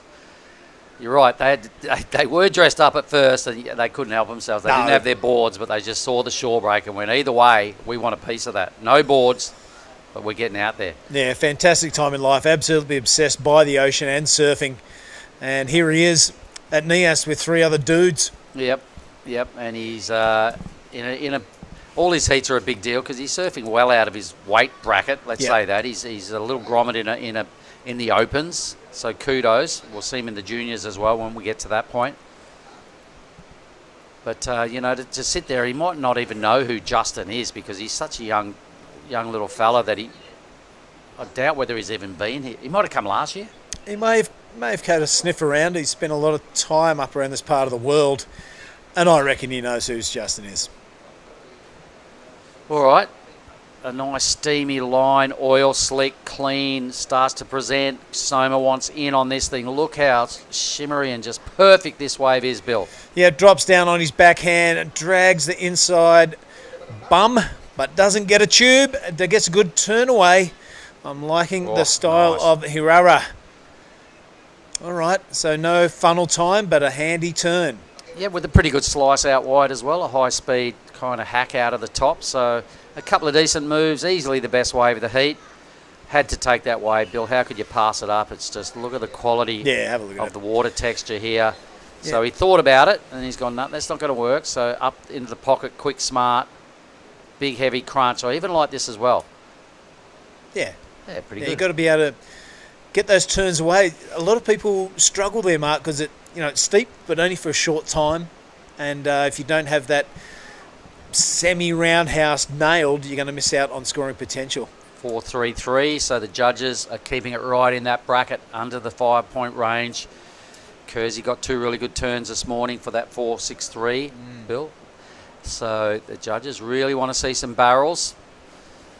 And I was saying with Giada just a little bit earlier, Billy, it's kind of a short-lived, really steep wave. Yep. You know, it's a great wave and it's world class, but you've got to get on the move early. If you don't get barreled off the takeoff, you've got to drop down and get straight back up pretty quick, smart to try and get a second one of those in. Or let's think back to Bronson a couple of years ago. Remember that thing, whatever it was, he did the upside down, fins facing the shore type thing. If you don't get a tube, that's what you've got to produce to get a good score. Or we were talking about people that did it really well last year, backhanders, Tully Wiley, Geordie Marie, Jack Thomas. They were finding those 2 big ultra vertical hits in pockets twice because you got to make that split decision to either get barreled properly or straight into the turn thing. So Justin had to give that up. He did. The young fella has priorities in the slot. He's dragging the hand. Have a go at that. Jaden Wilcoxon on the wraparound now. Yeah, that would have hurt for the big chief to let that one go. He might have another one here, though. He's got to give it up again. So Zeb Stokes had a paddle for that. Does he lose priority? Checking it out. The priority judges having to think about it, surely. Justin Bulolo now says, beat it, guys. This is my turn, even though he doesn't have priority. So let's stay with the chief. He's be looking for a bit of tube time, and he's well shacked there. He can lay down a heavy track, this fella here. He's a heavy-footed surfer.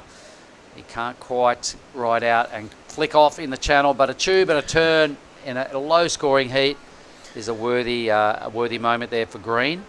I like the little fella, Jaden Wilcoxon. So do the judges. Every other day of the week, he's got Buckley's chance of taking that wave off Justin. But let's have a look at the replays again, Bill. Here we go. Yeah, here's the little fella from the front on angle. You can see his surfboard the whole way, and a bit of his front arm as well. But it's got to fill in full of confidence, and there is the big fella. Parks it, disappears for a short time. And you're right, mate, lays down that heavy rail. A lot of more rail than tail in that turn. And down he goes again. 2 waves apiece now, starting to take shape this heat. 2 waves for the Chief. His best score is only a 3-4 for that last effort. Soma with a 4-3-3 for the big backhand blast, followed by the slashing cutback. Jaden, kind of an almost barrel, but a big moment. I could hear a lot of hooting and hollering down here from his gang, because he's probably the youngest guy in this open men's round. Yeah, you'd think so. And Zeb Stokes, got a little bit of work to do now, but not a high-scoring heat, as we were saying. So, half-time in heat 9. Yeah, no Geordie Marie this year, Mark, so that has left the door open for a lot of people. No Rio, of course. He's busy over there in El Salvador, getting through to the quarters, if I'm not mistaken. Yep, Rio would have been the defending champ had he have come back this year, but let's just stay with Soma. Hirahara Soma now. Drops in on his backhand. Beautiful. He grabs the rail. Nice technique, brother. He drops a little low and still almost came out. I love the technique when he first took off, though. Just got to hold that line for quite a while. Blue now. Zeb Stokes, deep, can't see him. Is he coming out? No, he's not. So a few people getting clipped. It's got to be a steep learning curve. When you get out there in your heat, more than 1 or 2 waves, and you haven't adjusted your game, it could be trouble. Well, it's a really steep wave, and, anybody can sort of do a bottom turn or drop in and hold the line momentarily, but you've got to hold it for quite a while. Yep. And when you watch locals as well, especially when it's solid, you've got to do at least 1 or 2 pumps they to move in stay there. high enough to come out in the top sort of half of the barrel. So there's a little bit of work to be done once you do get in the tube, and we can see that some people haven't really got their head around that just yet, and wasting these moments to get barreled at Lagundri. Here's the replays. Yeah, this is Hirahara. Yeah, set himself in front of that frontal. You can see he kind of goes over the handlebars. Zeb Stokes, he was looking good. Maybe a few too many pies in the oven. And doesn't come out of that white water. It looked like it clamped on the end there a little bit. There's been a little bit of clampage action going on this morning. I'm sure once we get to low tide, or more likely build the other side of low tide. Incoming. Hati. Watch out. That's going to be well worth sticking around for this afternoon, folks. We've got a 20 heat day formatted. We can see the police out there trying to refire up the inflatable rubber ducky. Big thank you to the police and the emergency services for keeping our athletes safe. Of course, our number one priority. You also saw on the boat there, photography boat, Tim Hayne, putting in the hard yards out there. Yep. Yeah. Sweating up a storm out there. Here we go. How are you, mate? Well, you got 10.5. Justin, you got second priority. Needs just a 1.68 to get out of trouble here. Still haven't seen the best work from Justin. He's dropped into third. Well, Zeb Stokes has just jumped up to second, mate, 3.33. Pushing the big fella down to third, as you mentioned. Jaden Wilcoxon sits out there with priority. 10 minutes now, Jado. Oh, look at that thing up the background. Yeah, that is reeling off. Josh Kerr told me he'd surf one of those before his heat today, and he let me down. Sold me a fakie. He didn't go surf it. But let's hope he keeps to his promise sometime this contest. It'd be awesome to see him get one. When people surf that way, people take notice. The crowd sort of turn around and everybody gets into a better spot so they can see the back end of the point and see this wave. I was alluding to earlier that Anton loves that wave on his backhand. Oh, okay, He's a demon. So, paddling now, young fella Jaden will take this again off Justin. So here he goes. Does he get straight in the tube? He's trying to. A nice tidy technique. Bends those little legs. The hole was just a bit too small even for the young fella, so it didn't really heave. And Justin's probably lucky he didn't catch that wave, because if Jaden couldn't fit in it, there's no chance Justin's getting barreled on that thing. There's our scoreline, everybody. There's not a lot of joy in this heat. Bit of a mixed bag of numbers. We got a 5 as the best 2-wave total. Can you believe it? After 16 or so minutes off the clock. So this is one of those real grindy heats now where, you know, Justin said to me, I just hope I can get barreled out there, Clifty. And I said, well, sometimes you have to go to plan B, big boy. Sometimes you need to do turns to get through, and I hope you've got a plan B. And he sort of scratched his head like, plan B? So let's see how he can respond now. We've got a lot of air time going Justin's way for a reason. He is the chief out here. He's been living in Bali for quite a while, but he's back on home soil. Didn't get a jersey last year at this event because he was living in Bali, and they decided to give all the spots to the full-time regulars on the point. So I think that might have hurt, and he's here this year. It's good to see him back. He's a big presence. He was at the gala dinner yesterday down at the Bugger Resort, and shaking hands, kissing babies. He's quite the personality. Yep, the crowd kind of parted when he arrived. All right, so Soma Hirahara in the lead with a 5-point total. Unbelieve it. Zeb Stokes is sitting on only a 4.56. He's 0.06 ahead of the Chief. And young Will Coxon has taken a couple of waves off the Chief that Justin probably will never forget about that. I remember you in that heat. You got to do it. Them's the rules. And Jaden, I like the way he's competing. He's given himself a chance because he's caught 2 good waves, right? Man, look at his requirement at 2.40. That's these low-scoring heats makes it exciting in the sharp end of the heat because anyone can take it out. So what I like now, and I'm a bit excited with this, is that Green has priority. Yep. With 7 minutes on the clock. We haven't seen his best work yet. We haven't seen his best rail work yet. He's messed up one pretty good tube opportunity, and I'm sure, given the opportunity, given another wave in this backhand here. The big fella, he's done well here before, mate. He knows how to compete. He's got a third here one year, I think it was. Yeah, okay. He'd be riding his Webby. He likes riding the Websters. He's been looking after him for quite a while. There's the next heat starting to walk their way out to the keyhole, folks. We always say that word keyhole. It's a dead set little cove, little break in the reef. You can see where the boys jump in into that little bit of green water. As we've watched Ryan just fly over the boys now and show us what the keyhole looks like. There's some steps, 2 sets of steps built into the reef, giving you a slightly less of a foot massage on the way out. There's pretty sharp rocks there, Bill. Yeah, those paths are pretty slippery though. You got to be on your game for sure. They are slippery, but it's better than Matting. the rocks.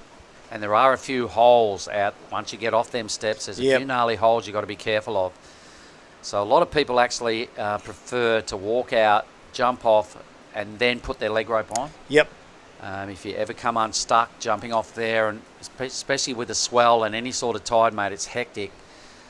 So a lot of the local crew and a lot of the veterans here do walk out, board under the arm, leg rope tucked up solidly under the arm, jump in and then get it together. What do we got in the next heat, mate? Right up there, mate, it's Dom Thomas will take on the big show. Shirai, Ifran Siapu, and one of the Wales. Don't worry. That's That's right. it. That was his name last year. Don't worry, Wales coming up in green. So Tita Upper Wow coming. There he is. Well, we got to finish this up, and we're still all eyes on green in this heat. So it's another local, a famous local, probably pretty much the most famous local out there in green. Probably starting to get a little bit of sweat on the brow now. The Chief, he's under the pump in third. Super low scoring heat going on here, Billy. You got to get through him, mate. This is professional surfing. Got to take a risk, and that is what Zeb Stokes doing now. He's slotted. He's coming out. It's only a little one, a little bit of wash on the way out, but this could be a very handy wave under priority. Very smart surfing from Zeb Stokes. Yep, I'm sure his brother and sister will give him a pat on the back for making that move. When you're sitting on just a 3 and a low 1, you know, your A game isn't working. So on the fly, he's gone, you know what? Bang. Look at this tube. It's pretty good. So he held a real high line there, mate, and threaded that thing perfectly. Even that slice there was pretty good. And this. So 3 things happened on that wave that were all pretty decent. And, mate, with a requirement of 1.68. Yeah, but he's going to first. Yep. No risk there. And with the 4.33 being the previous highest score of this heat, I can see that he might get the best number. But he goes Soma to answer back. Soma, the goofy footer.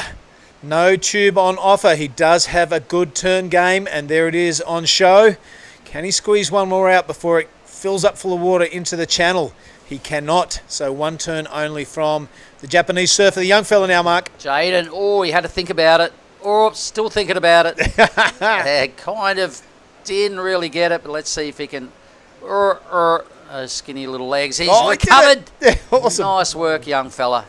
But he goes to Chief. Yeah, the big fella. That's how you do it at Lagundri Bay. He busts through the door. Absolutely no worries. A la Johnny Boy Gomes.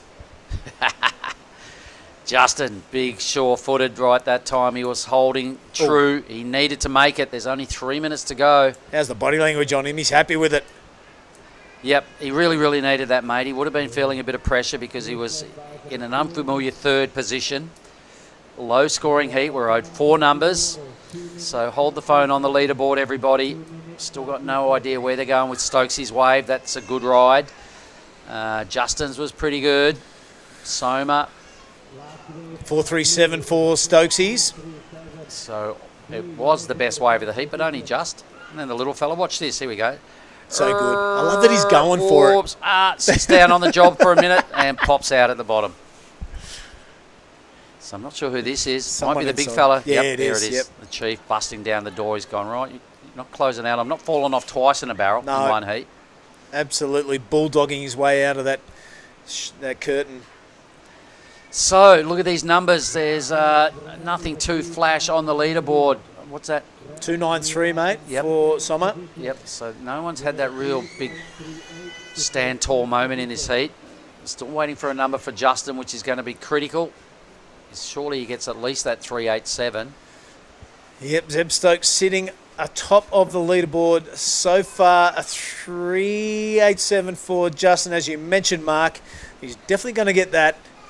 We'll see if there's enough to catapult him into first position. So what I reckon the judges are doing now, mate, they're having a look of Justin's wave against Blue's last ride. Justin's is a 5.10, so he goes all the way to first. He'll be happy with that. Potentially a bang bang coming his way, which he loves. Soma. Oh, that was pretty sick. Boom. Yeah, there are a couple of really handy turns. I love the way he went upside down and attacked the lip on the first one. Hirara Soma looking good. 3.38 his requirement. They haven't really been rewarding those turns too much. Throwing buckets. 1 minute to go. He'll probably surf this in. He looks over his shoulder, says, get the bang bang ready. Line him up, Clifty. He was one of the people that, the reason we kept the whole bang bang thing going, because, you know, he's a big fella. Yeah. And he loves his food. And he said to me this morning, he said, Clifty, you got to give me a bang bang. I said, well, how about you win a heat? So he stuck to his part of the deal. Soma, that was pretty good. Nice recovery to finish that turn. It was good, and he followed up with that really classy slice. So a lot to like about Hirara Soma's surfing. He may qualify here. He needs a 3.38. I think we've got away from Zeb, though. No, yep. And also away from the Chief to try and burn off a 3.4. So let's see what Justin did on this. He throws a lot of chook feathers when he buries some rail, mate. Does it twice. It's got to be better than a 3.4 to make that effort worthwhile. He's got a slender lead. Scores owing for every surfer. You can hear in the background, that is the siren indicating the end of heat number 9. What we might do, because we've got scores owing for everybody, we'll come back with heat number 10 wherever you are around the world. I hope you're enjoying this show. This is the Nias Pro for 2024.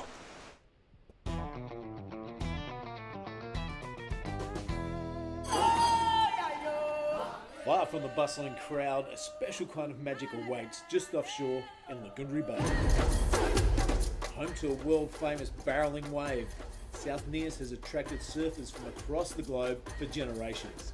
This year, the Nias Pro promises to be another exciting spectacle, with the world's best up-and-coming surfers from Australia and Asia battling it out for QS glory on this legendary wave.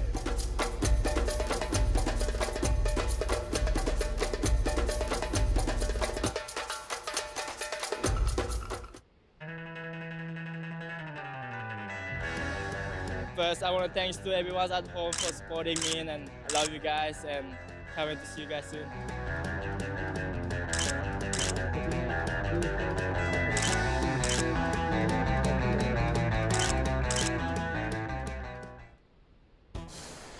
All right, we're back.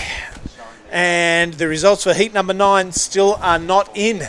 So bear with us. We're waiting for scores. You see the name of the surfers up there on the top left-hand part of your screen.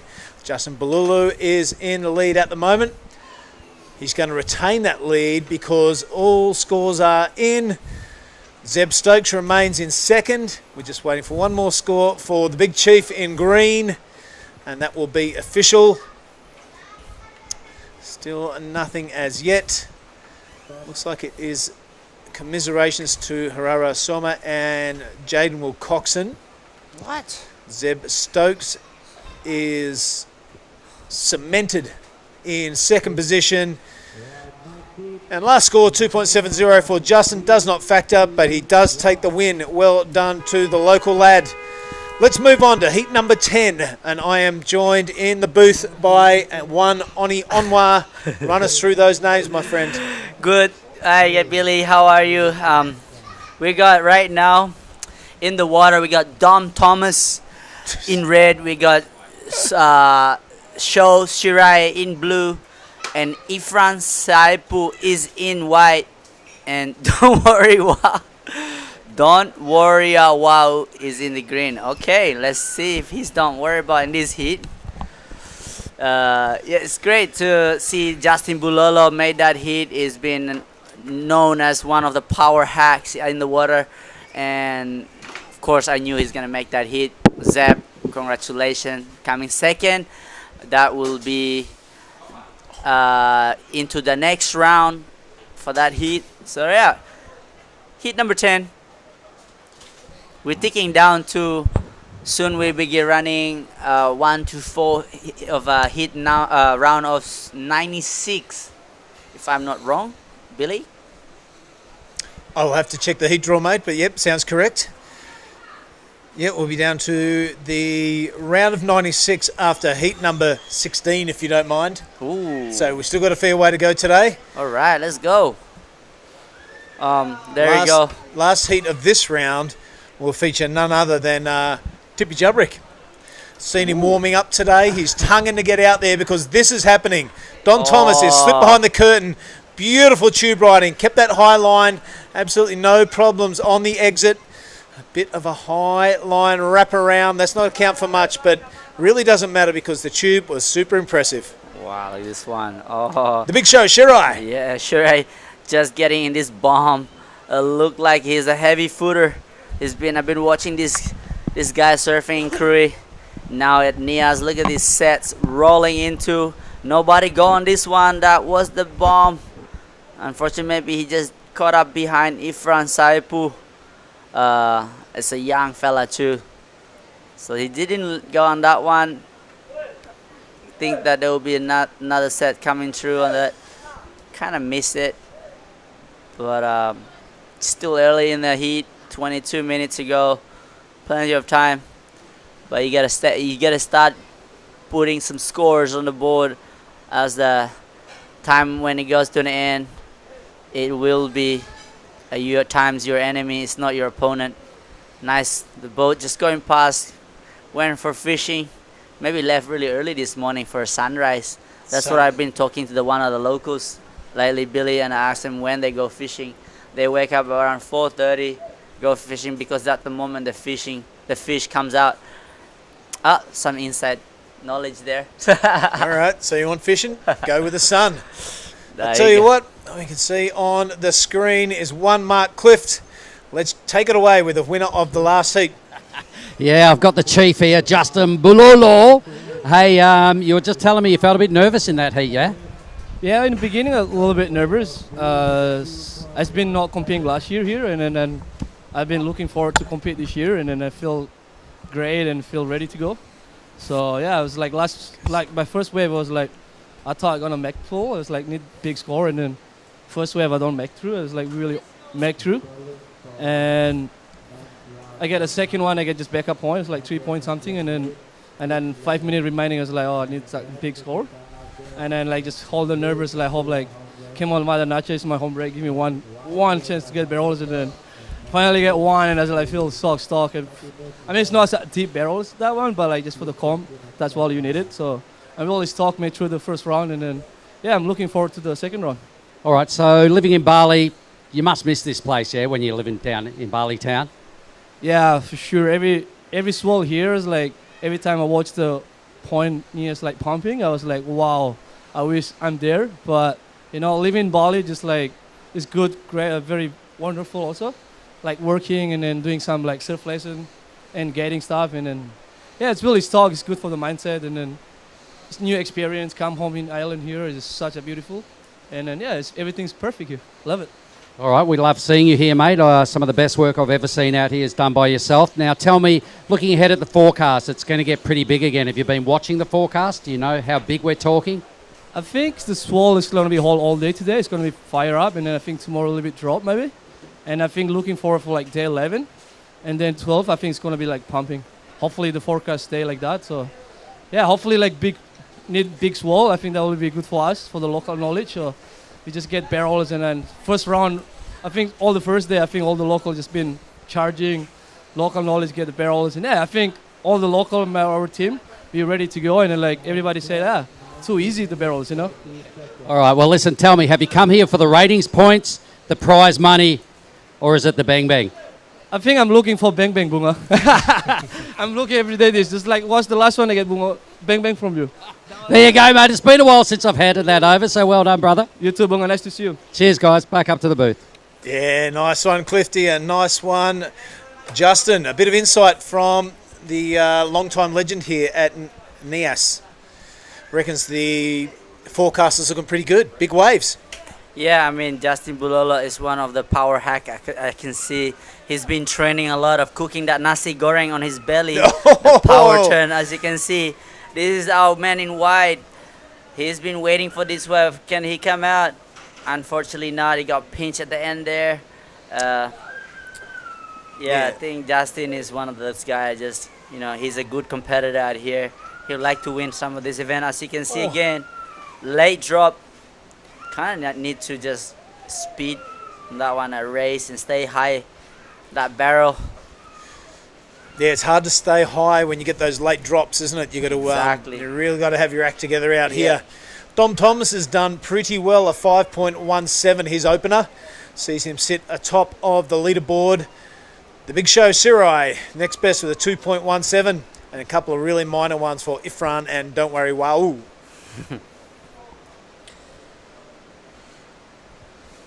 You enjoyed your morning so far, Oni? You've been trouncing around the competition site. I see you're absolutely tonguing to get out there and amongst it. Yeah, I really just love being around here. See all the athletes, how they're warming up, how they, you know, like just studying how they prepare themselves. Because at the 128, the round of 128, it's not an easy round. Still, you're in the QS 5000, you know. So for me to see around and walk around, see the energy, and some of them saying like, I'm a bit nervous and about like it's cool, and just, you know, I was trying to say to them like, don't worry, bro, just get out there and just get barreled. It's pretty easy out there. Just get drop the anchor and just try and hope that they good double up, show up, and just stick your head in, and hopefully you get some big score rewarded from the judges. And yeah, just kind of like learning how to involve with this kind of surfing with the up and coming generation, you know. So if they ever needed like help and ask for advice, I'm always the guy who always standing there, who's very open to give some feedback as well. Yeah, good on you, mate. You have been a big part of Indonesian pro surfing. Don't worry about that. Absolute leader, and I'm glad you're embracing your the next role that lays ahead of you, mate. But you've got bigger plans in this contest. You're a strong performer at Nias. I can't wait to see you out there. Yeah. I'm coming for it. You're coming for it. You got your eyes on the prize. I'm gonna really give it a good shot this time. Didn't have a really good run in Krui. I kind of felt like a bit of loss of my momentum of the priority stuff. I choose the wrong wave, And it's easy, you know, when you play with the Mother Nature out there. It's not about how good you are, it's how good you're being patient and waiting for the right time at the right moments. You just gotta show that the 25 minutes, the only chance you get to do it, and trying to beat the other guy and play the game and play the strategy right. And for me in that moment, I didn't really perform well, but I really want to give a good shot here in Nias. The wave's so fun. I'm always telling myself how good is my life to come here and get to talk to you guys about surfing and get to compete as well. And then, you know, it's a lot of grateful blessing. I'm counting my blessing every day. Yeah, you bet. It's sometimes like living in a dream here in Indonesia for sure. I was just thinking that yesterday, watching the sun go down. Epic people, epic place. If you haven't been up around this way, come on. Take an adventure. You don't even have to come to Nias. Get yourself an ojek, get yourself a truck, go exploring, see what you can find. Big news out of El Salvador, mate. Rio has made it to the round of 16. Not too bad. But probably the bigger news is that Griff got a big interference call and was knocked out in the elimination round, I'm pretty That's sure. our defending champion. He won that like last year, right? Yeah, I'm pretty sure, yeah. So a lot going down over that side of the world. It's a great time to be a fan of professional surfing because you can watch what's happening in El Salvador. When that finishes, you can turn over here, watch what's happening at Nias. Exactly. You don't have to leave your living room for like a week. Well, that's whoever loves surfing, why not, right? Look at this wave peeling through. Ooh, I want to go surf there in my break later. You're going to surf the indicator? We'll be catch watching one wave, mate. come in straight and talk to blah blah with you guys. Watch out for those rocks. Yeah, those reef there, is scary. I don't want to get a free tattoo yet. Maybe my last day, maybe I would like to get a small little tattoo. Never wish for something bad, but touch wood. Right, on the inside now, this is the big show. Shirai hits a bit of a speed bump on the way down, but it's working out because he's high and he's handsome and he's down. Is that a completion or not? I'm not too sure. Bit of a wishy-washy exit. Yeah. And, yeah, found a bit of a, I don't know what that was on the outside of the wave. Yeah, there's a lot of power at that end of the exit when you get out. You gotta, as you can see here, it's nice. But from right there, that's what gets tricky. So it looks easy to watch it from live, but when you're out there, it's kind of whole different game of an energy.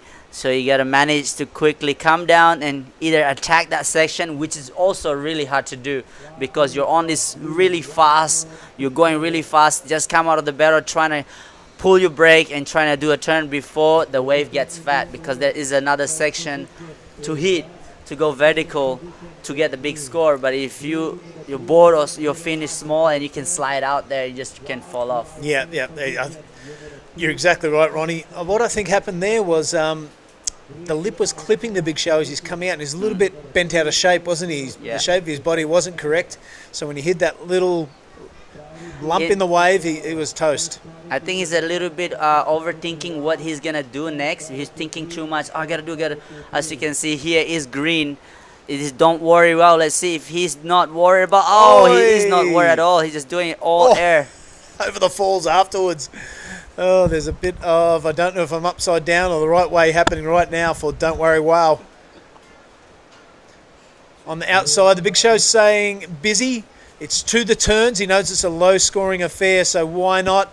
But he's got to complete them to get the score on the board. Dom Thomas is playing a very patient game. A 5.17 next to his name, and with priority, 12 minutes and 30. He's letting the rest of the field catch those little waves and not reap much reward. So Dom Thomas, the young fella, a mature heat. Wants to know the time? 12 minutes. They can't hear you, Billy. That's Made Mahendra and Made Joy's job down there. I want to give them a big shout out. They're doing a great job, the two boys, aren't they? They're all right. They're all right. They're my boys.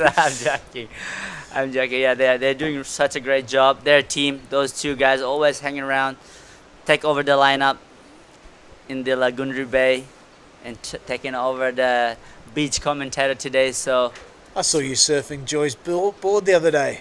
Is that you? That actually, I was using Ella McCaffrey's board. Oh, the pink one. And then after that, I used Bronson Mady's board. Oh, wow. I think that's one of those boards.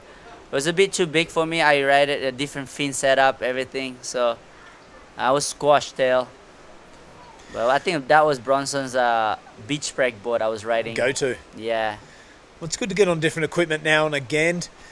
We Yep. look down the line. It looks like the Big Show having another go. And this is to turns. Things not going to plan for Sho Shirai. You know what cool thing about Sho Shirai is that he's like a guy who, once he says go, he'll go. Yep. He doesn't actually think. As you can see, this one, Ifran, like this Ifran, he's that flowness. Oh, we saw that last heat from Jaden Wilcoxon. You know, there is a lot of power in that last little pocket before it hits the channel. And we've seen a couple of light-footed surfers lose their wheels and have a bit of a sit-down on the job. What can you tell us about Ifran? Well, I've seen him a couple of the time in Bali. He's doing some training, surfing with the crew, and looks like he's really focused. I think he's from Mentawais. Okay. Yeah, Mentawais. Yeah, so Full blood. what a great place to grow up, surfing good waves in Mentawais. Grow up with Dylan Wilcoxon, and it's a lot of pushing each other. How good is that? Just grow up in an island of a lot of waves and posting some nice clips. I would do that. Yeah, of course. Grew up in the Mentau. I imagine that. And you come to surf the beach break at Kuta, it'd freak you out. You wouldn't know what to do. Well, that's his professional surfing. If Yep. you want to be in that game, you got to learn how to surf a wave that is not allowing you to enjoy it. You got to kind of adapt to it and building scores. Yeah, you got to make And- your own power, don't you? Exactly. So, as you can see, today, before the early heat this morning, there was a high tide.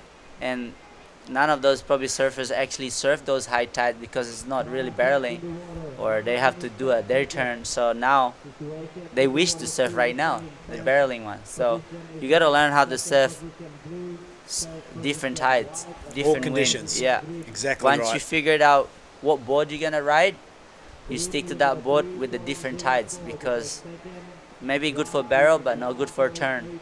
Maybe good for turn, not good for barrel. So there's a choice for you out there to experience. I'm sure all the surfers nowadays, they're so into it. They're not messing around.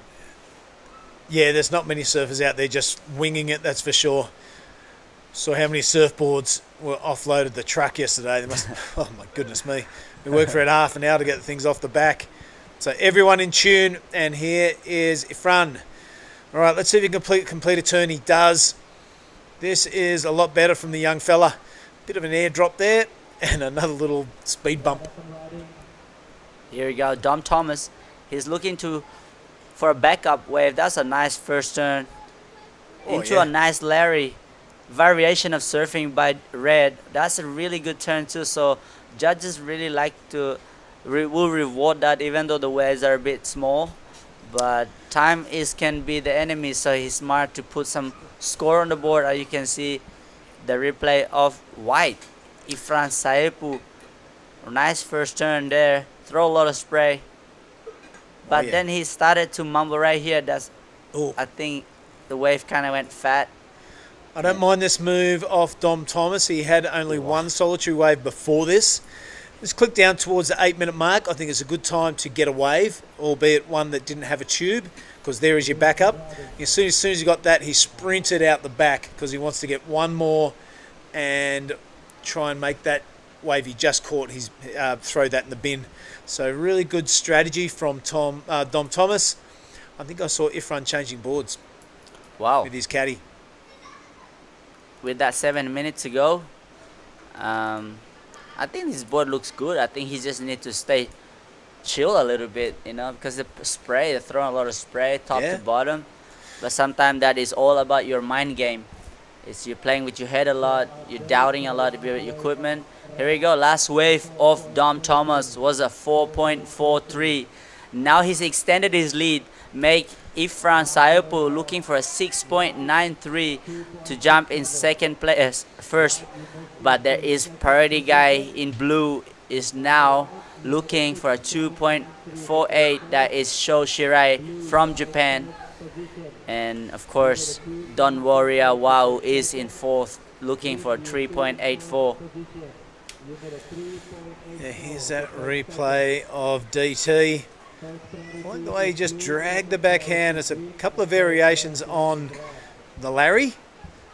It's a safe go-to manoeuvre. If a section looks a bit dicey, you get caught in between two minds, throw in a big Larry. Always looks cool, and it's always pretty safe. Exactly, but also Larry can be a dangerous move because if there is a fat section, you can bog your rail. Yeah, but that's true. Batul. All right, don't worry. Nothing is happening there.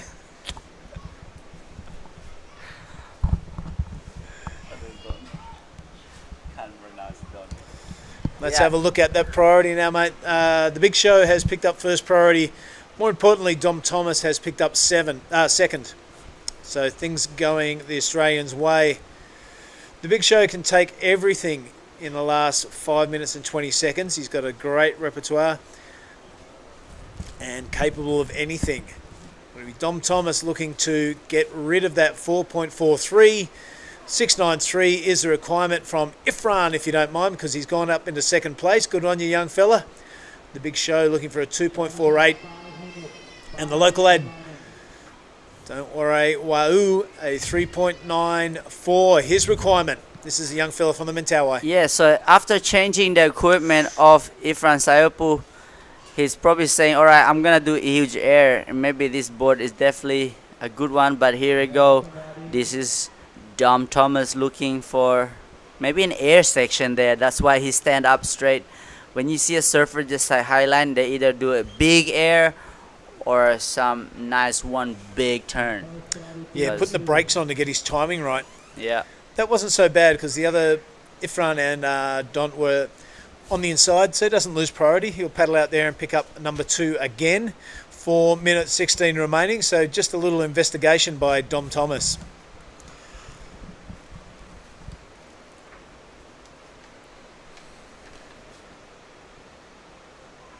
Yeah, there's 4 minutes to go. Surfers in the water right now. We have priorities with blue. Blue have 2.17. And here we go. Looking to replace but 1.67. Bam, nice first turn. Bit catch on the rail right there, but you know what? The deep bottom turn doesn't seem like it works really well out there, Billy. So he has to change that strategy, because if you go too low, you can lose your speed just halfway through the section. So you kind of want to just bend your knees and don't go too low. As you can see, this is like a good example right here. He never goes all the way down. Nice first turn. Oh yeah. Looking for replace for 1.97. I reckon he's done that, mate. And there is the young fella. Don't worry, Wau. Doesn't complete it. Let's hope he didn't land on top of his surfboard. That could be quite painful. 3 minutes remaining now. It is Dom Thomas out in the lead. Scores a drop for every other surfer. However, I don't see anyone threatening for the first position, but as the Big Show Sharai with Big Mover has taken second position off the young fella Ifran. Only a minor score to drop from him. We saw him fall off on his first turn attempt. And also, don't worry, we'll have a minor score as well. But 2:30 to go. It looks like the Australian Dom Thomas in a nice position. The lead and first priority.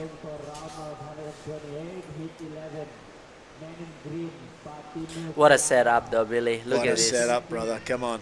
Here we go. Yeah, this is the Big Show. His last wave of 2.77. So a smart move going to the inside and just rattling off a couple of manoeuvres. Nothing massive, but enough to take second position. But look at this, the young fella, 2.73. We're watching the replay right now. Why is it important? Because Ifran has just taken second position off Sho Shirai. The young fella from Mentawai is threatening to knock out a really big-time surfer from Japan. So Ifran Sepayu, 1 minute and 40 seconds away from glory. Yep. This is the moment. The game is on. The pressure's on. Decision making is not much time to think about the decision. You gotta pick one first thing coming in your head. Just gotta do it, because priority is also part of the game now. Priority with red. currently in first place. Second priority is with Blue. Oh, Blue looks like a good spot to get that 2.63. 2.63, Billy. It's not much, is it, mate? Not much. No. And there's 1 minute to go. Ooh. Second priority is not out up. Is all up to Dom Thomas. Can he block or he just let it go? But looks like Blue is sitting far away from Red. But White also putting pressure, trying to make Blue lose priority. Gang tactics in right now, kicking in. Mate, it's a 2.63, got a 2.77 for those series of turns. So I reckon he's looking for a medium-sized wave at least. That is Sho Shirai. He's not going to get this one because the priority holder in Dom Thomas is taking off. 30 seconds, a bit of a defensive move, a good-looking wave nonetheless. He's got that turn on tap, follows it up, almost exactly the same turn 2 times in a row. Loving that high line wrap that he's got going on. Dom Thomas, super solid performance in heat number 10. I reckon he'll take it out with 10 seconds to go. Unless something is happening out the back with the priority holder now, Sho Shirai. It's 5 seconds down. Do we see him in the lineup? That could be it. The young fella. What a big story. Ifran Sepe goes through to the next round of 96. Dom Thomas taking it out. Super entertaining heat number 10. This is the round of 128, if you don't mind. It is the Nias Pro 2024. We're going to cut to a break. We'll be back with heat number 11.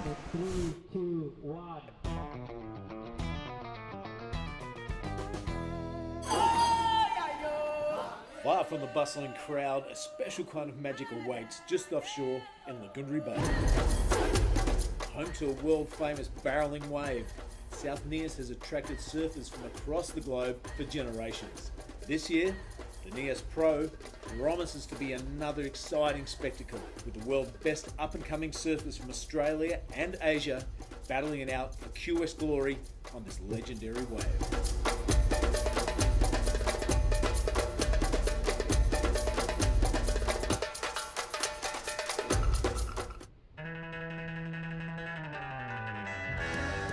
First, I want to thanks to everyone at home for supporting me, and I love you guys, and can't wait to see you guys soon.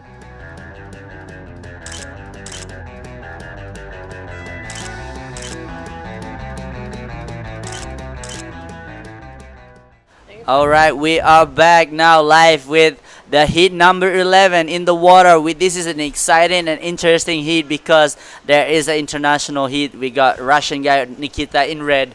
And also we got Japanese surfer Takuya Hongo. And of course in white, our local favorite Yoza Zagoro is one of the Lagundri Bay. He's been charging lately. And also in green, Platinus Laya. So di mana sekarang hit nomor 11 merah ada Nikita Adif, biru ada Takuya Hongo from Japan, dan putih Mr. Yoza Zagoro asal dari Lagundri Bay, Nias. And green we have Platinus Laya. Okay, we're gonna welcome Giada back in the booth with me. Hello, Oni. Happy to be back. This is a beautiful day here in the Nias Pro. The waves are firing. It's non-stop. And Yoza Zagoto, I'm excited to see what he does. I see him surf Canggu every day. So it's good to see him at his home break. Pretty sure his brother is also here. So interesting stuff here. This is heat 11. We will be surfing until heat 16 and then head over to the opening ceremony. And up next, heat 12, we will be seeing Ash Jenner in the red, Ippo Suzuki in the blue, Nathan Monchette in white, and Sweng Daki in the green. So the tide almost reaching dead low. I think in an hour we'll have the dead low tide.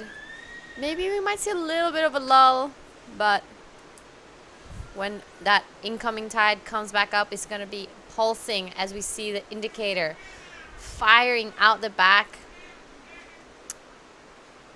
There we will probably see some sets coming through. 21 minutes, 40 seconds.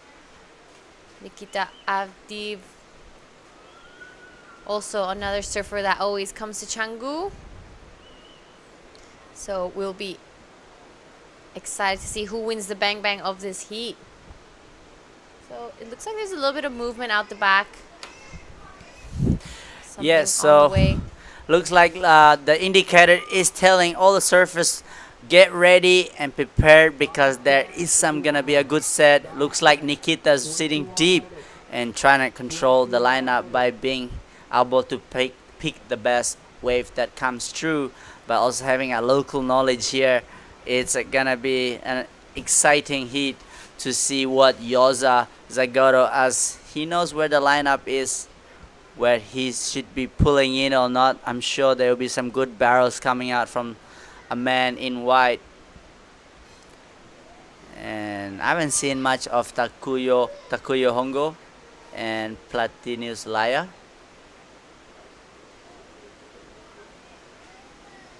Here we go. Someone's paddling. This is our man in blue, our Japanese surfer, up and riding. So good Boom. first opening turn. Sets it up for this second one. Nice carve. He's going to pull off after that. He did most of the work that he needed out the back. And there we have Yoza Sagoto. Looked for the barrel. Wasn't convinced. Here we have it. Nice first turn. Upside down. Wraps it around. So pretty similar waves with Takuya and Yoza, but Yoza manages to get a third turn in there. So it's going to be really interesting to see what the judges think. I think maybe Yoza's wave was a little bit bigger, so just might get the advantage from that exchange. So 2 waves ridden now. Nikita waiting out the back with priority. Yep, that's it. Jeddah, there's 19 minutes to go. There's still plenty of time for all of these surfers to get a good score, because kind of just want to have a quick start as well. So having a quick start, that makes you feeling the board, having the rhythm, but meanwhile we're gonna go down with Billy for our last hit winner. Yeah, thanks very much, Oni. I am here with Dom Thomas. Couple of tubes, couple of turns. You having a good morning? Yeah, great morning, man. This place is so fun. It just turned on for us today, and it's amazing to have a comp here. Well, mate, I saw you out there. You started off with a 5.17 for that tube, and you're really patient. It kicked down towards a 9-minute mark. I saw you go out there and go to turns, get a good back up, and then you dice that. Really mature heat surfing. Who's in your corner? Who's your coach? Oh, just my dad. He's a surfer, but he hasn't really competed much, but he's done other sorts of competition, and he really is good at heat strategy and stuff like that, and it just really helps out, you know. Yeah. Well, I hope he keeps doing his job, because that was a really well-surfed heat. Hey, could you snag any big ones out there the last couple of days amongst the throng? Not really. I had my first surf here yesterday, and I kind of got probably throughout the whole day probably only 3 waves, and so...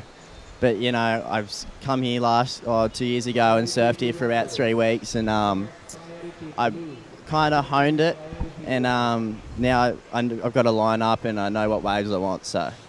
Beautiful. You hoping for a bit of size? Yeah, I really want some swell. It'd be so fun getting 8-foot barrels with mates out there. Yeah, he's hit it right on the head. That's why everyone comes to this part of the world. Well, Dom, not sure if you know or not, but if you win a heat here at Nias, you get a bang bang. Enjoy that, mate, and best of luck for the rest of the draw. Dom Thomas, back to you guys. All right. Thank you, Billy, and congratulations to Dom Thomas. That was a really well-surfed heat.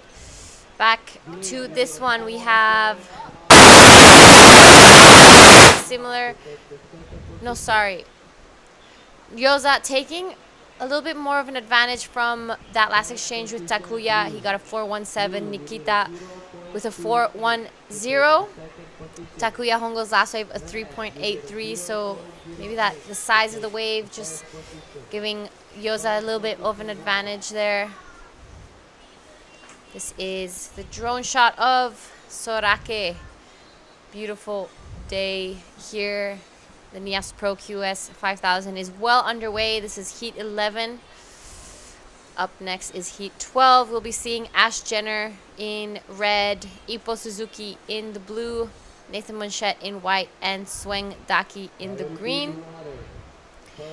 We will be finishing off all 16 heats today of the round of 128, and later on be moving to the opening ceremony here at Sorake. So very exciting stuff. Gonna be a full day of competition, I'm sure tomorrow as well. The forecast is looking incredibly well for this entire event.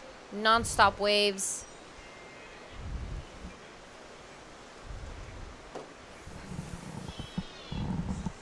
Yeah, that's 16 minutes ago. Surfers in the water just posted only one score, but we still have to wait for our surfer in green, Alex Hontoria. He's just piling out now. So that is our he's an everything man here, so he's been helping out a lot with all of us here. But why not? They got a 15-minute to surf with a couple of guys out in the water. Hati-hati Mas Alex, awas jatuh di karang. I'm so excited to watch this heat. Wow. Big jump from our man in green, late to his heat. But he still has 15 minutes left, so he will get out there on time. Is something on his face or something? The camera. All right, so he must be stoked to be in this heat, Alex Hontoria. Di mana dia orang dari Bima. He is funny. And I love these heats now. Well, we only need 2 waves, right, Giada? Yep, to that's make a right. heat. He just needs 2 waves. And with that easy paddle out, oh, he'll get out there pretty quickly. So he will have to just take off on the first thing he sees, get his heat underway. So his goes red is third priority, with last wave of red was a 4.1, which is pretty good score for Nikita. And coming from all the way Russia, living in Bali, training a lot in Canggu, having his playground there in Sandbar.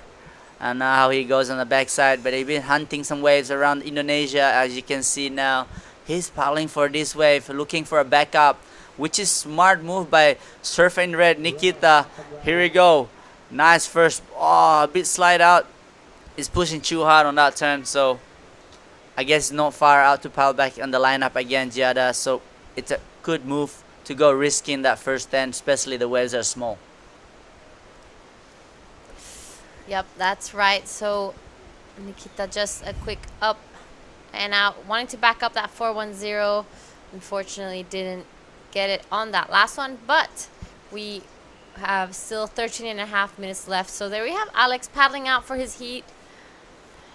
I wonder if Alex can go straight to the first priority, because he just paddled out. Yeah, it's a pretty good point. He wishes. The avatar. One of the tallest guy in this event. Mr. Alex Benke. Do Benke Poda. Look like he has a smile on his face. Will he goes sit deep, or he will just scratching on the smaller one? Here we go. There's a movement here. Looks like there is wave coming though, so we'll see who will get this one. Priority with Takuya Hongo. Here we go, up and riding, straight into tube, stolen. Alright, come out on that one. Look like you do a nice big turn. Oh, a carve now. So, can he do another one? Yes, he does. Looks like a bigger set. So, yep, that's a good backup by man in blue. A 3.83 for his first wave. Now priority goes to the local boy, Yoza Zagoto. And here goes the replay. Nice stalling. Wasn't that deep of a barrel, but this is a risky bit turn. Will be an average kind of surfing, because there's not much vertical surfing by man in blue. that put him into first place. The last wave of blue was at 2.93. Yep, so that pushed him into the lead. Now Nikita looking for 266. This is Yoza Zagoto. Take a look at this one. Wow. Huge first turn, air drops down. Wow. Second one goes straight into the pocket, upside down, put on his front hand. Yeah.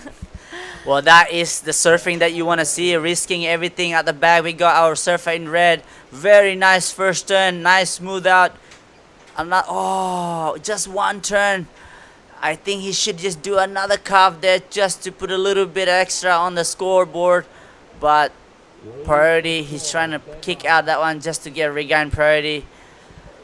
All right, it's all so about now the decision making though. And Alex out the back with priority. Come on, Alex. There's a bomb Let's coming go. his way. Here we go. Alex Santoria up and riding. Looks like this guy haven't surfed that much, but whoa. Hey. Hey. Come on, Alex. Get back in the back. Di belakang, di belakang. Awesome. That was really nicely done, Alex Ontoria. Unfortunately, you arrived late to his heat. Is it? You think he's feeling the nerves or what? Is he feeling the pressure? What do you think? I don't think so. I think he's pressure free out there. You reckon? I think he's out well, there I'm just excited to have ask fun. him though. We'll have to see. Alex, probably get bigger wave and big barrel. Big barrel for you, my friend. Come on, Alex, paddle quick, quick. Get priority. He's been surfing a lot in Bali, but since this trip, he's been really just working really hard, taking care of the event. As you can see, a nice big bottom turn right there for our surfer in red, Nikita, from all the way from Russia. Just right there, he should just. But Yoza Zakoto, how's this turn right here? Boosh! Airflow that thing into this big turn right here. Boom! That is really hard to do for every surfer. As you can see, the local guy right now in first place that with that score is a 5.5. Judges really like the vertical surfing, and this is the replay of Alex just having a feel about his board. Sorry, Alex. I love his. We're sharing a room together with Alex, so for everyone who's watching, I'm not laughing at him because he's just like a good guy and we laugh a lot together. So. He's a super hardworking guy. Yeah. Without him, I don't think these events would be running as smoothly as they do. Yeah, he's been telling me a lot of things, and I'd love to see him in the water right now. There's 8 minutes to go, Alex. Go get yourself some good more waves. You don't have to wait for a wave. Just crush everything you can because that's the only surf you get in this trip. As far as the surf trip goes. Adu. All right, so Yoza's last wave comes in at 5.50. That pushed him into the lead. Second is Takuya Hongo, looking for a 5.84 to go into first. Nikita now a 2.66, and Alex looking for a 5.26. So a few scores to come through. A few scores needed. It's still a pretty close heat. Only the 5.5, the most significant score of this heat for now. We're seeing a little bit of texture on the surface of the water, so it looks like the wind's picked up a little bit. We don't have the same glassy conditions as this morning, but it's still firing out there. Firing. 1.5 for first wave of green, and that is he's required 5.26, and our surfer in red only look for 2.66. Will he get the score? There's a 7 minute to go. As you see a little medium-sized Ranger wave coming in, so no, nobody's taking it.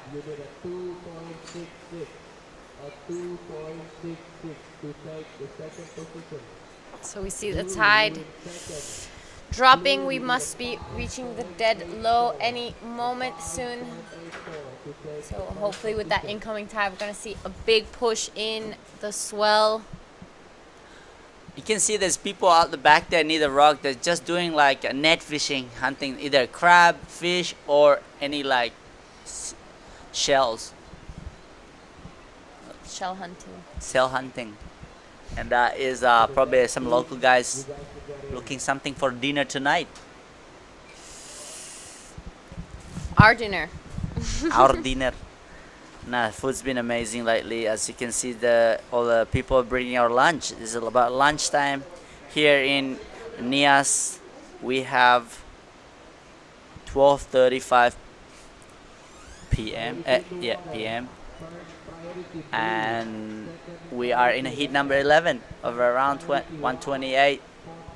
We're in the water right now. We have first place right now with the surfing in white with a 5.5 and a 4.17. Second place with the priority 3.83 and a 2.93. Look for a 5.84 to advance to actually go in the first place. And Nikita, surfer all the way from Russia, he's been ripping, surfing in Bali, living in Bali, come all the way here alone, solo trip, and 4.14. That was a good score for first wave, but looking to replace that. Oh.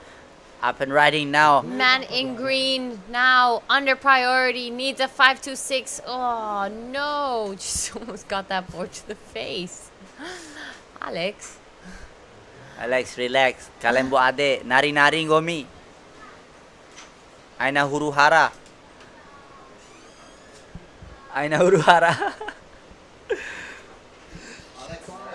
Yeah, here we go. Up and riding, surfer in blue, looking for a 5.84. Can he come out of that one? Unfortunately not. That's all. And now priority goes to red. Red need a 2.66. It's a good chance here for red.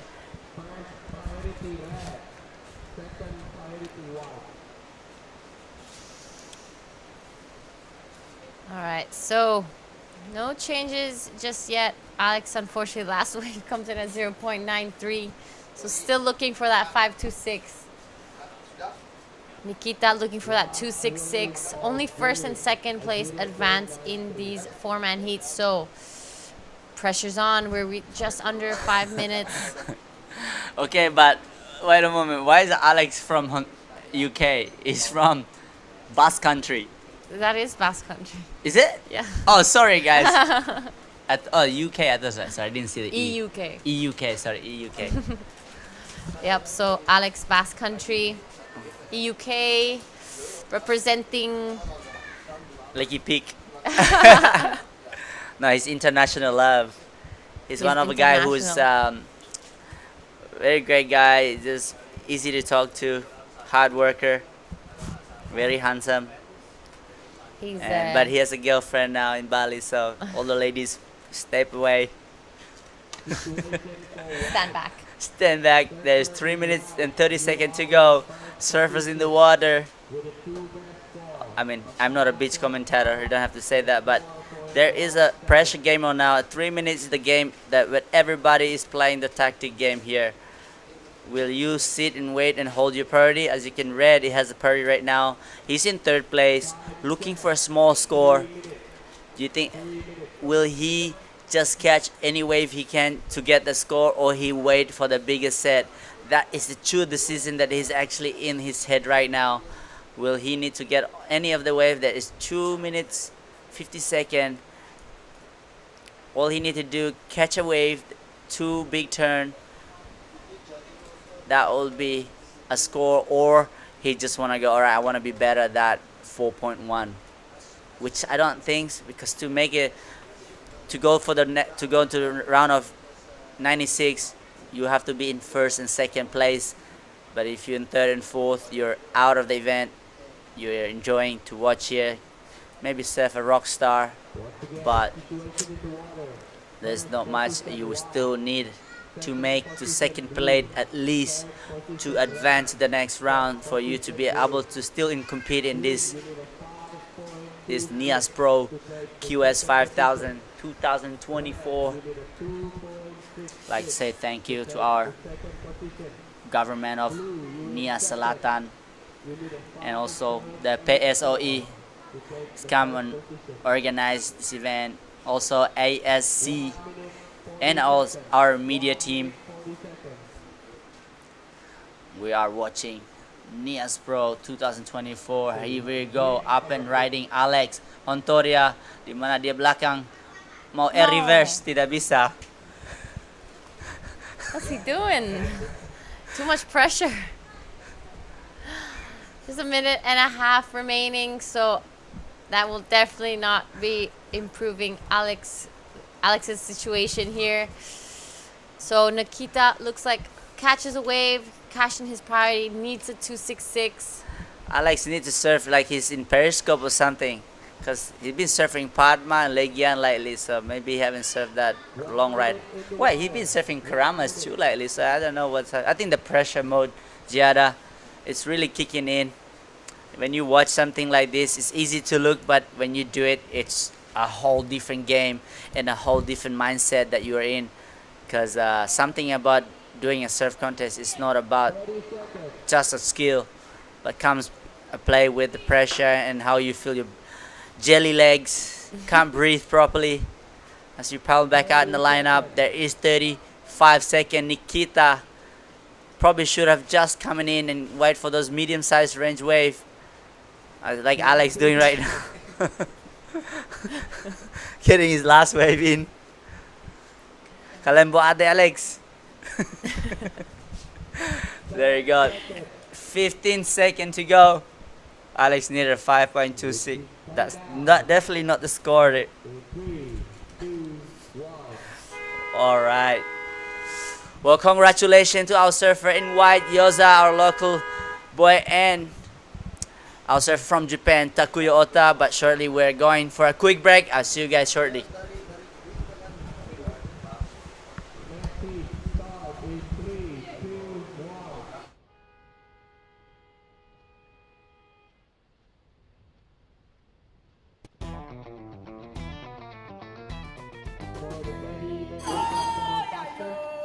Far from the bustling crowd, a special kind of magic awaits just offshore in Lagundri Bay. Home to a world-famous barreling wave, South Nias has attracted surfers from across the globe for generations. This year, the Nias Pro promises to be another exciting spectacle, with the world's best up-and-coming surfers from Australia and Asia battling it out for QS glory on this legendary wave.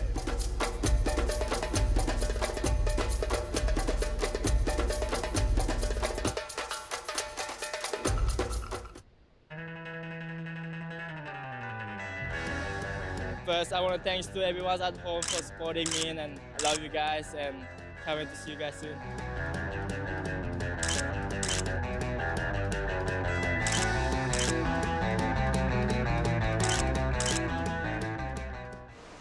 All right, welcome back to the Nias Pro QS 5000. Everyone in the water right now is Heat 12, and I'm in the booth with Mark. Welcome back. Yo, thank you, G. Here we go. Heat 12, everybody. Yep, Ash Jenner, the Australian there in the red. Suzuki Ipo in the blue out of Japan. Nathan Monchet, the Frenchman. And another Indonesian there in Sueng Daki in green. So full flavour, full international mix-up here. Nice little inside wave going on, so Sueng. Sueng Daki right now opening up, goes under the curtain, comes out. He must already be feeling pretty good, wraps it around, and decides to pull off as this wave just tapers off for him. Ash Jenner starting the heat with a 2.27, and right behind him, Ippo Suzuki. Huge turn, but unfortunately gets that nose just stuck in the water on the way down and wasn't able to ride out of it. All right, well, you got to go for it, right? There's no point playing it safe. The judges see through that sort of an act, so nice try there, Suzuki. Hopefully for better execution next time around. But Heat 12, tell me how Heat 11 panned out, Giada. Yeah, so Yoza Zagoto getting the win in that last one. He is a local boy from here in Nias. Spent some time with him in Bali. So he lives there now. He got some really good waves, like sets, massive turns. And right behind him was our Japanese surfer Takuya Hongo. Unfortunately, Nikita and Alex having to drop out. Wow. So this is what Ash Jenner did on his opening ride. Ash, I remember him, his replays flying around all over the place. So that wasn't a bad tube. Swang straight into the lead with a 3.33 for this effort. And then I like this approach here by Suzuki. Just buries the nose a bit too hard. Yeah, so we're seeing a little bit more texture on the wave. It's not as perfect and glassy as it was this morning. So maybe having to adjust the surfing to less barrels and a few more turns now. Yep. Not just put all your eggs in one basket. You know what though, Giardo? I've surfed this wave a lot when it's been light on shore, and it's so much fun. You get that little fluffy coping on the lip line, and it really makes for being able to get off the bottom hard and really attack the lip without that fear of kind of getting flicked out and kind of lip launched. So stand by for some heavy hits for the rest of the afternoon, but we have two of the smoothest customers on the point down there in the athlete area right now, so we're probably going to throw it down to Oni Anwar. He's going to have a chat with Yoza. Go, boys. Okay, yes, everyone who's watching live, we got the last hit winner, Mr. Yoza Zakoto. Selamat siang, Bang. Apa kabar? Baik. I'm good. Bisa bahasa Indonesia apa? Bisa bahasa apa nih? Bahasa apa, Pak? Bahasa India. Bahasa India. Okay. Oce, good morning. Okay, good morning. Sorry, guys. So tell me about what's the heat, bro? Yeah, the heat is actually like a little bit slow out there, but yeah, just like waiting for the bigger set. So yeah, and like 7 minutes I lost the time. So with the set came, I see like I knew that the set gonna come in like 10 minutes. So yeah, just waiting. I'll be waiting for it. So I know you live in Bali, so you surf a lot in Canggu. Were you ready to training for this win? You wanted to win this event? Yeah, my dream to win actually. So I just try my best and yeah, I just do my best I can. So you cannot tell more about yourself. So people would like to know who are you and how old are you, where you grow up. I'm actually from Nias and I'm 24 years old and yeah, I'm Yoza by the way. Ladies, he has a girlfriend now, so not allowed to talk to him. I'm joking. Anyway, so okay, now we have some bang bang for you before you go. I don't want to give it to you though. I'll keep it for me. Yeah. Okay, guys. So back, you guys in the booth. I'll see you soon. All right, thank you so much, Oni. That was a nice interview with the winner of the last heat, Yoza Zagoto, also local boy here in Nias. And so we saw a few waves ridden on that break. I'm pretty excited to see Ash Jenner's score come through. Nice barrel I saw. Oh, was he? Get barreled. Nice. So we missed that. There it is again. Oh, nice disappearing act. Really smooth texture here for a couple of moves, I suppose, but a good bit of wave choice here. That was one of those medium-sized waves that really hugged the reef well. And even a fourth bonus move right out wide, just a big wrapping cutty to sign off. Ash Jenner, numbers in. Boys didn't get too carried away with it, but definitely the best number of the heat at a 4.83. So what's going on, Giardi? You will be surfing in the women's round. What's the plan for you this year? Yep, I will be surfing the women's round. I think I'm heat 3, but we will not be on today. We will be finishing in the heat 16 of this round of 128, heading over to the opening ceremony. But I'm excited for this year. You've done well here before, haven't you? Semi-final, is that right? No, actually, this one was quarterfinal. Quarters, Yeah. all right. Well, that's still pretty handy. Yeah, but that's still a really long way away. So let's see how I do in my first heat. So what kind of confidence things did you take out of a result like that? I think it was just showcasing just surfing. Many times I feel like we like overthink situations and heats, and at the end of the day, if you break it down simply, it's just catching two waves and surfing it. So yeah, just I think having a few heats out here with like only 3 other people out made me like have my own markers. I remember you gave me a few markers as well, so that helps out a lot. And yeah. All right, just get down and do it. So you're starting from round one? Is Yeah. that what we're saying? All right. Starting from round one. How come? No points or? So I did a change of region. I used to get all my points in the European region, and this year I have changed over to Asia. And was there a major motivation behind all that, or was it just? What was it? Well, yeah, I think the biggest motivation was I'm close to home.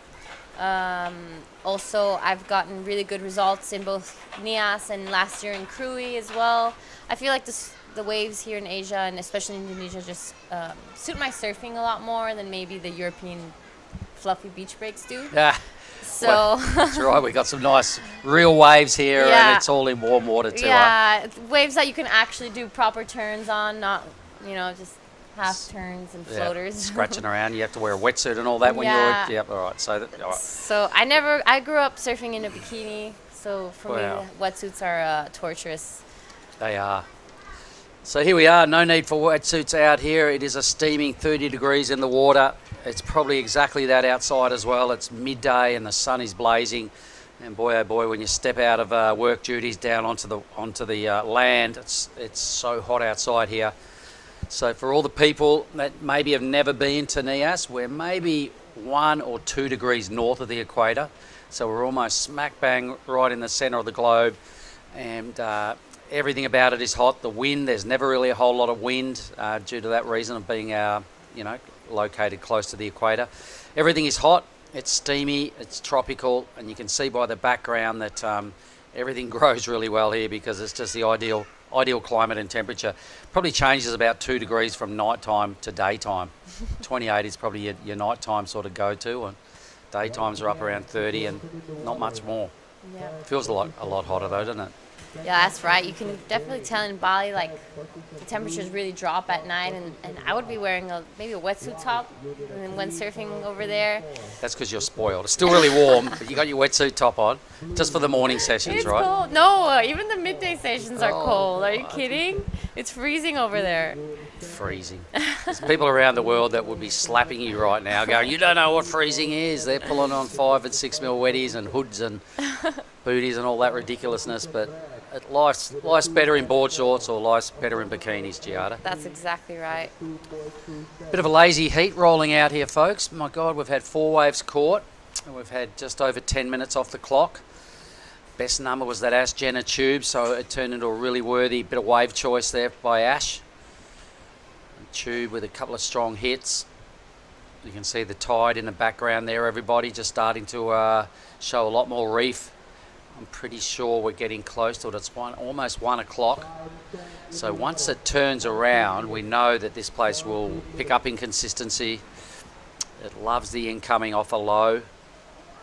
So I think some of the heats after this heat 12, or when the tide does start to make a decent move, we've got a lot to look forward to. But here goes Ash Jenner. So this is Ash Jenner under priority, goes behind on this one, and looks like he just got swallowed up by that wave, doesn't get past the foam ball. So just trying to keep busy. He has the highest wave of this heat, so under priority, it's okay. He's just wanting to maybe back up that 483, getting rid of that 227. So. And geez, I feel a bit sorry for Nathan Monchette. Hasn't even paddled for a wave yet, hasn't had a look in. We've got about half the heat remaining. You can see him sitting up there in white, the Frenchman. Man, it kind of must start playing on your mind about now going, oh. The good news is he's not hearing any big numbers. He's not hearing 6s and 7s, so if he just maintains his composure, he's got priority, so you might as well now, you've waited this long, you might as well use it wisely and not just, be stressed by the moment of paddling and catch a dud. If he could get, say, a 5 or a 6, best wave of the heat, he'll be in a really strong position. Yep, that's right. There's no real waves ridden. I mean, even Ippo Suzuki is sitting on a 0.8. Not too much happening, but plenty of time left to catch a few waves. It must be that low tide lull just happening. Well, it looks like stuff might change. In the background, I'm seeing a set rolling through that's got a little bit of height about it. You've still got to hold your position and hold your markers and wait till you see exactly how big the waves are. You don't want to paddle out too far and miss a good one. Low scoring matchups. Everybody's on the move here. They've all paddled a little further out. This looks like it could be a nice little wave slipping on the inside. Nobody's buying into it, but wave catching is at an absolute premium in this heat, so something would be better than nothing if you're sitting on a low or a no second number, like Sueng in the green and Suzuki in the blue. Really deep. Okay, here goes Red, says, thank you very much, Ash Jenner. His last effort, I liked it. He pulled in and he pulls in again. He knows the theory. We're at Lagundri Bay for a reason. Everybody wants to get barreled. He's packing just a 2.37, so he got a quick bit of shampoo. Had a look out of the hole for a moment. A short tube may improve his number. And as we were just alluding to, anyone around the world that hasn't been here before, if you want to come and experience a bit of Lagundri Bay magic, well, you could either get in a couple of ways. You can come in through perhaps Singapore to Medan, KL to Medan, out of Bali. All roads have to go through Medan. Ash Jenner, so not much going on there. A quick tube ride, a 2.57 the result, so a little mini upgrade. Somebody's in the pit here and, on his backhand, Suzuki. Yep, this is Aipo Suzuki, the Japanese surfer. That was looking like a pretty good exit, so it'll be interesting to see what he did up in the beginning. Yeah, his body language suggests he liked it. But he goes great drone footage now of Nathan Monchette. First time we've seen the Frenchman. He's kind of stalling hard. He ducks his head, deals with a little bit of fluff, but actually picked a pretty good line. Now grinding around his first manoeuvre out onto the fat channel. So out he goes to leave himself 10 minutes to back this up. Look at Green. Oh, will he make it out of this one? Unfortunately, just saw him go up and over. Yep, Sueng got clipped pretty early in that tube. But it was nice to see a bit extra energy in the lineup then. Some decent rides going on. I can hear a lot of hooting and hollering coming out of the athlete zone. So maybe there's still more waves out the back. Something just unloaded. Green's copping a belting. He goes another wave unattended. Yep, so Ash Jenner taking a look at it, wasn't convinced, and rightly so. That was a pretty gnarly looking wave, so he's now finally out the back with priority. Was keeping busy when he had fourth. Let's see what he does now with that P next to his name. Man, I'd love to see the tube rider Suzuki again, because as he came out, like, we looked around and we were just watching a wave barreling, right? Didn't see how he got into it, but couldn't see that there was anyone in there. And then as he's come flying out, he's just done this wrap and just fallen off all with a lot of stoke in his body language. So he was definitely loving Suzuki, something really good has happened here. Hoping we might be able to have a second look at it. Let's see if we can. Oh, so this is... Was that Suzuki? Or was that Green? That was Green. That was Green getting minced. Sueng. This is Nathan Monchette. Gets behind the curtain on this one. Nicely ridden. Gets to that. Like, you just really see how he changed his line inside the barrel. Wraps it around. So his last wave comes in at 5.17. Now his only wave. Yeah. So it's put him well and truly now into a qualifying position, because that's the best wave of the heat. Still a bit of debate going on with Suzuki's ride, so I'd love to see it. Maybe we didn't catch it on the cameras, but either way, I think look, he needs a 4.38. Judging by his body language, Suzuki could be rocketing straight into second spot here. Yep. So as we reach the 8-minute mark of this heat, lots of waves ridden. Let's see if we can get a bit more of those come through. Yep, well, day one of an 8-day waiting period, ladies and gentlemen. Starting here with a round of 128. White Nathan Monchette will be pretty happy with his work. That 5.17 really picked a good line. Aipo's in with a 5.5, and here he goes upside down again. He's got a little issue with that technique on that. It's the second time I've seen him go over the hangers, over the handlebars, trying to put that big move in the pocket. Probably got to just back off on a little bit of forward forward pressure there to make sure he can at least ride out of that. So good thinking from the surfer in blue, Suzuki. Really starting to make a charge now. Monchette just needs something, a 1-1-4, and he'll go into second. Ash Jenner's holding onto a pretty shaky lead when you're only sitting on 7-4 as a two-wave total. Yep, so now Aipo Suzuki with a 5-5 and Nathan Monchette closely behind a 5-1-7, only looking for close numbers like 1-1 and a 1-9, so just a one-turn wave could get them into that advancing position. So Ash Jenner, though, he'll be stoked. He's still got the lead, and he'll probably go, whoa. It's a nervous lead. He's got priority. He's going to have to use it well now because the other two have put together some pretty decent runs on the board. Ash has kind of had most of this heat his own way. Now starting to feel some heat from Aipo and Nathan. Sueng Daki, he needs to pick it up a little bit. Just under 3 points would do it for him and get him into second. So real stressful 6 minutes here for everyone, I reckon. Yeah, I think we're definitely going to have a buzzer beater moment, so it's not over for anyone in this heat just yet. 6 minutes, Ash could potentially catch two waves if he, starts now. Well, everyone's gone deeper than Ash, so he can look at the wave and have a really sum it up whether he should let them go or whether he just pulls the trigger and drops in, which is fair enough. You're allowed to do that. So some tactics are going to come into play here in the back end of this heat. Just about to reach the 5-minute mark. This is Aipo Suzuki looking to get rid of a 0.8. Here we'll see him set it up. Come on, make it. There it is again. He needs a coach in his ear. Something's got to change with that technique. I like his bottom turn. I like where he puts the move. He really connects well with the lip, but it's just if something goes wrong right after that. Yeah, you're right. He's going to have to back off on that front foot pressure or something. If he starts making those sort of moves, though, he will be in the lead right now. That's right. He just needs to complete one of those practically. Yep. At least he's getting really gnarly and putting it right in the pocket. So good things. Just make it.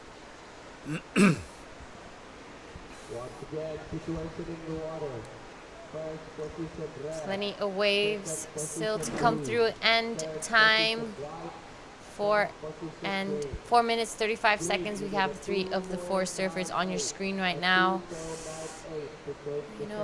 Nathan Monchette in third, still looking for a backup. Surely he gets another wave, right? He's got second priority. He sat there for a long time. He surfed his first wave really smartly, but it doesn't mean much if you don't get two. Pretty hard to win a heat or get through a heat with just one ride. Blue's back in the picture now. Suzuki is about to pick up fourth priority. There it is. Man, I hope we see another set. It's looking like we will because I can see some movement out there on the indicator. In fact, there's a 3-wave set on the indicator, folks. So for the crew online watching, stay watching. This heat's got a fair bit to do before we can wrap it up. I think everybody's seeing that now. They're all getting a bit edgy. White goes pretty deep here, Monchette.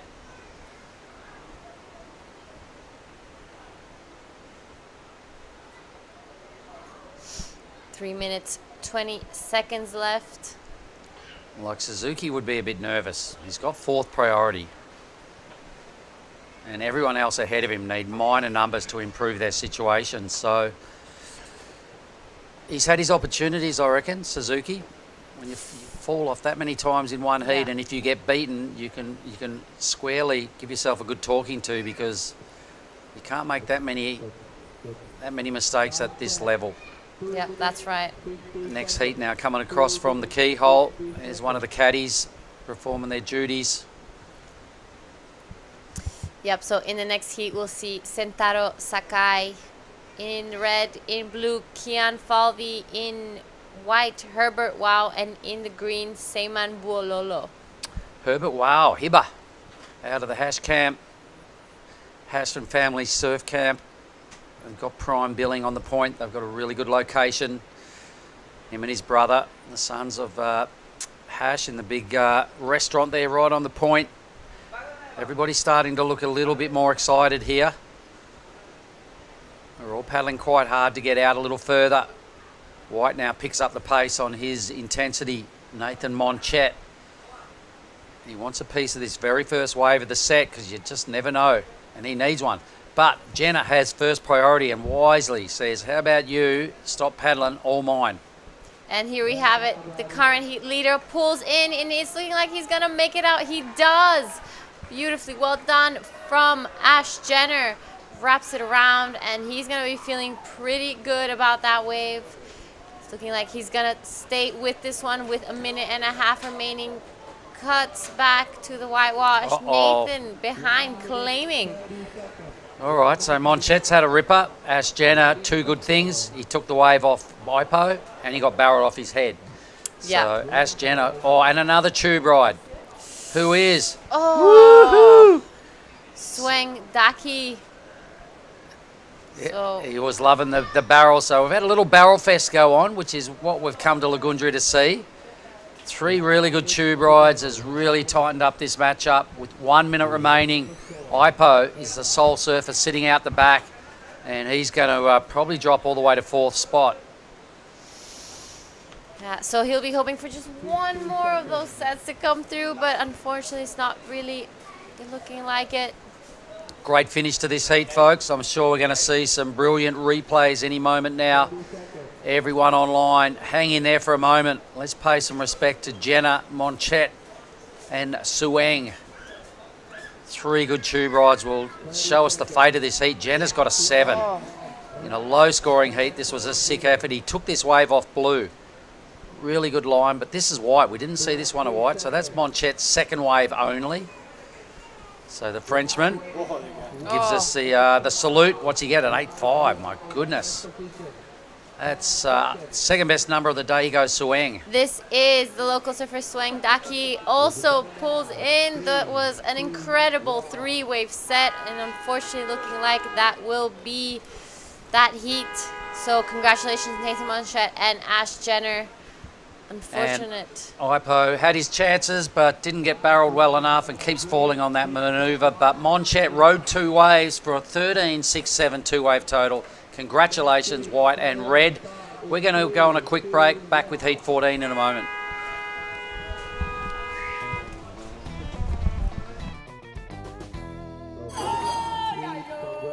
Live from the bustling crowd, a special kind of magic awaits just offshore in Lagundri Bay. Home to a world-famous barreling wave, South Nias has attracted surfers from across the globe for generations. This year, the Nias Pro promises to be another exciting spectacle with the world's best up-and-coming surfers from Australia and Asia battling it out for QS glory on this legendary wave.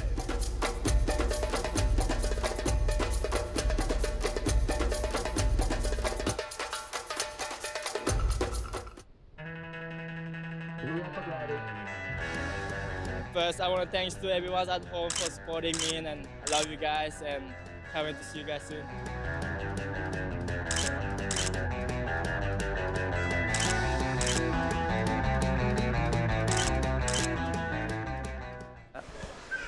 All right, we're back. Look at this, ripping straight in. Let's stay with Sakai Sentaro.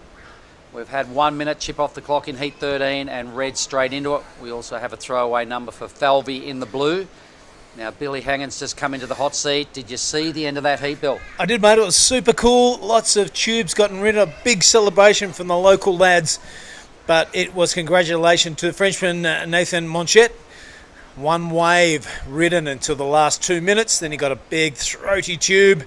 It's what we've asked for when we come to Nias, is what we're getting. How good is this leg of the QS 5000s through Asia? I'm loving it. Loving the show, bro. So many crew that have come are all on that same thread. They said, man, this Asian region tour, it's the best thing we do all year. It's what they wait for. Here we go. Look at White. Herbert. Come Herbert, on, Heber. Oh, he drops a little low. Not often he makes that mistake, so he'll be kicking himself. Mate, it's starting to stand up and draw off the reef. The drops are getting more difficult and the tubes are getting more exciting. Seaman Bolulu. So another one of those names. You're either a Bololo or a Wow, it seems like on this point. Oh, not much going on there for our man in green. Leaves Kayan Falvey out the back in blue here, holding priority. So I think Monchet has just put together the second best wave out of our first 12 heats. Righto. And you see the low tide. It's impressive, mate. Yeah, that look at those swell lines pulling through. So a lot of these sometimes just go in the middle of the bay and don't even hit the point. So there is a lot of energy heading down towards Barga, where we're staying right now, down to the beachy. It's a bit all about swell direction out here. And here goes green. Yeah, the replay of his last wave. Not much happening in the tube side of things. So goes to the turn, but it was a bit lumpy and bumpy with that froth. Not much going on for Balalu. Mate, I want to do a big shout out to Bianca Bock watching from Canada. If you don't mind, just slip me a message. Wherever you are watching around the world, I hope you're enjoying the show. Let's have a look at this. The first wave for Kian. Gets low, looking for a tube. It's not happening. A little bit behind the section, so it's one turn only and not much going on there. So back to drawing board for all four surfers. 21 and a half minutes. Yep. Here we go now. Let's have a look at White. So Hiba. Here we go now. His old man and the whole staff down there in the Hashton family surf camp. It's probably down tools. Not a good time to try and order a burger. There's no one in the kitchen. They're all around the TV screen, Bill. They love it. It's one of their sons, one of the boys. Yeah, they love the broadcast. They all gather around the TV. There's lots of yelling and wooing and carrying on. Well, I'm going to put one shout out to, well, we know Hash, we see him every day, but Elvira and the girls out of the kitchen. How are you, team? The engine room there. I'll come and pay my bill later today. Don't panic. I'm still here. But he goes Hiba now. Winding up, Bill. Yeah, nice fluid. You can tell he's surfed this wave so often because that getting to his feet and finding the sweet spot to get that speed for those turns look like second nature for the young man. Yeah, people watching all around the world, mate. This series of contests gathering more and more momentum. Kim Farfi and the lads and his son Fonzie, they're down watching in the south of Indonesia. So hit me a message. Hello to you, gangs. I know you like big tubes. Wherever you are around the world, stick with us because we've got a few more heats to crack through. But right now, we're going to join Gia Lagundri, the winner of the last heat. Take it away, G. I'm here with Nathan Monchet. Congratulations. You waited a really long time for those two waves, and you only caught those two and getting an 8.5 on that last one. How are you feeling right now? I feel like I won. Seriously. I did 4 comps for the WSL comps, never won. First heat I've ever made, I feel like I won. So, and getting those waves out there, I was sitting at the back and I had only one wave. I was like, 2 minutes left. I was like, I need one. Like, it's my turn. Come on. And it came. So I'm super lucky and super grateful. All right. So I, enjoy this moment. They don't have come by a lot, but I know you spent a lot of time at Rivermouth surfing that right. So did you bring out any inspiration from there? Not at all, actually. I can't surf that wave. I really struggle. I'm always out the sandbar. Just can't surf that wave to save my life. So, I don't know. I'm used to surfing lefts, getting barreled, going left. So, for me, it's kind of a first to go on, bigger waves, rights, and pulling in. So, just trying to learn as I go because it's so crowded in the free surfs. So, yeah, this heat, I was just, happy to get 2 waves and not only one. So, yeah, happy. All right. So, I'm sure there's people at home watching. Is there anything you'd like to say? Yeah, of course. Thanks for watching, Mom, Dad, my girl, my little baby. Thank you for supporting me. Thank you for being here. And yeah, so happy you guys are here. So stoked. Thanks for watching. So a good place to win a heat because you get a bang bang. Congratulations, and we'll see you in your next heat. Back to you guys in the booth. Unreal. Thanks, Giada. And good on him. He's stoked as. And geez, he doesn't. He's a dad as well. I didn't know that. Hey? Looks about 17 years old. old. I was going to say. Thought he was in the Pro Juniors as well. He may be. But either way, he's a dad. And good interview. He was stoked as. Said he prefers lefts and just have to work this wave out on the fly. Who can blame him? Lefts rule. Oh, come on, you goofy. He's not even a goofy foot. He should be licking his lips being a natural footer. But he goes green now. So it is Seaman Bulolo. A little mid-face snap. All right, and the point of difference, everybody, is the judges look at that and go, well, you didn't really go above the lip, didn't go near the lip. 5,000 QS sort of level. The judges demand commitment and doing risky, bossy high school moves, and they'll look at that, and I can just see another little mini number coming in. What is it? 2.07 mark. Yeah, a small number, but a big experience for the local lad. Yeah, we touched on it, Crewy, didn't we? That what judges want to see that board protrude above the lip line. That really captures the eye of the judges and also the fans at home. Ooh, A nice big learning wave. experience. Here goes Centauro now. Good looking wave, you're right, Mark. Throaty but no tube. Wow. That was a big turn. If he'd pulled that off, Whew. we could have seen some big reward. Man, I reckon he was a quarter of a second too late to the scene right there and just made it ridiculously hard for himself, trying to snap as the lip's throwing over your head, and doing that at speed with the amount of force that wave flicks out. That was a tough ask. So rather ambitious is probably what I'm thinking. But it's these guys that have to make these rapid fire decisions, mate. Your brain, when you stand up on a wave, has to readjust and make high rapid, correct decisions non-stop until the wave is over. And that time, just perhaps a slightly wrong decision. Here goes blue, Falvey. Yep, third wave for Falvey. Nothing going on so far. That's a good looking Larry. The go-to maneuver, I reckon he's taken note of the previous heats. Nice, tight in the pocket, a bit of spray. We'll see what the judges make of that. But staying busy, still 16 and a handful of change left in this one. This is heat number 13 of the Nias Pro. It's 2024 edition, if you don't mind, Mark. You were saying something about 1994 was the first time we had the contest. So a long time ago. Yep, and Falvey, I reckon, gets the best number of the heat so far. It won't be a big one, but he did do some tidy snaps. He picked the right wave builder, had 3 good opportunities to score. He's chewed off a 4.1 out of all this, so it's clean, it's small, but it's clean. And he's snapping in the pocket, unlike Bulolo in the green we saw before doing those mid-face turns, that the judges can tell there's a big difference in skill level on those 2 rides. So Falvey into first, and there is a set pushing through, so we'll hold on any tails of 94 until we get a bit of a lull. The local lad Herbert Wau, what's his nickname? Hibba. Hibba Wau with priority. He kind of runs the restaurant for his dad. Yeah, he's 'cause looking the at older this brother. thing, mate. Could talk us through. All right, in the barrel. Here he goes. Gives it a pump. Takes the high line. He's still there. Chandelier takes him down, and what a pity. He had a good look out of the exit there for quite a long time. He was doing all the right things, and it just squashed him. Yeah, it did. A good description. Absolutely squished him.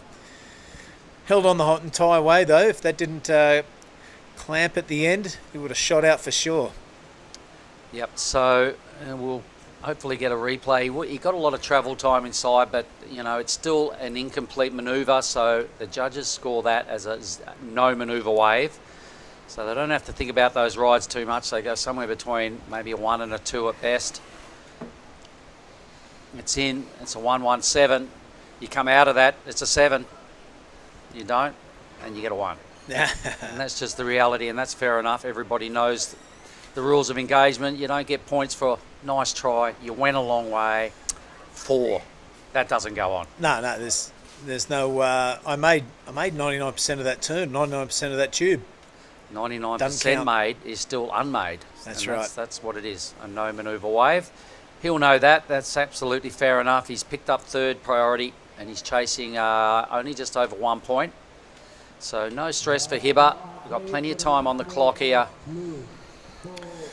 Mate, looking forward to the opening ceremony today, 3 o'clock, just in front of the break. All the dignitaries will come down from the government of Nias Selatan. Really appreciate your support. The sole supporter of this contest being the Nias Pro. It's a very unique situation to be in. We are grateful. Thank you, sir. Thank you, Ibu. Yep, well played to the government of Sumatra Barat. Here in Lagundri Bay, Sorake Beach. And it is a big part of the Asian region to qualify and get onto the Challenger Series. You've got to do good at these 2 5,000 events. I think there's another one later on in the year over there in Cloud 9 is the 5,000. I think they take their act up to Taiwan. Oh, wow. And that's quite a highly rated event as well. So these are the ways you get onto the Challenger. There's a 1,000 next week, or after this, up there in Afulu. So if you win that, you add 1,000 points to your tally. So that's worth that's gonna investigating. Come in. Yeah, that's handy. It sure is. So just for instance, I'll tell you, the round of 128, if you happen to dip out here, your points are pretty low. You get 100 for a third or only 40 points for a fourth. Wow. So that's not ideal. You start collecting some big points as we start to get into sort of the round of 16 and beyond. Quarterfinals are worth just over 2,000 points. Everybody's chasing points. Prize money's handy, but the points and the experience, you know, it's all stuff money can't buy. So who we got with top billing is surfer in green, Bulolo. Requirements are super low, as you can see on the screen, everybody. Nobody's got any sort of second backup. 12 minutes to go. I reckon Hibber's going to come flying home here. It's not often I see him make too many errors in this lineup. His old man will be screaming or barking orders out of the Hash family surf camp down there. I was just down there, mate. He had the white sunnies on, shirt off, ready for business. But it's Balulu having a look at that. No dice. But he loses priority. So Wowee. Major little bit of inexperience there by Seaman Bulolo. But yeah, we know Hash, that's just his go-to everyday wear, mate. Unbuttoned shirt, the white sunnies. Yep, Sarong. Semi-rockstar, yep, Sarong in the morning. Semi-rockstar outfit of Hash, who's no doubt listening down there just next door to us. So g'day, team. Luke Studer down there occupying the table. I don't think he's left all morning. Well, when you live there, why would you? Yeah, that's true. It's pretty hot as soon as you get out in the sunshine. He said he's going to be front row of the opening ceremony. He's going to get there early, so he gets a good seat. So we'll see you there, Luke. Have a look at this one. All right, so let's have a look at Sakai Centauro now. Gives it a pump, hits the lip, really good connection. And look at this second section. Do it again. Oh. Tries to, gets stuck. What a pity, he was on his way to a good number. You really have to do it again, mate. You're spot on there. You can't just do one big hit and expect to be rewarded handsomely. You've got to rack off a series of those things. So, yeah, he needed a 2-1-4. He might still get it. That first turn was pretty spicy. Kind of a really bowly section. Was well on his way to the lead if he had to just finish that wave. We've seen a fair bit of fumbling around here today, mate. And what you'll notice as we get through these rounds, every day the skill level of the surfers gets a little bit better. The mistakes become a little bit less frequent because, you know, we've got a lot of high-end surfers in the round of 64. Long way till we get to that point. Might see some seeded surfers come into play in the round of 96 this afternoon though, Bill. Let's have a little look through the draw. Okay. Koyashiro Suda and Oliver Risenbeek in that first heat. Takai Kanazawa and Ryuichi Inoi. Two Japanese surfers that'll feature in Heat 2, should we get to that point. Elliot Parada-Reed and Dylan Wilcoxon are the seeded surfers in Heat 3. And Takai Hagita and Tane Dobbin, the Australian there, in Heat 4. If we get to that stage, they are our seeded surfers in that round. A couple of big heaters. So that's on standby, the first four heats, right? Yep, and they potentially will surf. It's just a matter of, do we pull the pin for the Prezos? Nice wave just rolling off the inside at the indicator there. Only one of them though. Seems to be a bit of energy heading in towards the competitors. They're all paddling out. They've spotted something, Bill. Priority sits with blue. Yeah, looking to back up that 4.10, or actually making that his backup would be the good plan. Wow. Everyone lets that one go. Yeah, I agree. Pretty deep. Sentaro Sakai with the lead now. A 3 and a high 2. It's not going to sit very well with him. Have a look at this one now. On the inside is Falvey. Makes it out of the exit. He's got to complete this. A bit of a grab rail. Cuddy reverse grab, whatever that was. It was cool to look at. Grabbed it with his backhand. Yeah, okay, I can dig it. That is Kian Falvey having a good go of things. A little 3-0 to finish off if you don't mind. Yeah, I reckon that 4.10 is out the window, mate. Good move by the young fella. Nice tube. good thread, got chandeliered a little, but kept his line and still had clear vision. It got a little fluffy in there. A few little chandeliers dropping down, but a well-threaded barrel nonetheless. In a low-scoring heat, for me, Falvey to the lead for sure. Only needs a 173, and as you're saying, Billy, potentially the best wave of the heat. Without getting too carried away, it was a good tube ride. One little funky carve down. I like that. Any skateboarders out there, you can tell us what sort of grab this is. It'd be cool. Could be a slob, could be something like that. That was a good tube in Comes hindsight. out here Watch and look this. at it. The left hand. That's awesome. My back's cracked about 3 times just looking at it. It's actually his front hand. Yeah. So he's grabbed it with his front hand.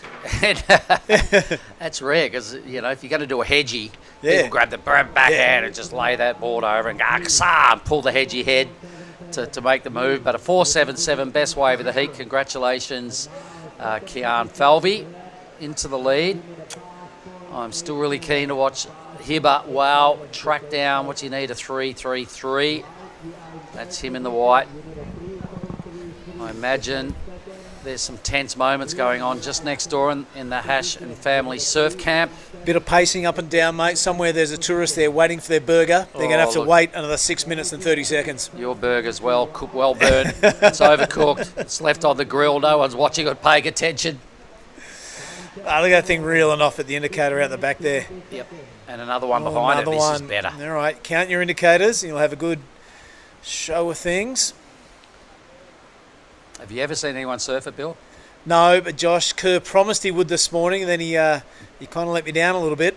So that I'm putting the pressure on him to go do it before the next heat. He'll go and do it at some point. Don't worry about that. It's such a sick thing, you know, to watch guys surf that.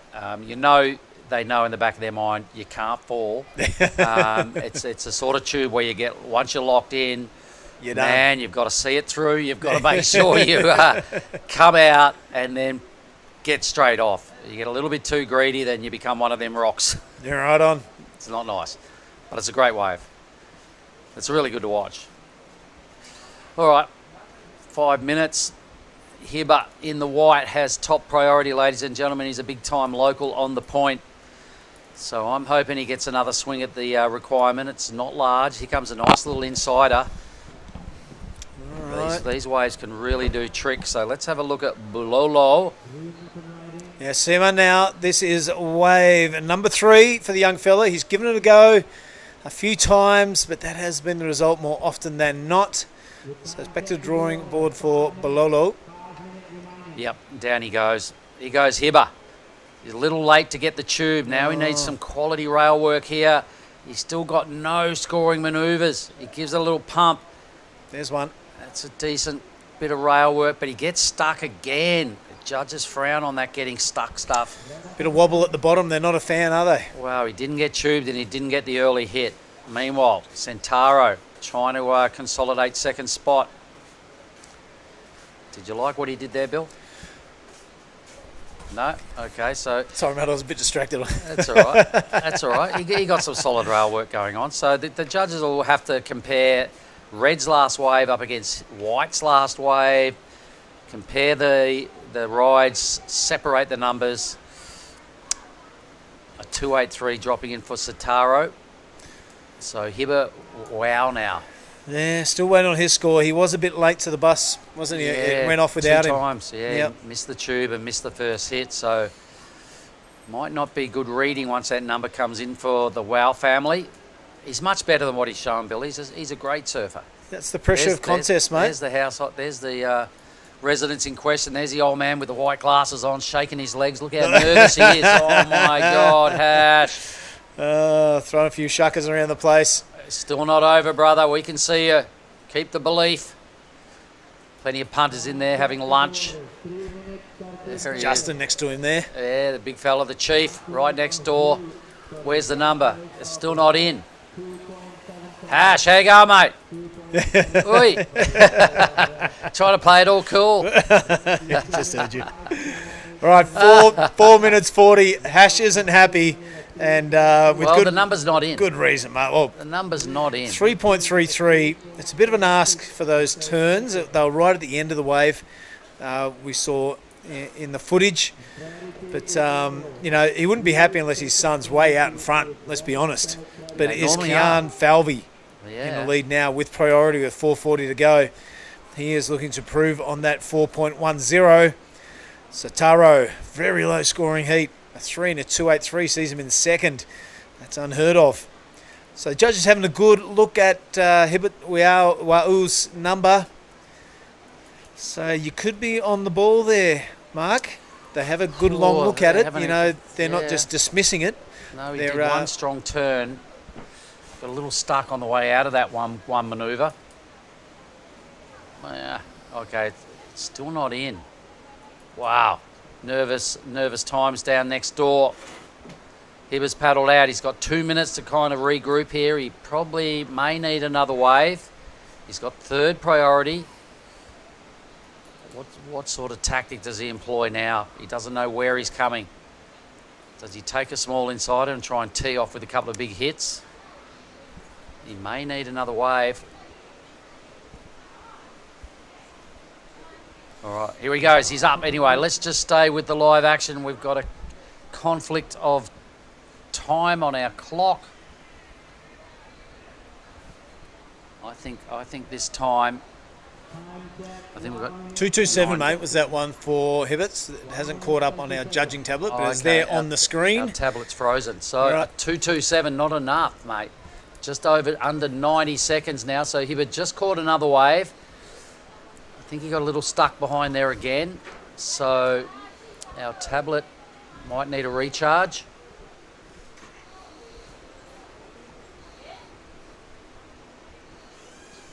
One minute.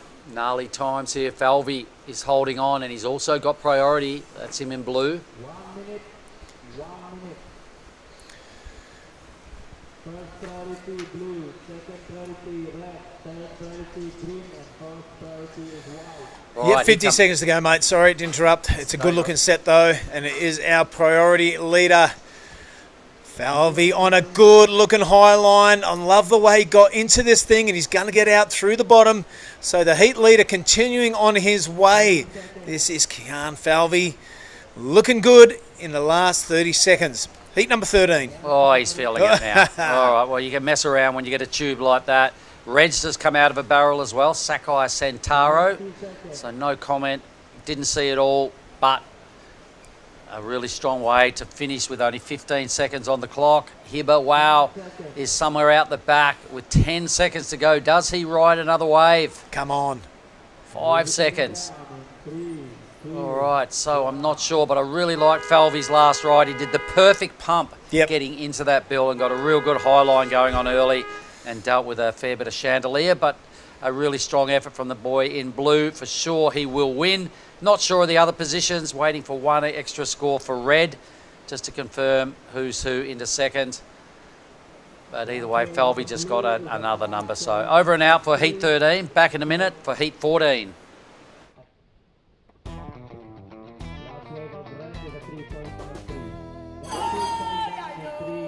Far from the bustling crowd, a special kind of magic awaits just offshore in Lagundri Bay.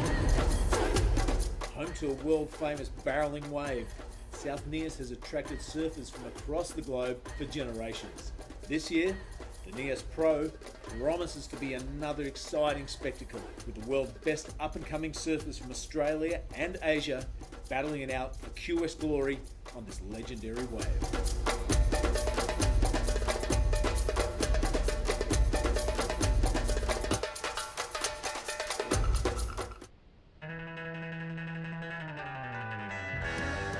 First, I want to thanks to everyone at home for supporting me, and I love you guys, and can't wait to see you guys soon.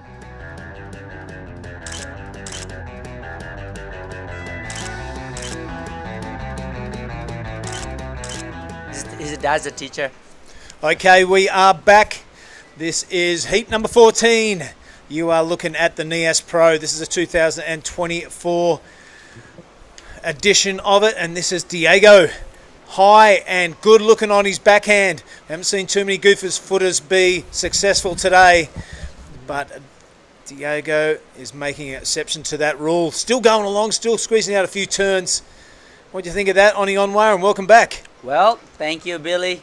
You know what? Diego's been riding the same board as mine, the DFK, Cabianca, and he just got hooked, you know, and he's been loving it. As you can see, that it was like the board looks really smooth. It got big barrel. That's a big set too. Yeah. So all the balls, the combination. Let's see the replay of Diego. Oh no, sorry. This is red. And can he make it out? Unfortunately not. And here's a replay of Diego. Nice dips, backside surfing here, really fast. Ball looking spicy. Look at that. Look good and smooth. Control. Wow. And I like that. That's kicked out. Nice surfing by Diego. You know what I really liked about that? He came from the low line. Yeah. And he had to come up and find that good position on the inside of the tube. So yeah, really good surfing from Diego. It's hard for backside to be pulling in that. I guess that wave just kind of opened up for him. That was a 5 point ride for first wave off. Here we go, the replay. Straight into it. The board has the control. Love the way he uses that right hand, you know, just finger paints along the face of the wave. Super cool. Really good technique from the Italian. This is Sabah Balat. Really nice wave. Wow, I like that carve. Why not? Israel Sabah Balat. Sorry, that's what a cool name. Sabah Balat. Where does he hail from, mate? Indonesia somewhere? Definitely. He is. Mentawai. Yeah. From Mentawai. He's part of the big team that's travelled down, not too far down, from just up the road for Krui and for Nias. It's great to see that region of Indonesia putting out some talented surfers, and that was a really well manufactured tube. It wasn't big and gaping, it took a lot of work, and so well done to Israel.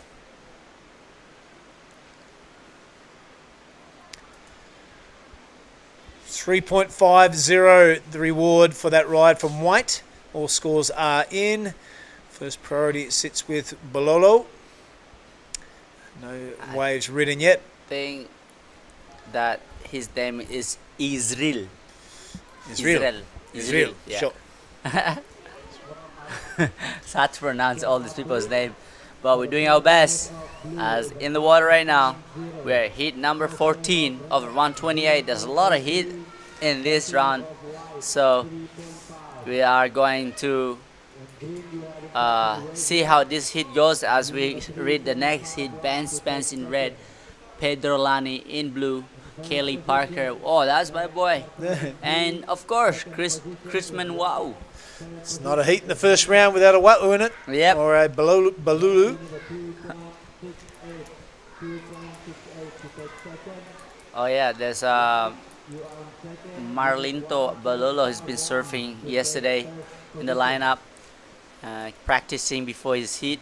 Only take one surf to practice this wave for him, as he surfed a lot every day. Yep. And definitely an advantage to the local crew. You get to surf this wave all year round. Yeah. And the visiting surfers probably have a couple of days to adjust between now and Krui. And it's on out there. It's 40 people minimum, and they all rip. Mm-hmm. They're brothers. Marlinto Bulolo with Justin Bulolo are they're brothers. Uh-oh. I was talking to him yesterday. He's my brother. He's my younger brother. Well, why does Justin look bigger and older than you? So I'm just living a peaceful life, he said. Okay. That's a good advice. Stay young, fresh, and see how it goes. And this heat, he haven't opened up a wave yet, so he has priority right now. Let's see how good he is with using the priority too. So, well, he know exactly where to sit, and he shouldn't be too bothered about chasing the rest of the field around.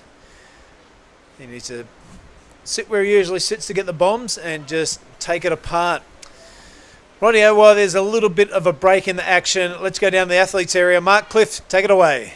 I am. I'm here with Kyan Falvey, winner of the last heat. Kyan, you're telling me you've never been here before, so that must have been good fun, yeah? Yeah, first time to Nias ever. First wave overhead at Nias, actually. Don't get much in the free surf, but I had a ball out there. Man, you picked some really good waves, so that was a big part of your scoreline, yeah? Yeah, I think that was really helped me out. I got in rhythm and worked out for me in the end, yeah. All right, so what was the overriding reason to join? Are you chasing points, or did you just want to come and compete in some pumping surf? Well, I came to chase points, but pumping surf is just a bonus, eh? It's awesome. All right, for you coming to Indo, what's the best part about being in Indonesia? Good waves, nasi goreng, and a bang bang, I'd say. Oh, I've got some good news for you. I don't have nasi goreng, but I can help you out with the bang bang. Oh, legend. Thanks, mate.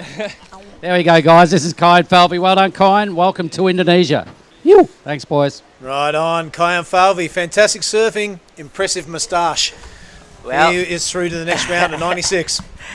Well, shout out to Ben Falvey. He's one of my favorite teacher at Palm Beach Karaman High School over there.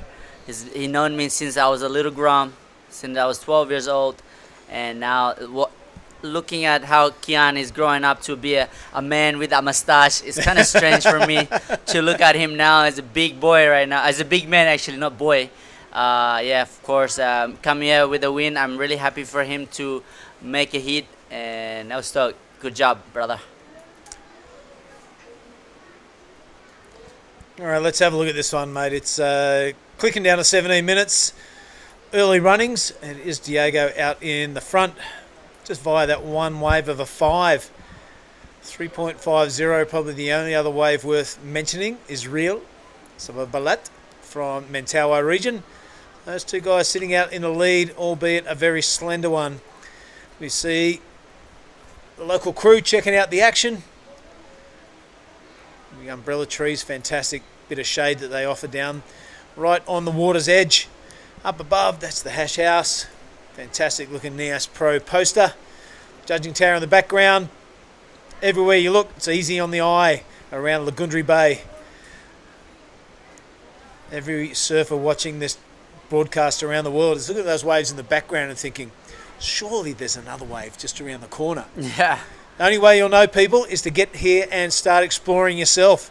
A lot of waves aren't on the map.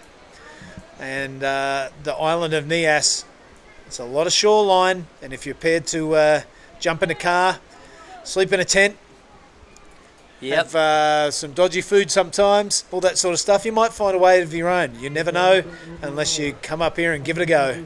Well, if you bring your speed gun, you can go hunt yourself. Oh, for sure. Or speed fishing. A few lines going into the bay there, Oni. Doesn't necessarily translate to big waves on the right-hander, but it's good to see some movement in the ocean, isn't it? Yeah, there's definitely, look at this swell coming in, kicked it in for all the surfer. Wow, look at that left. Woo. I'm mind surfing that thing, but I think you probably get drilled. Yeah, bit of purpose in everyone's paddling right now, but it is green with priority. Malinto Balulu sitting up, not getting sucked in by any false tactics.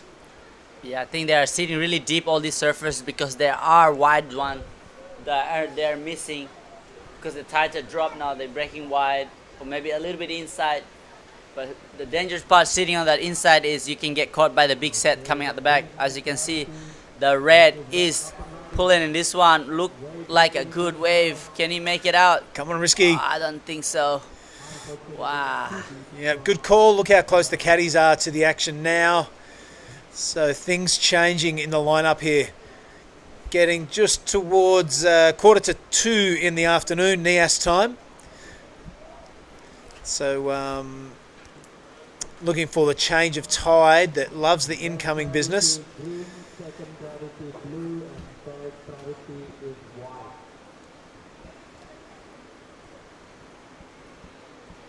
This heat 15 looks like a beauty.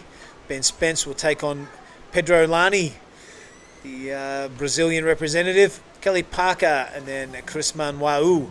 That'll be a ripper, but let's put all eyes onto the lineup now because this is Diego on his backhand. He's come out of that thing, can you believe it? I'd kind of written him off in my mind.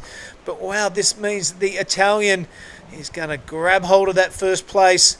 He's got 1 foot on the throat. He's looking to put the rest of the field to the knife. Yeah, that looks like a good wave selection, good positioning for that barrel, and the board hold into the rail, didn't wigging, and that is a good back up, or He either would've- be better. He would have had to work hard inside that tube, on he.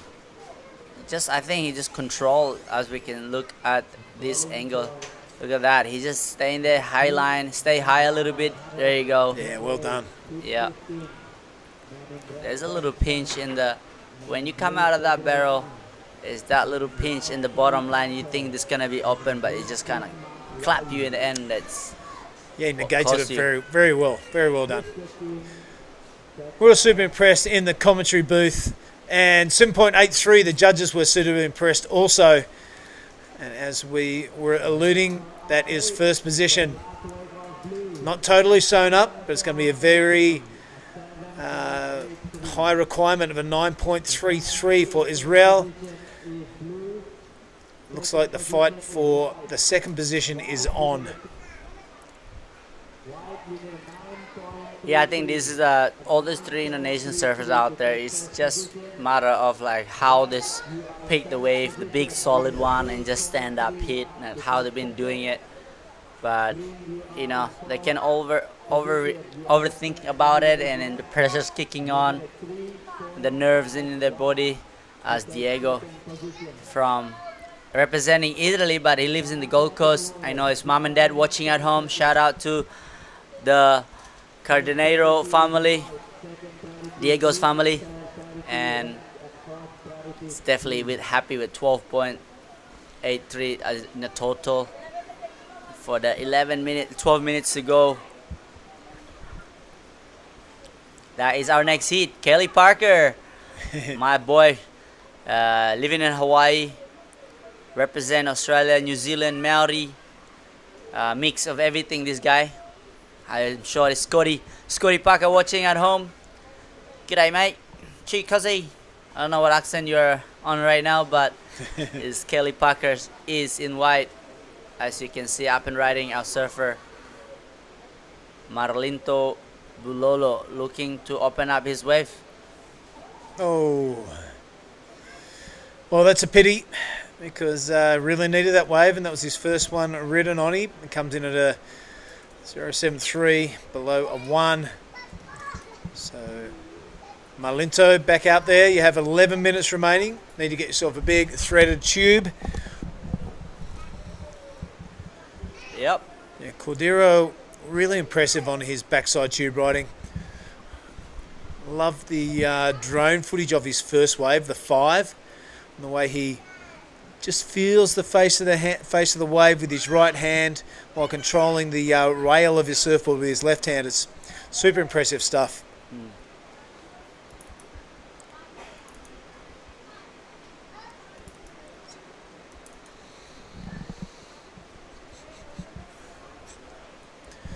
All right, heat 14, pressure's on. I saw Tippy Jubrick pacing up and down. He's an absolute ball of nerves before his heat. That's heat 16 coming up, and that'll round out the day. Then we'll have the opening ceremony. Yeah. And we'll kick off probably the same thing time tomorrow, 7 o'clock call, thereabouts. And we'll hopefully have a full day of action tomorrow. But 16 heats, a great way to start off the Nias Pro 2024 edition. It's great to be back with you. I hope you're enjoying the broadcast wherever you're watching around the world, whatever time it is, night, morning, afternoon. Grab a coffee. Yep, Grab definitely. a dinner. Still be a coffee time right now for sure. Yeah. Get into it, because there's tube riding, and this is the young fella from the Mentawais chucking in it under the hood. He comes out of that thing a very well ridden tube, although a little bit small, but a tube nonetheless. Yeah, that is Israel Sababalat. This definitely be a grom. All these guys out there is just young age, already start kicking in some score, practicing in the event like this. It's a big event. Kios 5000, all the best surfer around Australia, as you can see now. He kind of missed it and then shoved himself in there, didn't Yeah. it? It was really well done. Yeah, heat 16, we'll see Tippy Jubrick take on Ru Horikoshi, Rafael Castro, will also be featured in that heat. And do Tok Luke. What interesting, exciting Gonna be names. So,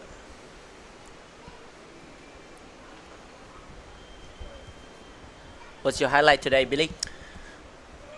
It's got to be Christoph's tube to win in the heat in the last 10 seconds.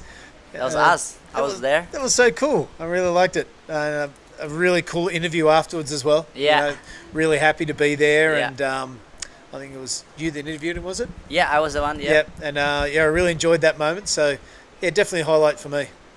It's a buzzer beater. Yourself? Yeah, same. That's one of them. And the highlight. Most of the highlights are in Diego's wave. 7.83 is probably one of my highlights so far. The way we started off the day, first heat of the day, and Irawan Wau just got that steaming 6-foot tube, and you're like, you're kidding me? First heat of the Nias Pro for this year, and an absolute stonker comes through. I think it was like wave 3 of the whole event. So it's always a good sign when that happens. He's a good one. He's a good competitor too. Irawan Wau. And here we go, up and riding. Israel. Surfing wide. Israel Sabalat, bang, nice first turn. It is a medium-sized wave, but he looks small on that thing. I was gonna say, this guy still must be a gram, or just a little midget. Well, it's a young surfing demographic up there. Let's be honest. You know, it's only been it's been around forever, but it's only really been on the radar for a good 30 years, I would imagine. So you'd think the people that first started dropping anchor up there started having kids about 10 years ago. Yep. And this is the result. We can see it here. The Will Coxons. Will Coxon. Young Sasha. And then we have a look at Israel. So a young region of Indonesia, but one that promises to be fruitful. All right, Oni, 6 minutes to go. It is Diego Cordero out in the lead. That 7.83 looking really handy. 5 not a bad backup either. So one would imagine it is battle for second position. Joking Risky looking for a 4.77. I don't think that's out of his wheelhouse. There is 5 minutes ago. Diego is in first place right now with a 7.83 and a 5-point ride. That 5-point ride, it could be one of the best waves for the guys in first and second, third. Yeah, right. Yep. So 2 waves for men in blue. What a smart move. Sitting out there patiently waiting for the better of a 5-point ride. So he has to do that. He has to wait to get a better score. Then he knows it. He knows it. Yeah, he knows it. He's not under pressure at all. He's just taking it easy. But Israel, still looking to replace that 2.47. Because currently in second place right now is Red. Red looking for 4.77. Yeah, to get through to the round of 96 with a score total of 5.97, you count yourself very lucky. So yeah, I think right now with that priority is third place looking for 4.77. It can just pull in the barrel and nice finishing like carve or turn. It's possible. Of Billy. course. Yep. So just this is the moment, the timer of 4 minutes goes to 3 minutes. And then 2 minutes, that's where the pressure is really kicking in. Really rips apart there. We saw Josh Kerr rewarded with a 4.93 for a couple of turns. They were very impressive turns, but we know it is out there and the judging panel are rewarding them. So all requirements under that for Jacqueline and Marlinto. Here we go. Look at the sets coming now for everybody in the water. Who got the priority? The priority is with red. This is what I'm talking about. He's been waiting for this. Can he make it though? Yes, he does. That's what I'm talking. At the curve, I read this wave for him before even he recorded. So there you go. He's in the dangerous mode for man in white. So there you go in green. Our local surfer needed 5.24. This wave definitely not offering much. Okay, so it's not much offering for green, but the red, surfer in red, I knew that wave's gonna come for him. Yeah, Jacqueline Risky made the most of that opportunity, didn't he? It was a beautiful entry into the tube. It's one of those ones you look at and you for sure know he's going to come out. Exactly. I'm on point now, thinking about everything. There is some set. I think Diego knows he doesn't need to. Now he's really had the heat under control. Yeah. I don't think he's going to catch any wave until the last couple of seconds. Yeah, 933 is a massive ask, mate, but you never know. Here we go. What can happen here at Nias? Lagundri Bay has delivered miracles before. You don't want to risk it. You want to get through to that round of 96. Start racking up the points and start racking up the mush, the doula, the cash. Come on. How's that last score of red? Was a 6.5, Billy. Oh, yeah. Straight to the second place. He needs to replace that 1.2. That requirement has really changed too for Jacqueline Risky. 6.34. Diego is not breathing so easy right now. Things have changed in the last 30 seconds.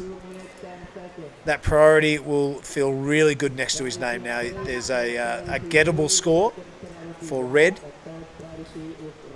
But I think if I was in this right now, Risky is still not breathing properly because a 4.21, Israel knows that what he needs to do to get that wave too.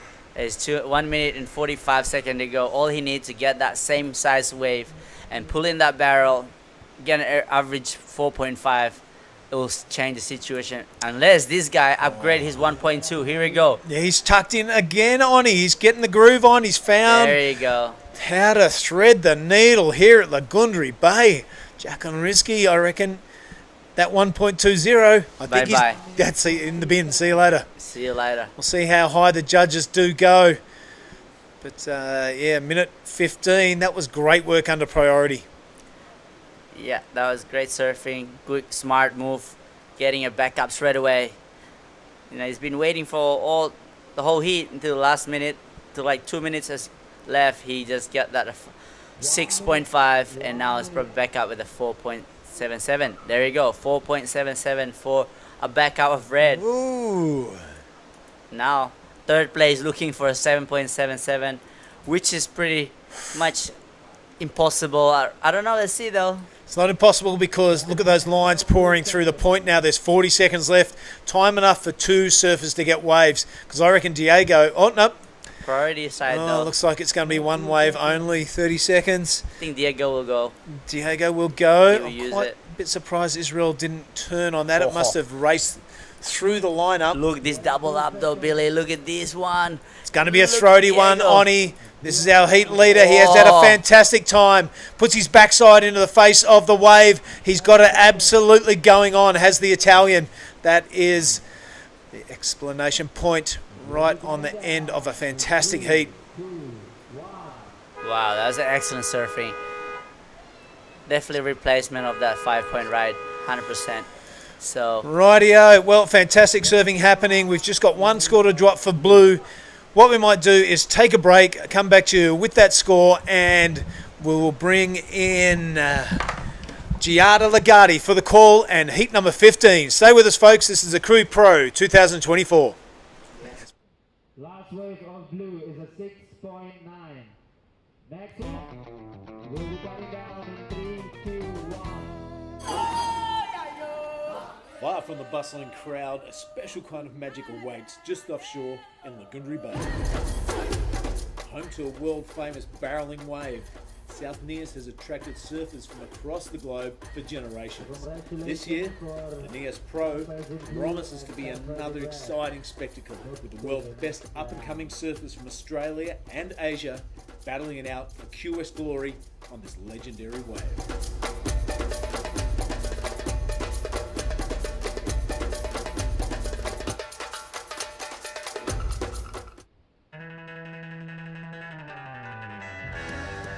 first, I want to thanks to everyone at home for supporting me, and I love you guys, and can't wait to see you guys soon.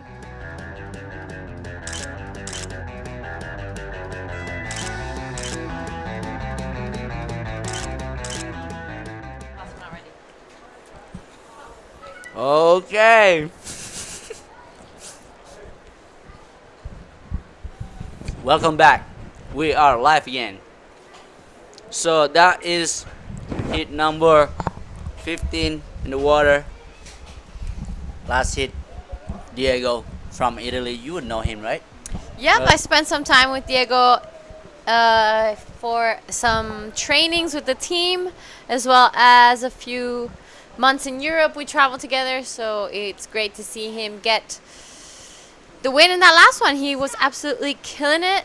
So this is heat 15, round of 128. We have in blue Pedro Lani, in red Ben Spence, in white Kelly Parker, and in the green Chris Manuel. This is the second last heat of the day. We will be finishing off with heat 16 and be heading on to the opening ceremony of the Crui Pro. Oh, Nias Pro. Excuse me, everyone. I've said that quite a few times last week. Alright, so guys, sorry, whoever watching, this is not a Crui Pro, this is a Nias Pro 2024. And as you can watch, Crui goes left, Nias goes right. So, welcome back, everybody. There's hit number 15. Pedro Lani's been ripping lately, so, and Ben Spence in red, and Kelly Parker, Cristobal. Some heavy footers out there though. This guys knows how to serve. Just matter of who will get the bomb, the big barrel. Nice finishing. That's what we all talking about. Want to see that good surfing.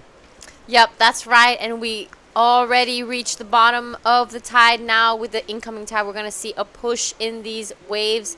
The conditions are still glassy, and it's firing out here. Look, there's a few lines coming through, looking like these surfers taking a look at it. Looking like Ben Spence is the only one who will pull the trigger on this one. Really good first turn, and sets up for this second one. Unfortunately, gets the nose a little stuck on the way down and falls off.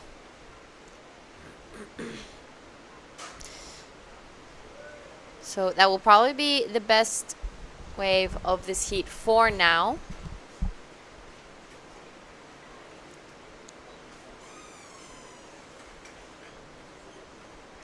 "21 minutes, plenty of time." The second last heat of the day.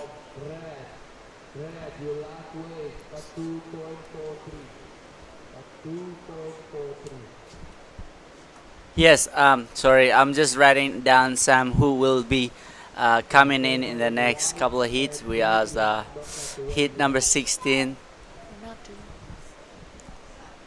Okay, yeah, I know that. So heat number 16, we got red, got TP Jabrick. He's doing some 20 push-ups, couple chin-ups. He's ready to rumble in the jungle at Lagundri Bay. And of course, we have Roy Horikoshi in blue, Rafael Castro in white, and someone has liked the name. I like Luke Du Totti. Alright, everybody. Look at this set. Woo! I want some barrel. You want some what? Barrel. So, fun fact, for the next heat, Rafael Castro just landed today. Who's in that? Nias. Rafa Castro. Rafa Castro. So he just got here from the airport. Oh, no way. Straight into his heat. What a legend. So he's ready to rumble in the real jungle, Indo style. Show up last minute. He's taking it Indo style to the next level. Yeah. Well, where is he from? Oh, I'll get sorry. right back to that as we go with Billy and the winner of the last heat. Last heat, and I'm with him here in the athletes area. Played that heat very well. Just caught the right amount of waves, but you got slotted on just about every one of them.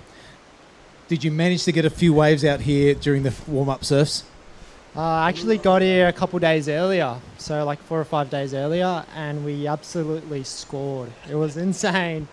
So yeah, I got a few waves then. Not when everyone came here. That was pretty hard. I wasn't even free surfing because there was just too many people. But the days before, yeah, I probably had like the best sessions of my life. So Ripping that you hear that a lot around Indonesia, don't you? Now tell us a bit about the Diogo story representing Italy. You're out of Australia. Run us through this sort of stuff. yeah, I surf for Italy. My mum's Italian and my dad's Brazilian, so I've got that mix. And we've moved to Australia when I was 13, and we've been living there ever since at Snapper, so Coolangatta. So yeah. I tell you what, the Italian team is looking pretty strong. Gia Lagundri, one of our co-commentators, is in it. Claire Bevilacqua has been in the Italian team before. And so, yeah, it's actually a really strong surfing team. Back to the action of the Nias Pro. You having a good time? Mate, incredible time. We're so blessed to have comps and waves like this. I don't think I've ever gotten so barreled in a contest. So yeah, stoked. This is my first time here, and I'm trying to make the most out of it. Well, your first heat win at Nias, get what you get. Bang, bang. There you go. That's all yours. If you keep winning, you're going to get more of those. Diego Gordero, everybody. Back to you. Okay, thank you, Billy. Welcome back. We are now live still for the heat in the water. Still waiting for a score for the man in red. And also, we saw a last wave of an opening ride for Kelly Parker was a 2.87. So, big boy turn. Really pushing that second turn though. So, it's kind of a bit like lose a little bit of like the speed and the connection. I will still wait for that red. Wave was a 4.5. So, there you go. Red is in first place right now. Second place, Pedro Lani with a requirement of a 3.84. So everything is still early in the heat, 17 minutes. But you don't want to be too comfortable sitting at the back knowing there's still plenty of time, because that time is coming for you. Look at the back. There is some hollow barrels at the back there. I wonder if I could just go out there for a quick 1 or 2 wave, but definitely don't want to land myself in that reef. Yep, you're right. That reef is looking pretty. Wasn't expect that. Sorry, that reef is looking pretty sharp, and lucky enough, Nias is a deep water wave, so you don't hit it as commonly as maybe you would in Cruy or Desert Point waves where it's very shallow, but it's a lot of water moving. Oh, Nathan on fire. Daddy mode. Your co-dad. Oh, yes. Looks like someone's paddling. Look at this one. There's a deep one here. That could be a good little runner.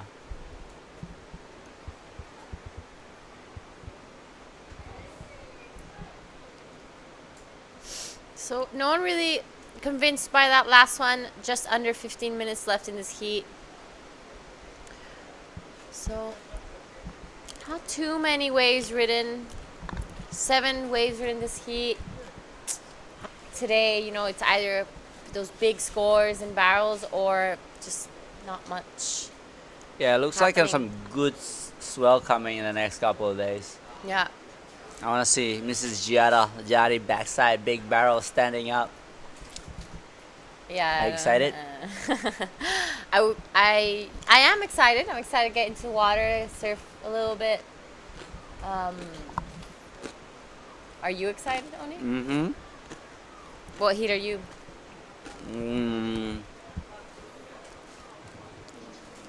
10? Of the next round? No. I'm hit number 10. Round number 64. Okay. Yep. So you're going to be waiting quite a while still before you actually get into your heat. Yeah. I guess I get to see more, watch more, study more. But being here is not much to study. It's just a matter of like how you surf the wave, the heat. Yep, that's exactly How right. you drive the bus.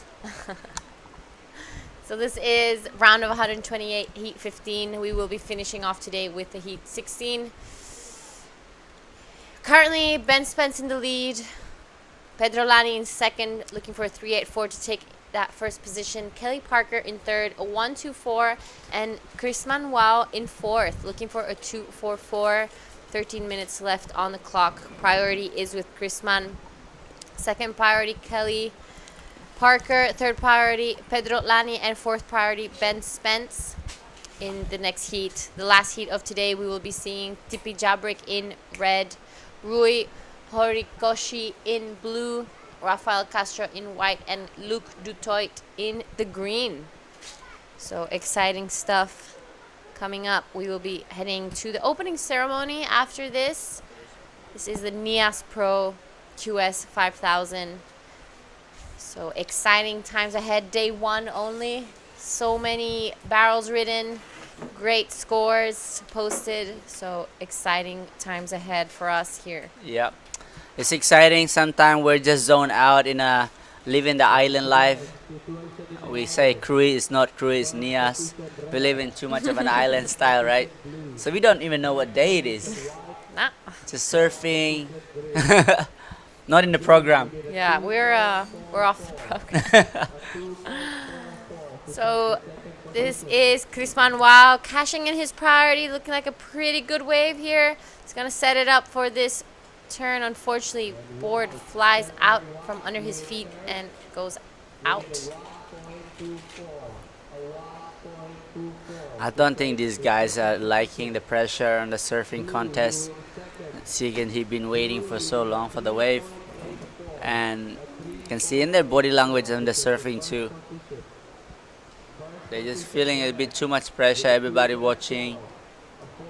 When you haven't competed for that many times, big part of it is just pressure. Here we go. Under priority. What? Not going. Smart choice. Looking to replace that 2.43. Looking like some nice sets coming through. So priority is with white, but Pedro Lani with second priority decides to pull the trigger off on this one. Good first turn. Sets it up for a second one. So this wave a little bit smaller than some of the other waves ridden today, but some nice turns. Looking to replace a 1. So just about to reach the 10.5 minute mark of this heat.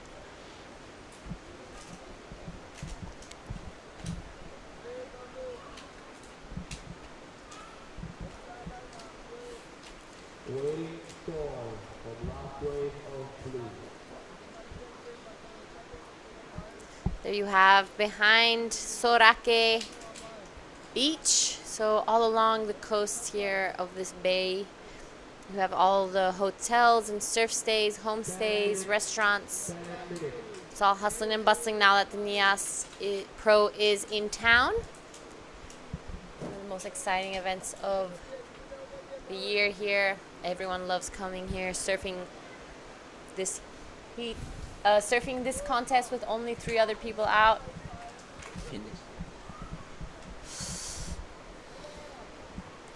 Here we go, the replay of our man in blue, Pedro Lani, in second place right now, looking to replace that 1 point. And will he make it to? I think so. There is a go. This wave was a 3.8.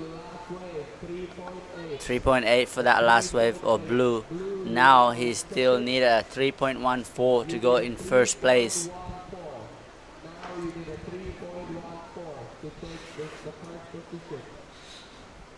Kelly Parker, though, that he has a powerful turn. I think all he needs to do is just get that wave and time it when he hit the section. He don't have to push really hard on his turn because he's already a big boy, so he throws a lot of spray. Just manage to find that timing his turn to get a really nice spray. And sometimes he push that hard, the board slides out. So been watching him and Korea as well. Really aggressive surfer, maybe growing up in Hawaii. that you have that raw power of energy. But you come to Indonesia, you kind of have to play with the power. You can't let it all out. You just gotta have to, but the timing and flowness. As you can see, the indicators showing something coming for all the surfers in the water.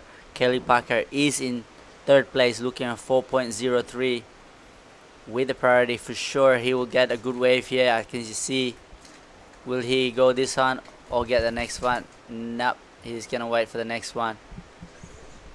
Looking like Chris Manuel took off under priority. Like the look of this one. Good opening turn. Second one really nice as well. Just falls off on the way down. We see his board just popping back up from the whitewash. So Ben Spence wanting to replace that 243, and with turns like that, he's well on the way to massive turns. Just tail released, wraps it around, and he'll be convinced with that. Here we go, Pedro Lani looking for a good score here. That was pretty nice turn with the control. Oh, why not? Throw some variation of surfing. Exactly what I need. And here we go, Kelly Parker trying to get in the barrel. He's definitely not in the rhythm yet, but there's 7 minutes to go. Kelly Parker is gonna be on the back in the lineup again to get that, regain that priority. Waiting for a long time for that wave. Yeah, he did, and he only has a 287 to his name. He quickly pulled off, so he knows what he's looking for. He just hasn't really found it yet, I guess, but with 6 minutes, 40 seconds, still time to get back into this heat. We're waiting for scores for all 4 surfers to come in. Here, we're going to see some replays. This is a replay of Ben Spence wanting to get rid of that 243. Really nice, big turns out the back. Here, just to finish it off, get those few extra points on the inside. This is Pedro Lani, the Brazilian surfer. Really nice rail game there, and unfortunately falls off on the second one. You're right, just giving the judges a little bit of variety and something refreshing to look at. So Ben Spence last wave coming out of 5.5, which extended his lead. Chris Manuel, a 2.07. Pedro Lani's last wave didn't come into his top 2, so he's still in second. But yeah, Chris Manuel and Kelly Parker now a little bit under pressure. Still looking for a 4.03 and a 4.83 to go into an advancing position. Only first and second move on to the round of 96. This is our generation here collecting some leftover boards, and I think they should fix it. They're trying to body set it onto the reef. It reminds me of my childhood. That's how I grew up, but except with the sand and the stone. And that's how all this a lot of island has that. Not many options of a board, but if you have a chance to fix it up. I used to fix my own board. There's a guy gave me a board, a 6.6. I cut it into a 4.5. And I should have kept that board actually. That would be a good memory. Now that I just throw away some brand new board, I complain about it. It's so heavy, it's not knife enough. Like, it's funny. But you know, when you're at this high level of surfing, you need to have a good equipment because you're surfing with the best of the best. So you need to really put your career into this high maintenance, high quality service training. Looking like some drone wars out there. Some drone work. Someone's trying to compete with Ryan. There is a competition with the drone work stuff. Ryan will be smashing everyone. He'll be the Kelly Slider of the drone work.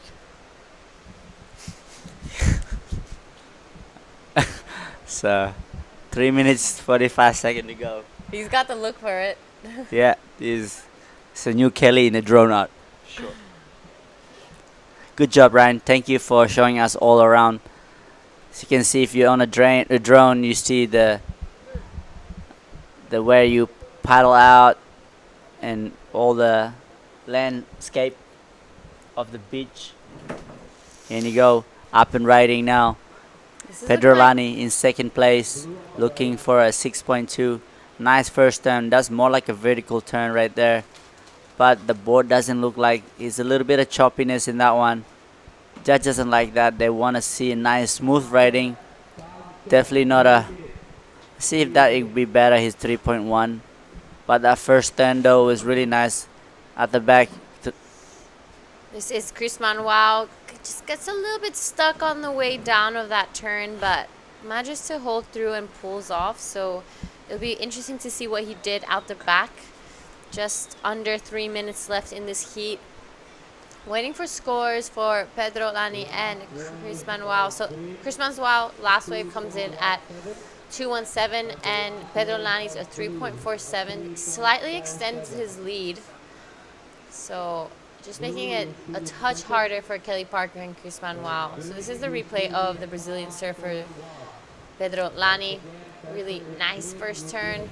Wraps it around here. I think most of the points they're coming from that first big turn. Exactly.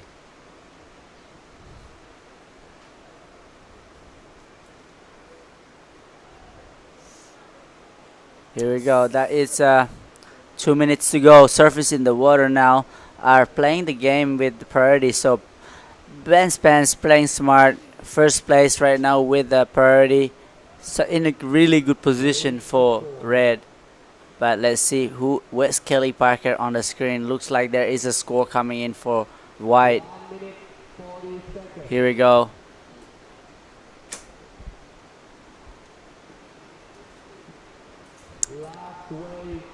There is not much of the section. The board doesn't look like he's connecting with the board, and definitely will have to come back in with a 4.4 requirement. Let's see what the judges say about that. And there's a minute to 10 seconds to go. Kelly Parker in third place. And Chrisman Wow require a 5.1. Alright, so there you go, guys. Situation are in the water. First place red, second is blue. Pedro Lani look for 6.2. Kelly Parker, last wave, was a 2.8. Not enough. Still need a 4.4. And Chrisman Wow, 5.1. 30 seconds to go. This heat, pretty slow to start. And you can see the next heat paddling out there, getting ready. Will there be some wave coming? So priority is with man in red. Seeing up there's looks like a wave coming through. Just 7 seconds left, and Chris Manuel looking for a 5.10. He takes to the air and unfortunately doesn't stick through. So congratulations to Ben Spence and Pedro Lani. You guys are moving on into the next round, and we're gonna head to a break right before the next heat.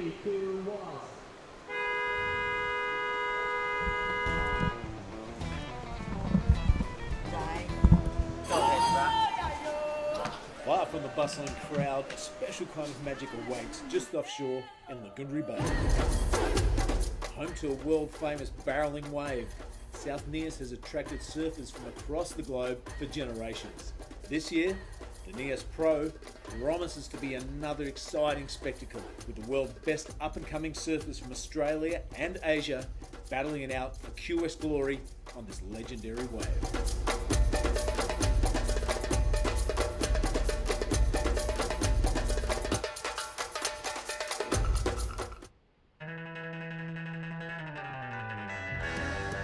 First, I want to thank to everyone at home for supporting me, and I love you guys, and can't wait to see you guys soon.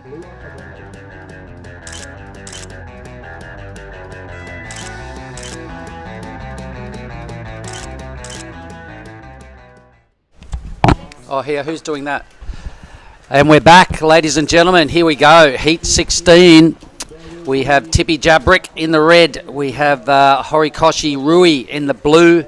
Castro Raphael in the white, and Luc Dutoit, I guess that'll be, in the green. Welcome back into the booth with me is Dai Wacko. G'day, Dai. How are you doing? How are you doing? Nice bit of Aussie Bahasa there, mate. How has Team Japan been faring today, Dai? Well, they've been struggling to get those like a barrels one. All the locals probably using their knowledges to get those like, really good wave and get some like huge barrels. All right, so last heat of the day. Tell me a little bit about Horikoshi. So Rui Horikoshi is actually from where I live. So all right. we live in the same town, Yep. and he's still young, but he's got his charges in Hawaii, so I can't. Well, here is Rui Horikoshi. 1本目のライディング。ここは早くて波に捕まってしまいます。So All right, well, refresh my memory. How did he end up in Krui? Probably he got through a couple of one heat. Okay. And yeah. All right, well, let's watch green now. So Luc Dutoit right here. Where's Luke from? So Luke from Russia. Is it? RSA? That'd be South Africa. South Africa. Yeah. Excuse me, guys. Yep, So Luc he's from Dutoit. South Africa. And we have Raffo Castro from USA, Ruiz from Japan, and Tipi from Indonesia. Tipi Jabrick out of Bali. So Tipi, a big player in making these events happen. There wouldn't be an Asian tour without the hard work this man does. So Tipi Jabrick in the final heat here of the day. He's doing the rounds here with his daughter as well, Suri, who'll be surfing later on. But let's have a look at Rafael Castro. This is going to be a great wave. Oh, my God. How is that style Whoops. in the barrel? Went from really good to not so good. But here is red. Look at Tipi Jabrick paddling hard. Where is he? Here he is. Good looking wave now for Tipi. He drops in. He's looking for the barrel. He parks himself under the lip. Gets a nice read on this. Must have got clipped a little bit too hard, and down he goes. But, geez, I really like that tube of Raphael's.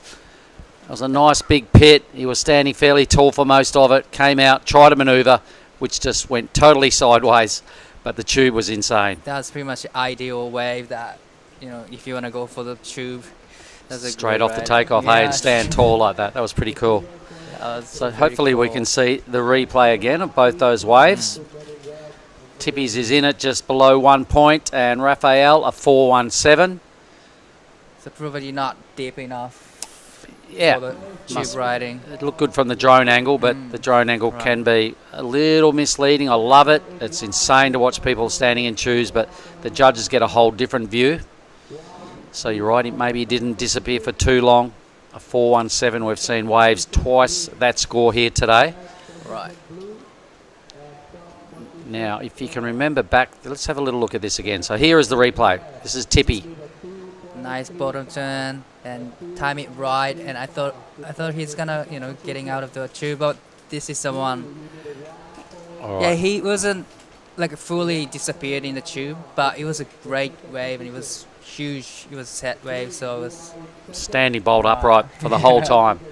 But could see the nose of his board through the entire tube ride. So the judges keeping that number a little bit in reserve. Let's have a look at Luc Dutoit. Or Dutoit. I'm not sure how we say that exactly, but he's starting to do some pretty good rail work right now. He scored himself a 3.27 for his first effort. Looks like a pretty big, strong fella. And I'm not sure I saw that name in Krui, so anyway. So let's have a look at our highlights sheet. And we've just seen a score not so long ago go into the 8.5 range. That was over here for Nathan Monchette. All right, I've seen another one go on over here in the very first heat of the day, which was an 8.93 and an 8. And then Irawan Wow was also throwing away a 7.67 and a 6.17. Best effort of the day, but I can see two West Aussies. I like them both. They're down in the athlete area. So Billy Hangen, have a chat, please, with Benny Spence. Yeah, thanks very much, Mark. I do have the winner of heat number 15. How does that sound? Yeah, nice. Yeah, stoked. Now, we were just talking before, not every wave is a massive tube. You do have to hit them, but you've really got to give it a bit of back foot to garnish any sort of score, don't you? Yeah, definitely. They're definitely looking for like the bigger barrels, or you need at least 3 turns. So, yeah, I'm happy just to I was pretty nervy out there, so I just wanted to put 2 scores down, because at the start of the heat didn't really look like I was gonna do that, but luckily I just stuck a couple turns and got through.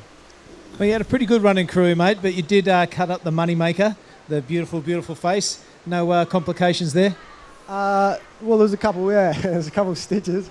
But, yeah, I was lucky to do it at that time, because if I came to Nias, this water's gets dirty at times, so luckily I did it in Crewy.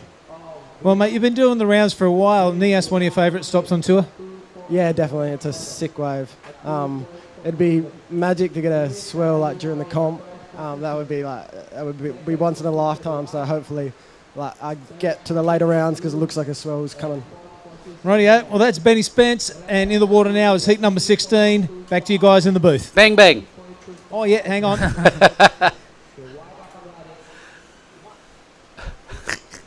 All right, back with the live action. Billy almost forgot the most important bit. Benny Spencer's like, where's my bang bang, bro? I think I won. Rafael Castro just finishing up wave number 2 right there in the white. We saw all the caddies out there on patrol in the channel. Dai Wako, our Japanese correspondent. Dai, have you had a go out here at the point yet? Unfortunately, not yet. But at some point, I definitely go out and have a look at those. Man, barrel. It's insane, yeah. Even like paddling out after a wave, and you're out in caddy corner paddling out, and you watch wave side on, you watch crew just surfing, and you go, man, what a scene, you know. Right. It's so cool. And I was lucky enough to be here in COVID. Wow. Yeah, so and cool. most surfs I had in the month I was up this end of town were single figures. If you're in the water with 5 people and 2 more came out, a couple would go in. Wow. And there was a couple of times there I paddled out by myself and went, I'll surf until the next person comes out. And a couple of times I was 2 hours before the next person would come out. That sounds real. And I'm by myself and I'm paddling back into the lineup, looking at just empty waves going, man, am I dreaming? It's so good. I love this wave. I love this wave. 30 years ago was the first time I came here, Dai. 94. So it was a whole different look on the point, but the wave has gotten better. So I can't say the wave remains the same. The wave got better after the earthquake. The reef rose by a couple of metres, maybe even more. But yeah, good times. Lagundri Bay, it's famous, mate. When you get out there and you jump out that keyhole and you have your first go at it, Dai, you'll remember that moment forever. It's a really cool. And even the forecast, is saying that it's gonna be good for the next couple of days. Man, when this wave gets big, you wait till you see that. It's like, whoa! You feel a bit scared for the crew dropping in. It's quite a beast. Right. It's hectic. Like, you can sit here all day long, and what you do is you watch it from these angles, out our windows. We're watching it going, oh boy, I can't wait, I'm out there. And as you're walking out to the keyhole, you get side on, and you start watching exactly how vertical the takeoff is, and guys pulling in and taking off, and you're like, whoa, and stuff just gets serious really quick because you're about to jump in and go and do it. But front on, like we're watching now, you can't really get a grip on just how steep it is until you get side on just before you jump out, and you go, oh man, now I'm getting nervous. Yeah, I can't wait to get to that point and see that view in the water. But now, so 3.97 for the Rafael Castro. So that's a nice backup scores right there. Oh, nice looking wave coming now, brother. Whose turn is it? It's obviously Blue's go. Grabs his rail and ducks his head. Tricky situation on your backhand. He obviously didn't get the right amount of bite on that to hold his line. The wave looked like it got a little crumbly anyway, but that was your boy, Rui. Right. This goes is Tibby Jabrick. Left the bottom turn and tried to stall in the barrel, but shampoo kind. And yeah, that was a really horikoshi. That was very technical takeoff. What he did right there. It was almost like falling, like free falling. Yeah, it was super late, huh? So I imagine if you could get that replay of another paddle on, he'd probably maybe put himself in a slightly different position because, boy, oh boy, he made it tough with that late drop straight into the pit. No time for a pump, no time to set a good line. It was all kind of rushed, and down he went. So to make out of this barrel, you need to pump a couple of times. Yep. That's what I've been thinking, by watching those guys surfing here. So you need to pump a couple of times at least. Yep. Otherwise, you get the hit in your head. Yeah, you just drop too low. Yeah. And you don't want to try and come out super low. You can if it stays really round, and you get the perfect wave and it stays super round. But most of the time, it gets a little almond on the way out. So yep. Here goes the South African. He's coming from way downtown and he's too deep. So we're starting to get, everybody has their 2-wave requirement. And the best single scores are for White Raphael with just a 4.17 and the high 3. That's him in the white. He's also got priority now. He's got half the heat to work on improving that 2-wave total. Luke Dutoit trying to catch up, but he caught himself a bit of a closeout, his last effort. Tippy, his best score is just over 1. And for Rui, his better number was his first wave, just over 2 points. So with half time remaining in this heat, there's plenty of room for improvement for everybody. So not huge scores going on the scoreboard right now, but as you guys watching all the heats, there's heats when you hit the 5 mark. And then suddenly the sets came, a lot of sets came, and suddenly there's a lot of 8s and 7s. So I'm just hoping that there's going to be another heaps of the sets comes and see all the excellence coming to the scoreboard. So Rui Horikoshi from your neck of the woods, how old would he be? He is 21 years old, around that age. And the area you're from, does it have strong waves or are they just beach breaks? Or one of the weakest waves we get. One of the weakest waves you get, that's not great. But he's coming here and he's got to learn pretty quick because this is not a weak wave, huh? There's a lot of speed and push involved here. Probably that's the reason we travel a lot. So we go to other places to just practice surfing. We go to overseas for practicing. So the surfers from my area kind of have a lot of experience of surfing different types of waves. Because they're just trying to get out of hometown as often as possible, eh? You don't want to stay there because you don't get many waves. All right. Now, I noticed yesterday we had a little surf, and you were on a spicy little craft of a board, and it looks like you know how to surf weak little waves quite well. Cause that's why. Yeah, there you go. I'm from the town without bigger wave. No power. A power shortage in his hometown, particularly in the lineup, he reckons. Look at some of these waves going on, brother. There goes your boy again. Take us through this in Japanese. 堀越瑠衣選手3本目のライディング、ここはしっかりとスコアをしていきたいところ。逆転に必要なスコアは 3.57 なので、大きなスコアは必要としていません。ここで2ターンを入れてキックアウトです。So someone like Rui from your hometown, does he have access to coaches or any sort of high performance center or anything like that? What goes on in your town? Actually, our town is one of the famous. Well, here is TP is up and riding, trying to improve his score. He only got 1.07, 3.93. That was great 2 turns, great combination. But unfortunately, he lost the balance in the end. So it was a nice turn from TP. Yeah, so back to that question. What goes on in your town to help striving young professional surfers? Even though we have less waves than other places, it's actually the center of surfing culture in Japan. Right. So there's a lot of all the headquarters, the brand headquarters are just there, and we have a lot of cultures. So it's the hub of surfing, is it? Kind of thing. Yeah, pretty much. Pretty much it's where surfing has begun in Japan. Wow. But we don't just get swell as much. You just have crappy surf. Yeah. Let's have a look at Luke here, the South African. He's in second. He's in the tube. He's got a pretty good thread going on here, but the thing gets a bit too tight and can't deal with it, but a nice effort. So this heat is still really low scoring. Wow, the fella sitting in the lead in white is only on an 8.14 two-wave total. He's held on to priority for quite a while. He knows what he wants. He's holding his nerve here, trying to improve his two-wave total substantially to fend these guys off. The South African, to me, looks like he's a pretty good surfer. He's just been squashed on the tube efforts. Your boy in Rui looks like he knows how to put down a rail, and I know Tippy Jabrik is a good surfer, but at this stage, still struggling to get the better waves that he needs. Tippy's best wave is only a 2.47. That's him in red. Rui's only got a 2.63 as his best number. It's a pretty low scoring heat at the moment. And we know Raphael has been quite picky with his priority, so that might work well for Rui, who's got second priority, and Tippy with third pick. 残り時間が8分になったところで堀越瑠衣選手現在3位のポジション、逆転に必要なスコア 3.12 と、大きなスコアではないので次の波をしっかりと決めていきたいところです。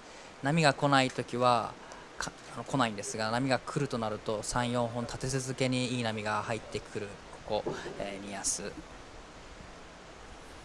All right, so what was that? The situation? Situation and just summary of the heat. Now what you've got to do while you're here as well, Di, is go for a walk right around the point. Right. Go and have a look in that next bay. There's an old abandoned resort up around the point there. It's got like thought they'd experiment and build 100 rooms and tennis courts and a huge foyer and a swimming pool, and no one lives there anymore. It's abandoned, but it's a cool walk along the beach line. You can go check all that out. Tomorrow morning, potentially a 6:30 a.m. call is the word on the street. 7 a.m. start, and all divisions are on standby. So for the people around the world tuning in, all as we know is we want to have a big day tomorrow. Our program's getting cut a little short here today, so we're not doing the 20 heats forecast, but we will come back tomorrow and try and play catch up. Now here's the view that's starting to get up around towards the point. Right on cue, Ryan's taking us for a little fly. So that is the last, that red place there is the last sort of accommodation joint on the point.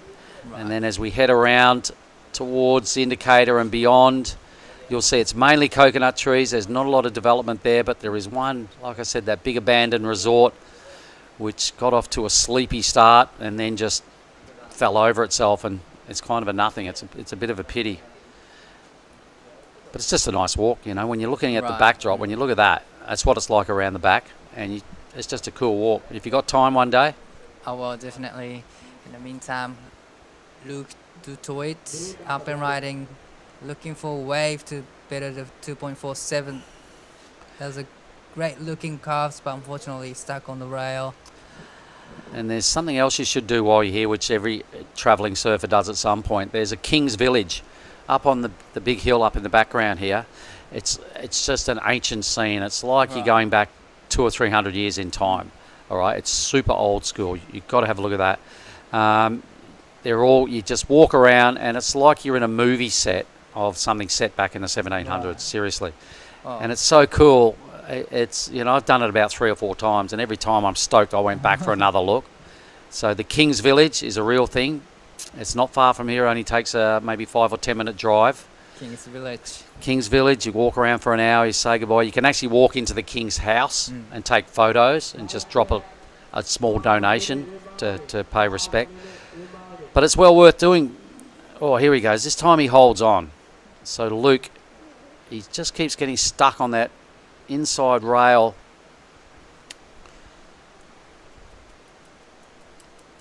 All right, Di, so far your impressions of Lagundri Bay and Nias? So far, yeah, it's been amazing to be here. Just watching those surfing and all the surfers getting barrels. Just, you know, now I just want to go surf and just have an experience with it. But it's good to watch all the surfers getting barrels and shredding. It's a totally different scene to Cruy, isn't it? Right. Everything about it's different. All right, low scoring heat. Everyone could easily do some damage right here. The South African needs only a 4.87 to get Rafael Castro out of the lead. Your boy Horikoshi Rui, he needs only a low 3. Got second priority, so I wish him the best of luck. And Tippy Jabrick, he's only ridden 3 waves. He needs himself a 3.28, so if a good set comes through, anybody could still win this heat. And our digs down at Barga. It's pretty nice staying down there, isn't it? It is a nice place, and I really love the food every meal.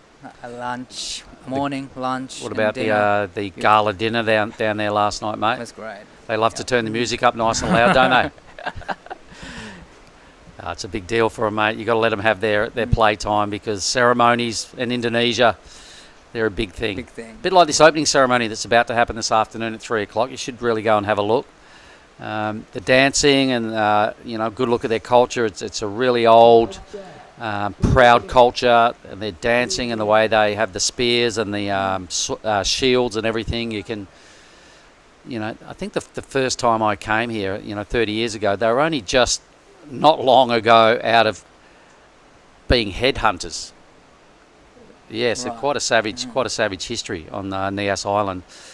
But that's a true thing, and they wear these big black necklaces, all the old guys, when they're in their war gear and that, and they believe that if you have the big black necklace, you can't be beheaded.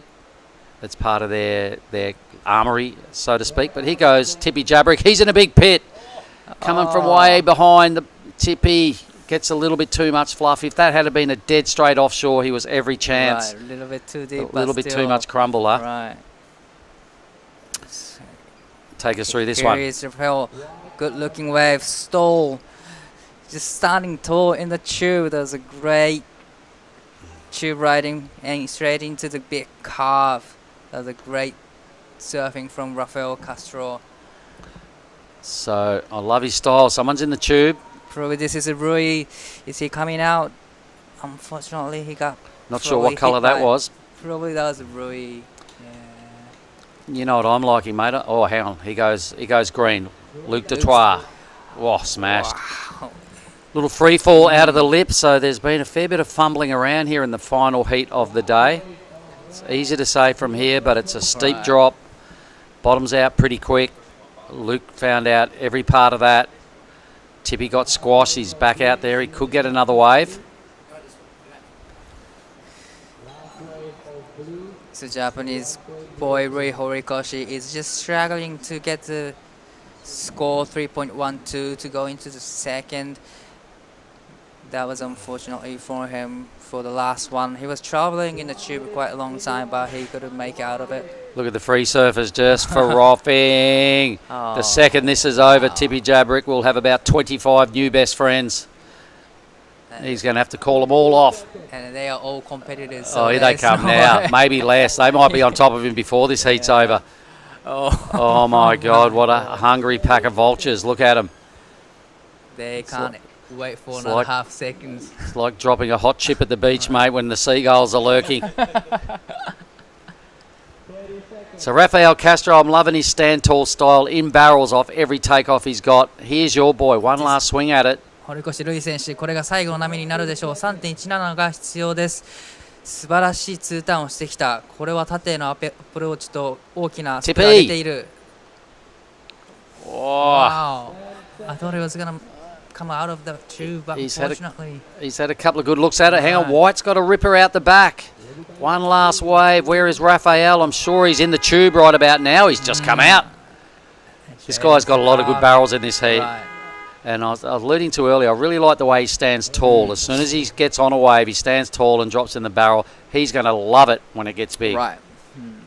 So that's the end of the heats. That guy there wins for sure because he's got another score to come. Yep, Shuckers, he's happy with his effort. I might have to go down and just hand him the bang bang. I don't think we'll be doing the post heat, but I'll give him a bang bang.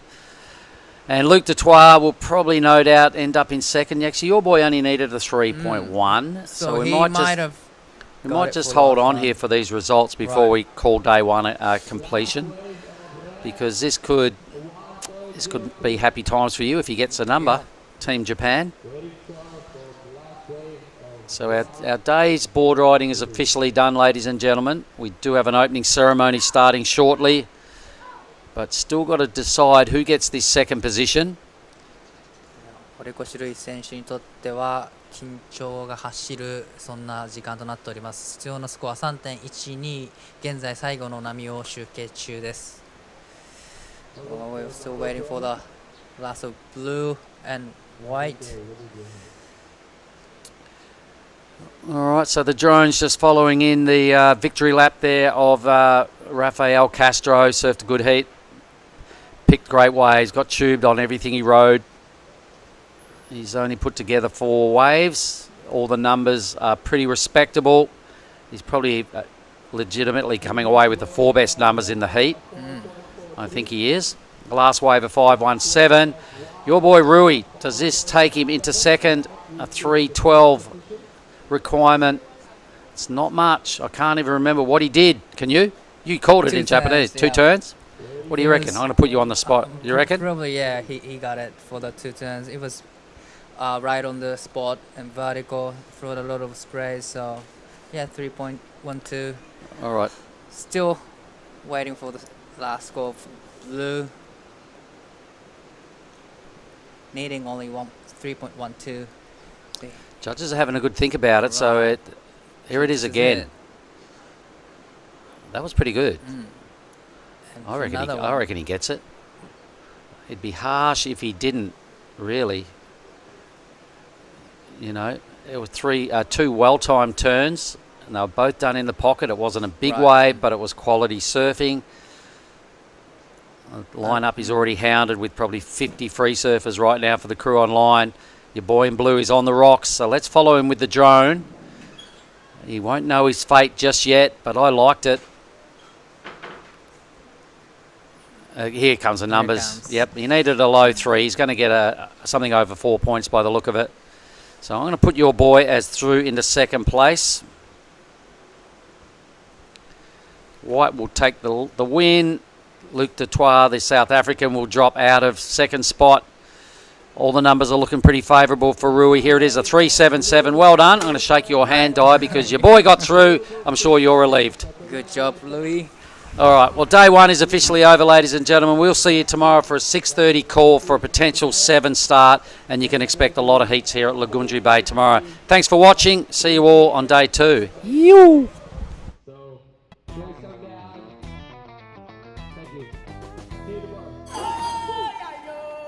Live from the bustling crowd, a special kind of magical waits just offshore in Lagundri Bay. Home to a world-famous barreling wave, South Nias has attracted surfers from across the globe for generations. This year, the Nias Pro promises to be another exciting spectacle with the world's best up-and-coming surfers from Australia and Asia battling it out for QS glory on this legendary wave.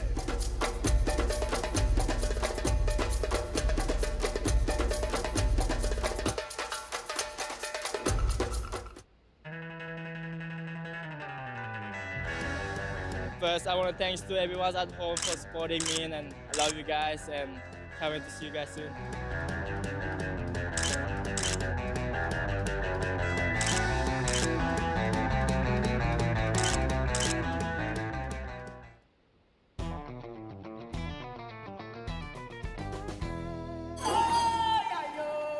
Live from the bustling crowd, a special kind of magical waits just offshore in Lagundri Bay. Home to a world-famous barreling wave, South Nias has attracted surfers from across the globe for generations. This year, the Nias Pro promises to be another exciting spectacle with the world's best up-and-coming surfers from Australia and Asia battling it out for QS glory on this legendary wave.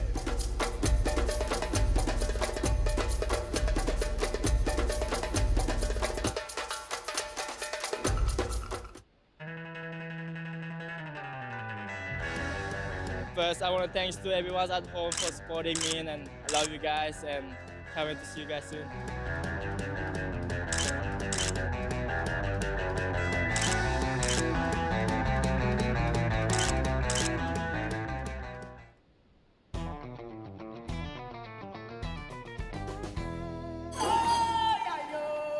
Live from the bustling crowd, a special kind of magical waits just offshore in Lagundri Bay. Home to a world-famous barreling wave, South Nias has attracted surfers from across the globe for generations. This year, the Nias Pro promises to be another exciting spectacle with the world's best up-and-coming surfers from Australia and Asia battling it out for QS glory on this legendary wave.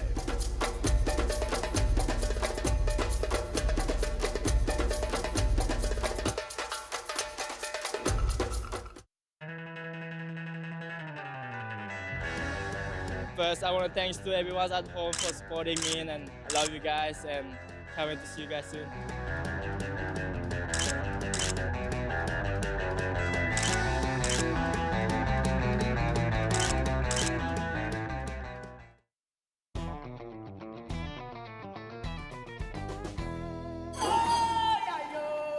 Far from the bustling crowd, a special kind of magical waits just offshore in Lagundri Bay. Home to a world-famous barreling wave, South Nias has attracted surfers from across the globe for generations. This year, the Nias Pro promises to be another exciting spectacle with the world's best up-and-coming surfers from Australia and Asia battling it out for QS glory on this legendary wave.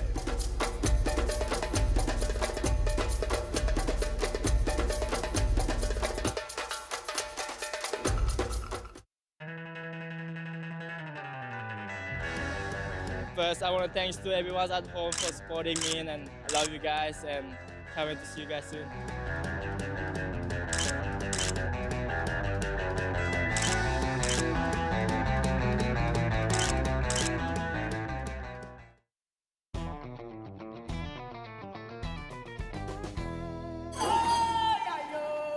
Far from the bustling crowd, a special kind of magical waits just offshore in Lagundri Bay. Home to a world-famous barreling wave, South Nias has attracted surfers from across the globe for generations. This year, the Nias Pro promises to be another exciting spectacle with the world's best up-and-coming surfers from Australia and Asia battling it out for QS glory on this legendary wave.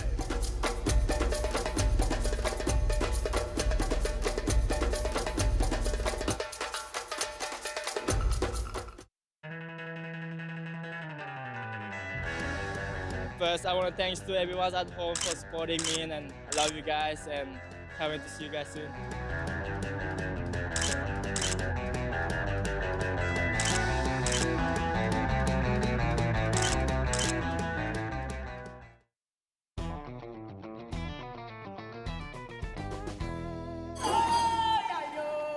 Far from the bustling crowd, a special kind of magical waits just offshore in Lagundri Bay.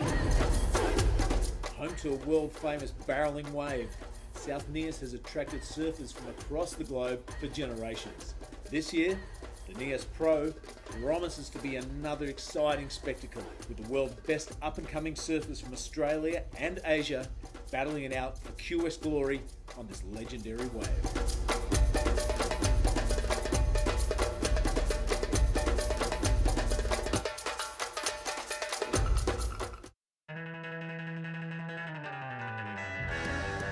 First, I want to thanks to everyone at home for supporting me, and I love you guys, and can't wait to see you guys soon.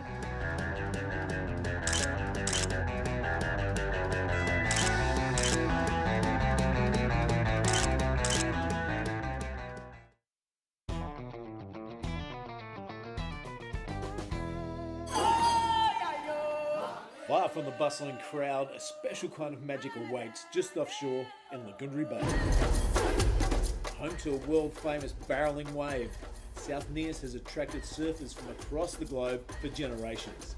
This year, the Nias Pro promises to be another exciting spectacle with the world's best up-and-coming surfers from Australia and Asia battling it out for QS glory on this legendary wave.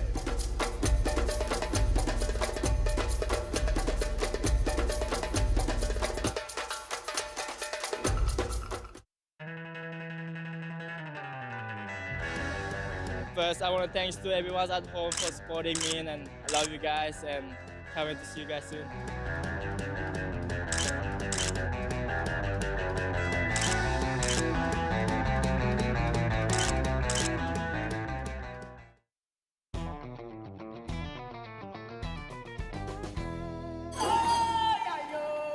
Live from the bustling crowd, a special kind of magical waits just offshore in Lagundri Bay.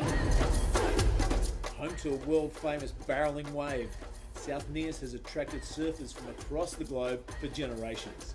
This year, the Nias Pro promises to be another exciting spectacle with the world's best up-and-coming surfers from Australia and Asia battling it out for QS glory on this legendary wave.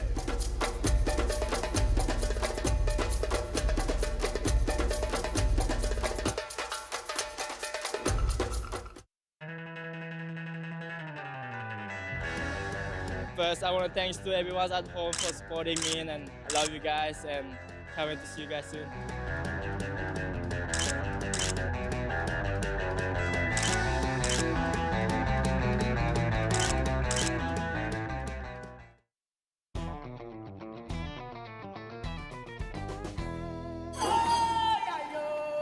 Live from the bustling crowd, a special kind of magical waits just offshore in Lagundri Bay.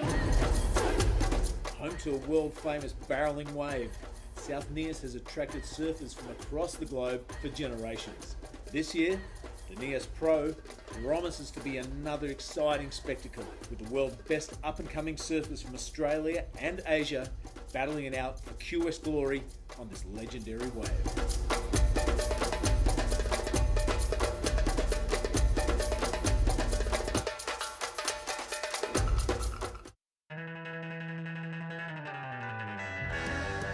First, I want to thanks to everyone at home for supporting me, and I love you guys, and can't wait to see you guys soon.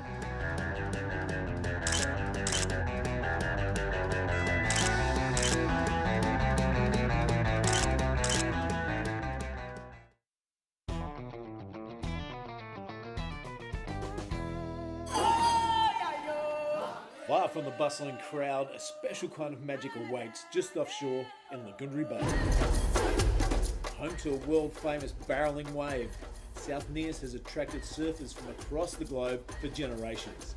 This year, the Nias Pro promises to be another exciting spectacle with the world's best up-and-coming surfers from Australia and Asia battling it out for QS glory on this legendary wave.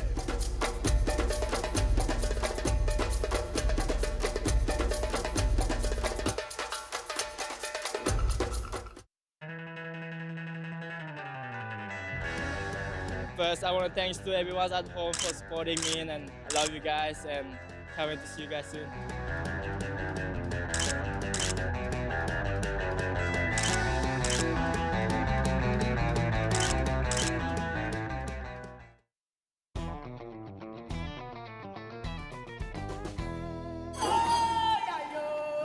Live from the bustling crowd, a special kind of magical waits just offshore in Lagundri Bay. Home to a world-famous barreling wave, South Nias has attracted surfers from across the globe for generations. This year, the Nias Pro promises to be another exciting spectacle with the world's best up-and-coming surfers from Australia and Asia battling it out for QS glory on this legendary wave.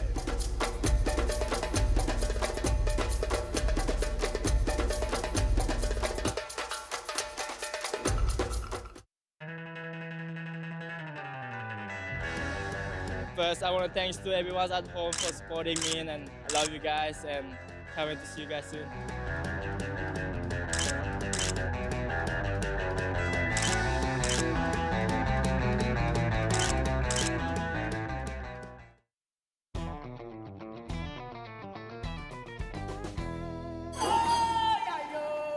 Live from the bustling crowd, a special kind of magical waits just offshore in Lagundri Bay. Home to a world-famous barreling wave,